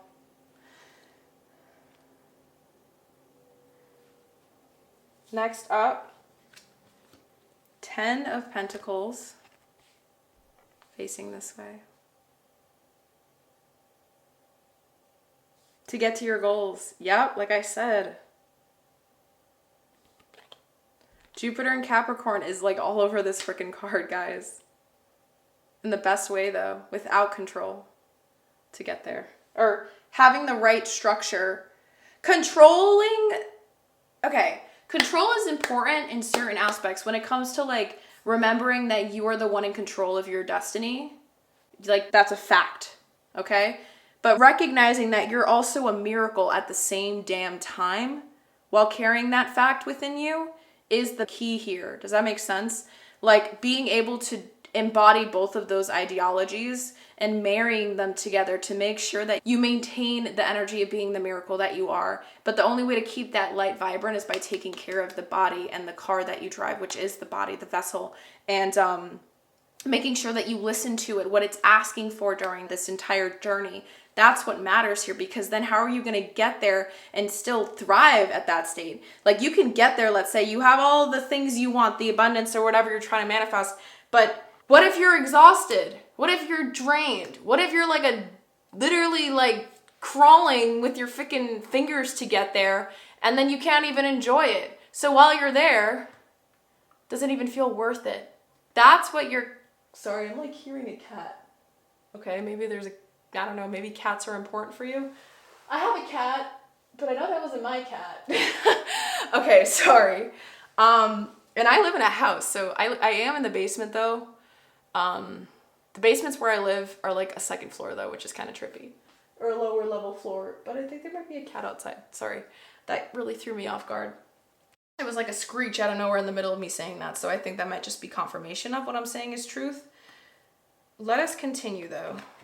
That's so like confused me. And the fact that there's a dog here and then I heard a cat, the polarities keep coming through. And the fact that the cat, I don't know where it came from, I believe is showing up this way, but I can see the dog clear as day is showing me that energy of the sun being the dog, the moon being the cat, marrying your inner knowing with your outer knowing in the logic. Like it's logical to think that you need to hustle and like work your booty off to get to your goals, right? That makes sense. That's what everyone says. Like most people that want it, right? They say it on those YouTube inspirational, motivational things. Most people that want it, they don't have what it takes to get there because they don't, whatever, they gotta work hard, play hard, whatever. We're in a hustle culture, 9 to 5, or can't stop, won't stop mentality. That's what society's all about, right? Well, everyone's nervous system works at a different clock. Everyone has different traumas. Everyone's went through different experiences. Who is society to put and force upon a certain regime on how to get to your goals or do anything that requires work of some kind or labor, like doing, like putting yourself into, if they don't know what you went through, they don't know how it affected you, they don't know how your nervous system got impacted and how it's functioning at this point in time. Does that make sense? Like only you know that. So you have to work with what you have inside of you to get to your end result, but in a way that's sustainable so that when you're there, it's worth it. You can enjoy it. You can actually show up in the way that you were meant to in that way. Maybe this version of you isn't even meant to hold this thing you're trying to manifest yet because of how in survival mode it's still in And all of these cards are telling you what you must do. Shift the perspective. Understand that it is possible to have both. You can put you first and still get there. And just because it might feel a little bit slower, basically, doesn't mean that you're not getting there. Maybe you're actually getting there the exact timing and pace that you were meant to this entire time, because in a way, the working hard and all that stuff you did without putting you first before, it got you so far in the game that now you have a chance to do it the right way. Does that make sense? I hope that makes sense, what I'm trying to say. Okay, the final card at this first row. Oh my God, yes, the 10 of Swords. Well, it's a bittersweet, right? 10 of Swords, not everyone likes seeing, but put an end to this belief system. Put an end to it. You know you have to. And it's still in you. And I know it's still in you because if you look at this side that didn't come out for you, the person's not in the suit. Put an end to it. Pile number 3.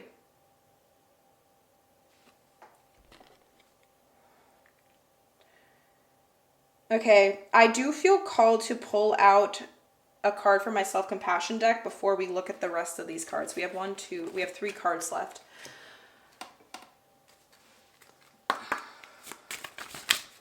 Okay, that was very quick. But I'm gonna go with it because all the cards have been flopping out like this. It says, born this way. Oh, born this way? Question mark. Consider one of your heroes or role models. Can you recognize that they suffer and struggle with imperfection too? I almost yelled because I got so hyped. Consider one of your heroes or role models. Can you recognize that they do also suffer and also struggle with imperfection too? Huh? Huh? Huh? Can you not notice, like, your guides have been so, like, sassy? It's crazy. Okay, final 3, guys. We have upside down the Ace of Cups. We know that's this way. We have the Ace of Cups. Put you first. I'm hearing go on the self-discovery journey that you never gave yourself a chance to go on yet. I feel like yes, continue your journey or whatever you're on. There's an excursion definitely at play here, or a mission you're on. It feels like you're on a mission, like you're a freaking spy with a mission. And you're like, my objective here is to go there and this. Nah, enjoy it, okay? And whatever mission you're on, pile number 3, there's a little mini self-discovery journey you got to go inside your inner world too while doing so. I'm hearing the self-discovery journey is going to help you learn about like little mannerisms, little cues you do, little bodily things that happen, learning your circadian rhythm, learning not everyone's going to understand what I'm about to say, learning your cycle if you identify as a woman or if you are a biological woman. Please just learn more about the human that you are. What your vessel does, how it functions. I'm hearing that's really going to help you a lot. Okay, next up we have, I think this is the 9. No, it's the 6 of Pentacles, but it's this way. Giving and receiving energetic exchange. Or contributing. I'm hearing contributing, like showing up. Again, Virgo energy. And it's under the 2 of Cups. Giving to yourself. Yes. Giving to yourself, giving to your inner world just as much as you give to your outer world, because the more you give to your inner world, that's going to help build the citadel that you were meant to live in and rule in this entire time. Does that make sense? And lastly, for the cards we have here, oh, it's this way. I think, yeah. We have the Queen of Cups. Sorry. And she is facing away, but I see a bird there. I don't know if this is a crane. I know it's not a pelican. I literally was about to say pelican. I believe this might be a crane. For some reason, okay, this is weird.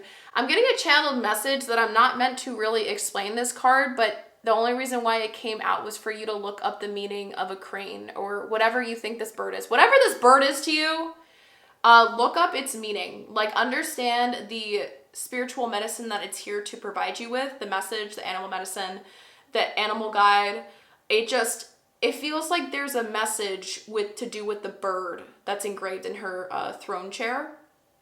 And the only thing that is coming to me, because I'm not going to look it up, I want you guys to do it. So you start this progress and start releasing it like you got to do it. I can't do everything for you is what I'm trying to say.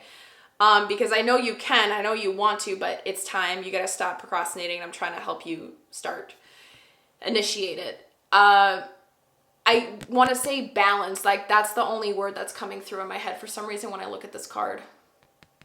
Like not letting your emotions get the best of you. And I'm assuming that has a lot to do with the survival mechanism, because you got to remember the survival brain has the amygdala in there, and the amygdala is all about anxiety. It was created during caveman times to help keep us alive and help us hide from dinosaurs, know when there's threats around us, but it can't tell the difference between a burglar breaking into your house and when you're late for work. So the anxiety does the same thing in both situations. I have videos on that as too. Guys, at this point, just freaking subscribe, okay? Don't even subscribe for me. Subscribe for yourself, because I have a lot of things in there that I think can really help you.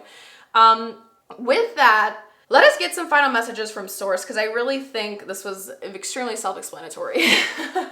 All right, so let us get final messages from Source, getting messages from your animal spirit guides. We're going to read the booklet to finish up your reading, okay? Final messages for pile number 3. Final messages for pile number 3. All right. Oh, interesting. Pile number 2 also got this card, so maybe this is a confirmation that you guys feel called to pile 2, but I don't really think so. I just said it because I guess habit of just seeing a card that came out, but I don't really feel like, okay, anyways. Platypus. Okay, let me make this focus. Or maybe okay, this is weird, that just came through. I'm hearing, okay, this is no coincidence that the same flipping bird is the back. Guys, that give confirmation right here. That was trippy. I'm hearing that it wasn't, if you felt drawn to pile 2, I'm hearing that some of you guys listening to this might have came from pile 2 first, and now they're listening to this. I don't know why, it's just for some of you guys. Okay, it says, stop complaining and focus your attention on the blessings in your life. Stop complaining and focus your attention on the blessings in your life. Let us read. Hey.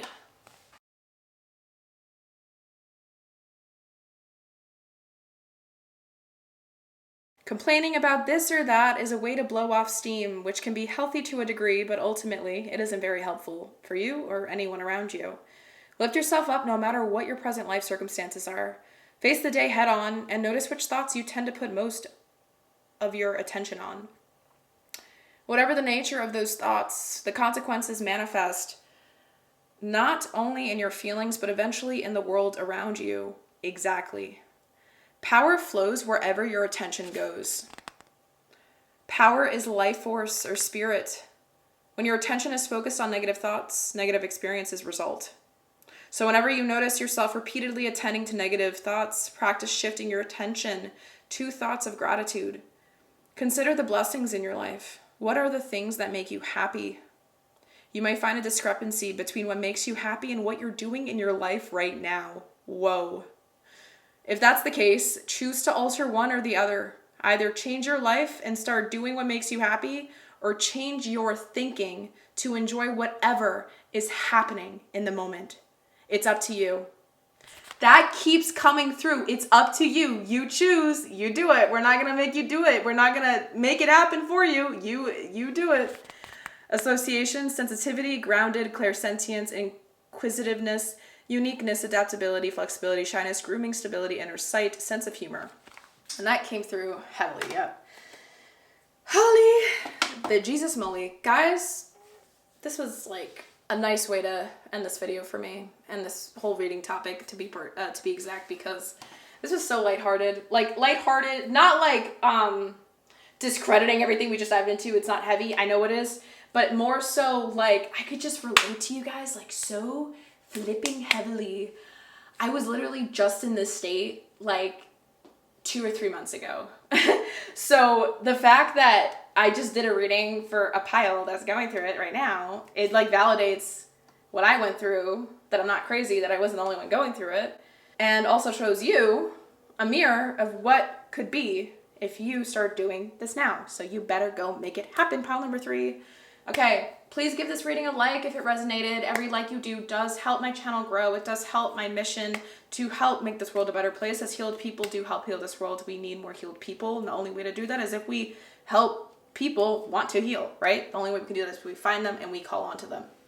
And again, subscribe if you are not part of this community yet, because I have a feeling that you would want to be. I really like you guys already, because I'm joking. All right. With that being said, I hope you have a beautiful rest of your day. Hopefully I will see you in my next pick a card readings to come. And again, do not forget to check out my channel if you really are curious to learn more. I do have a video on how to stop negative thinking, or what the steps I took to help me stop negative thinking, if that's something you feel called to check out.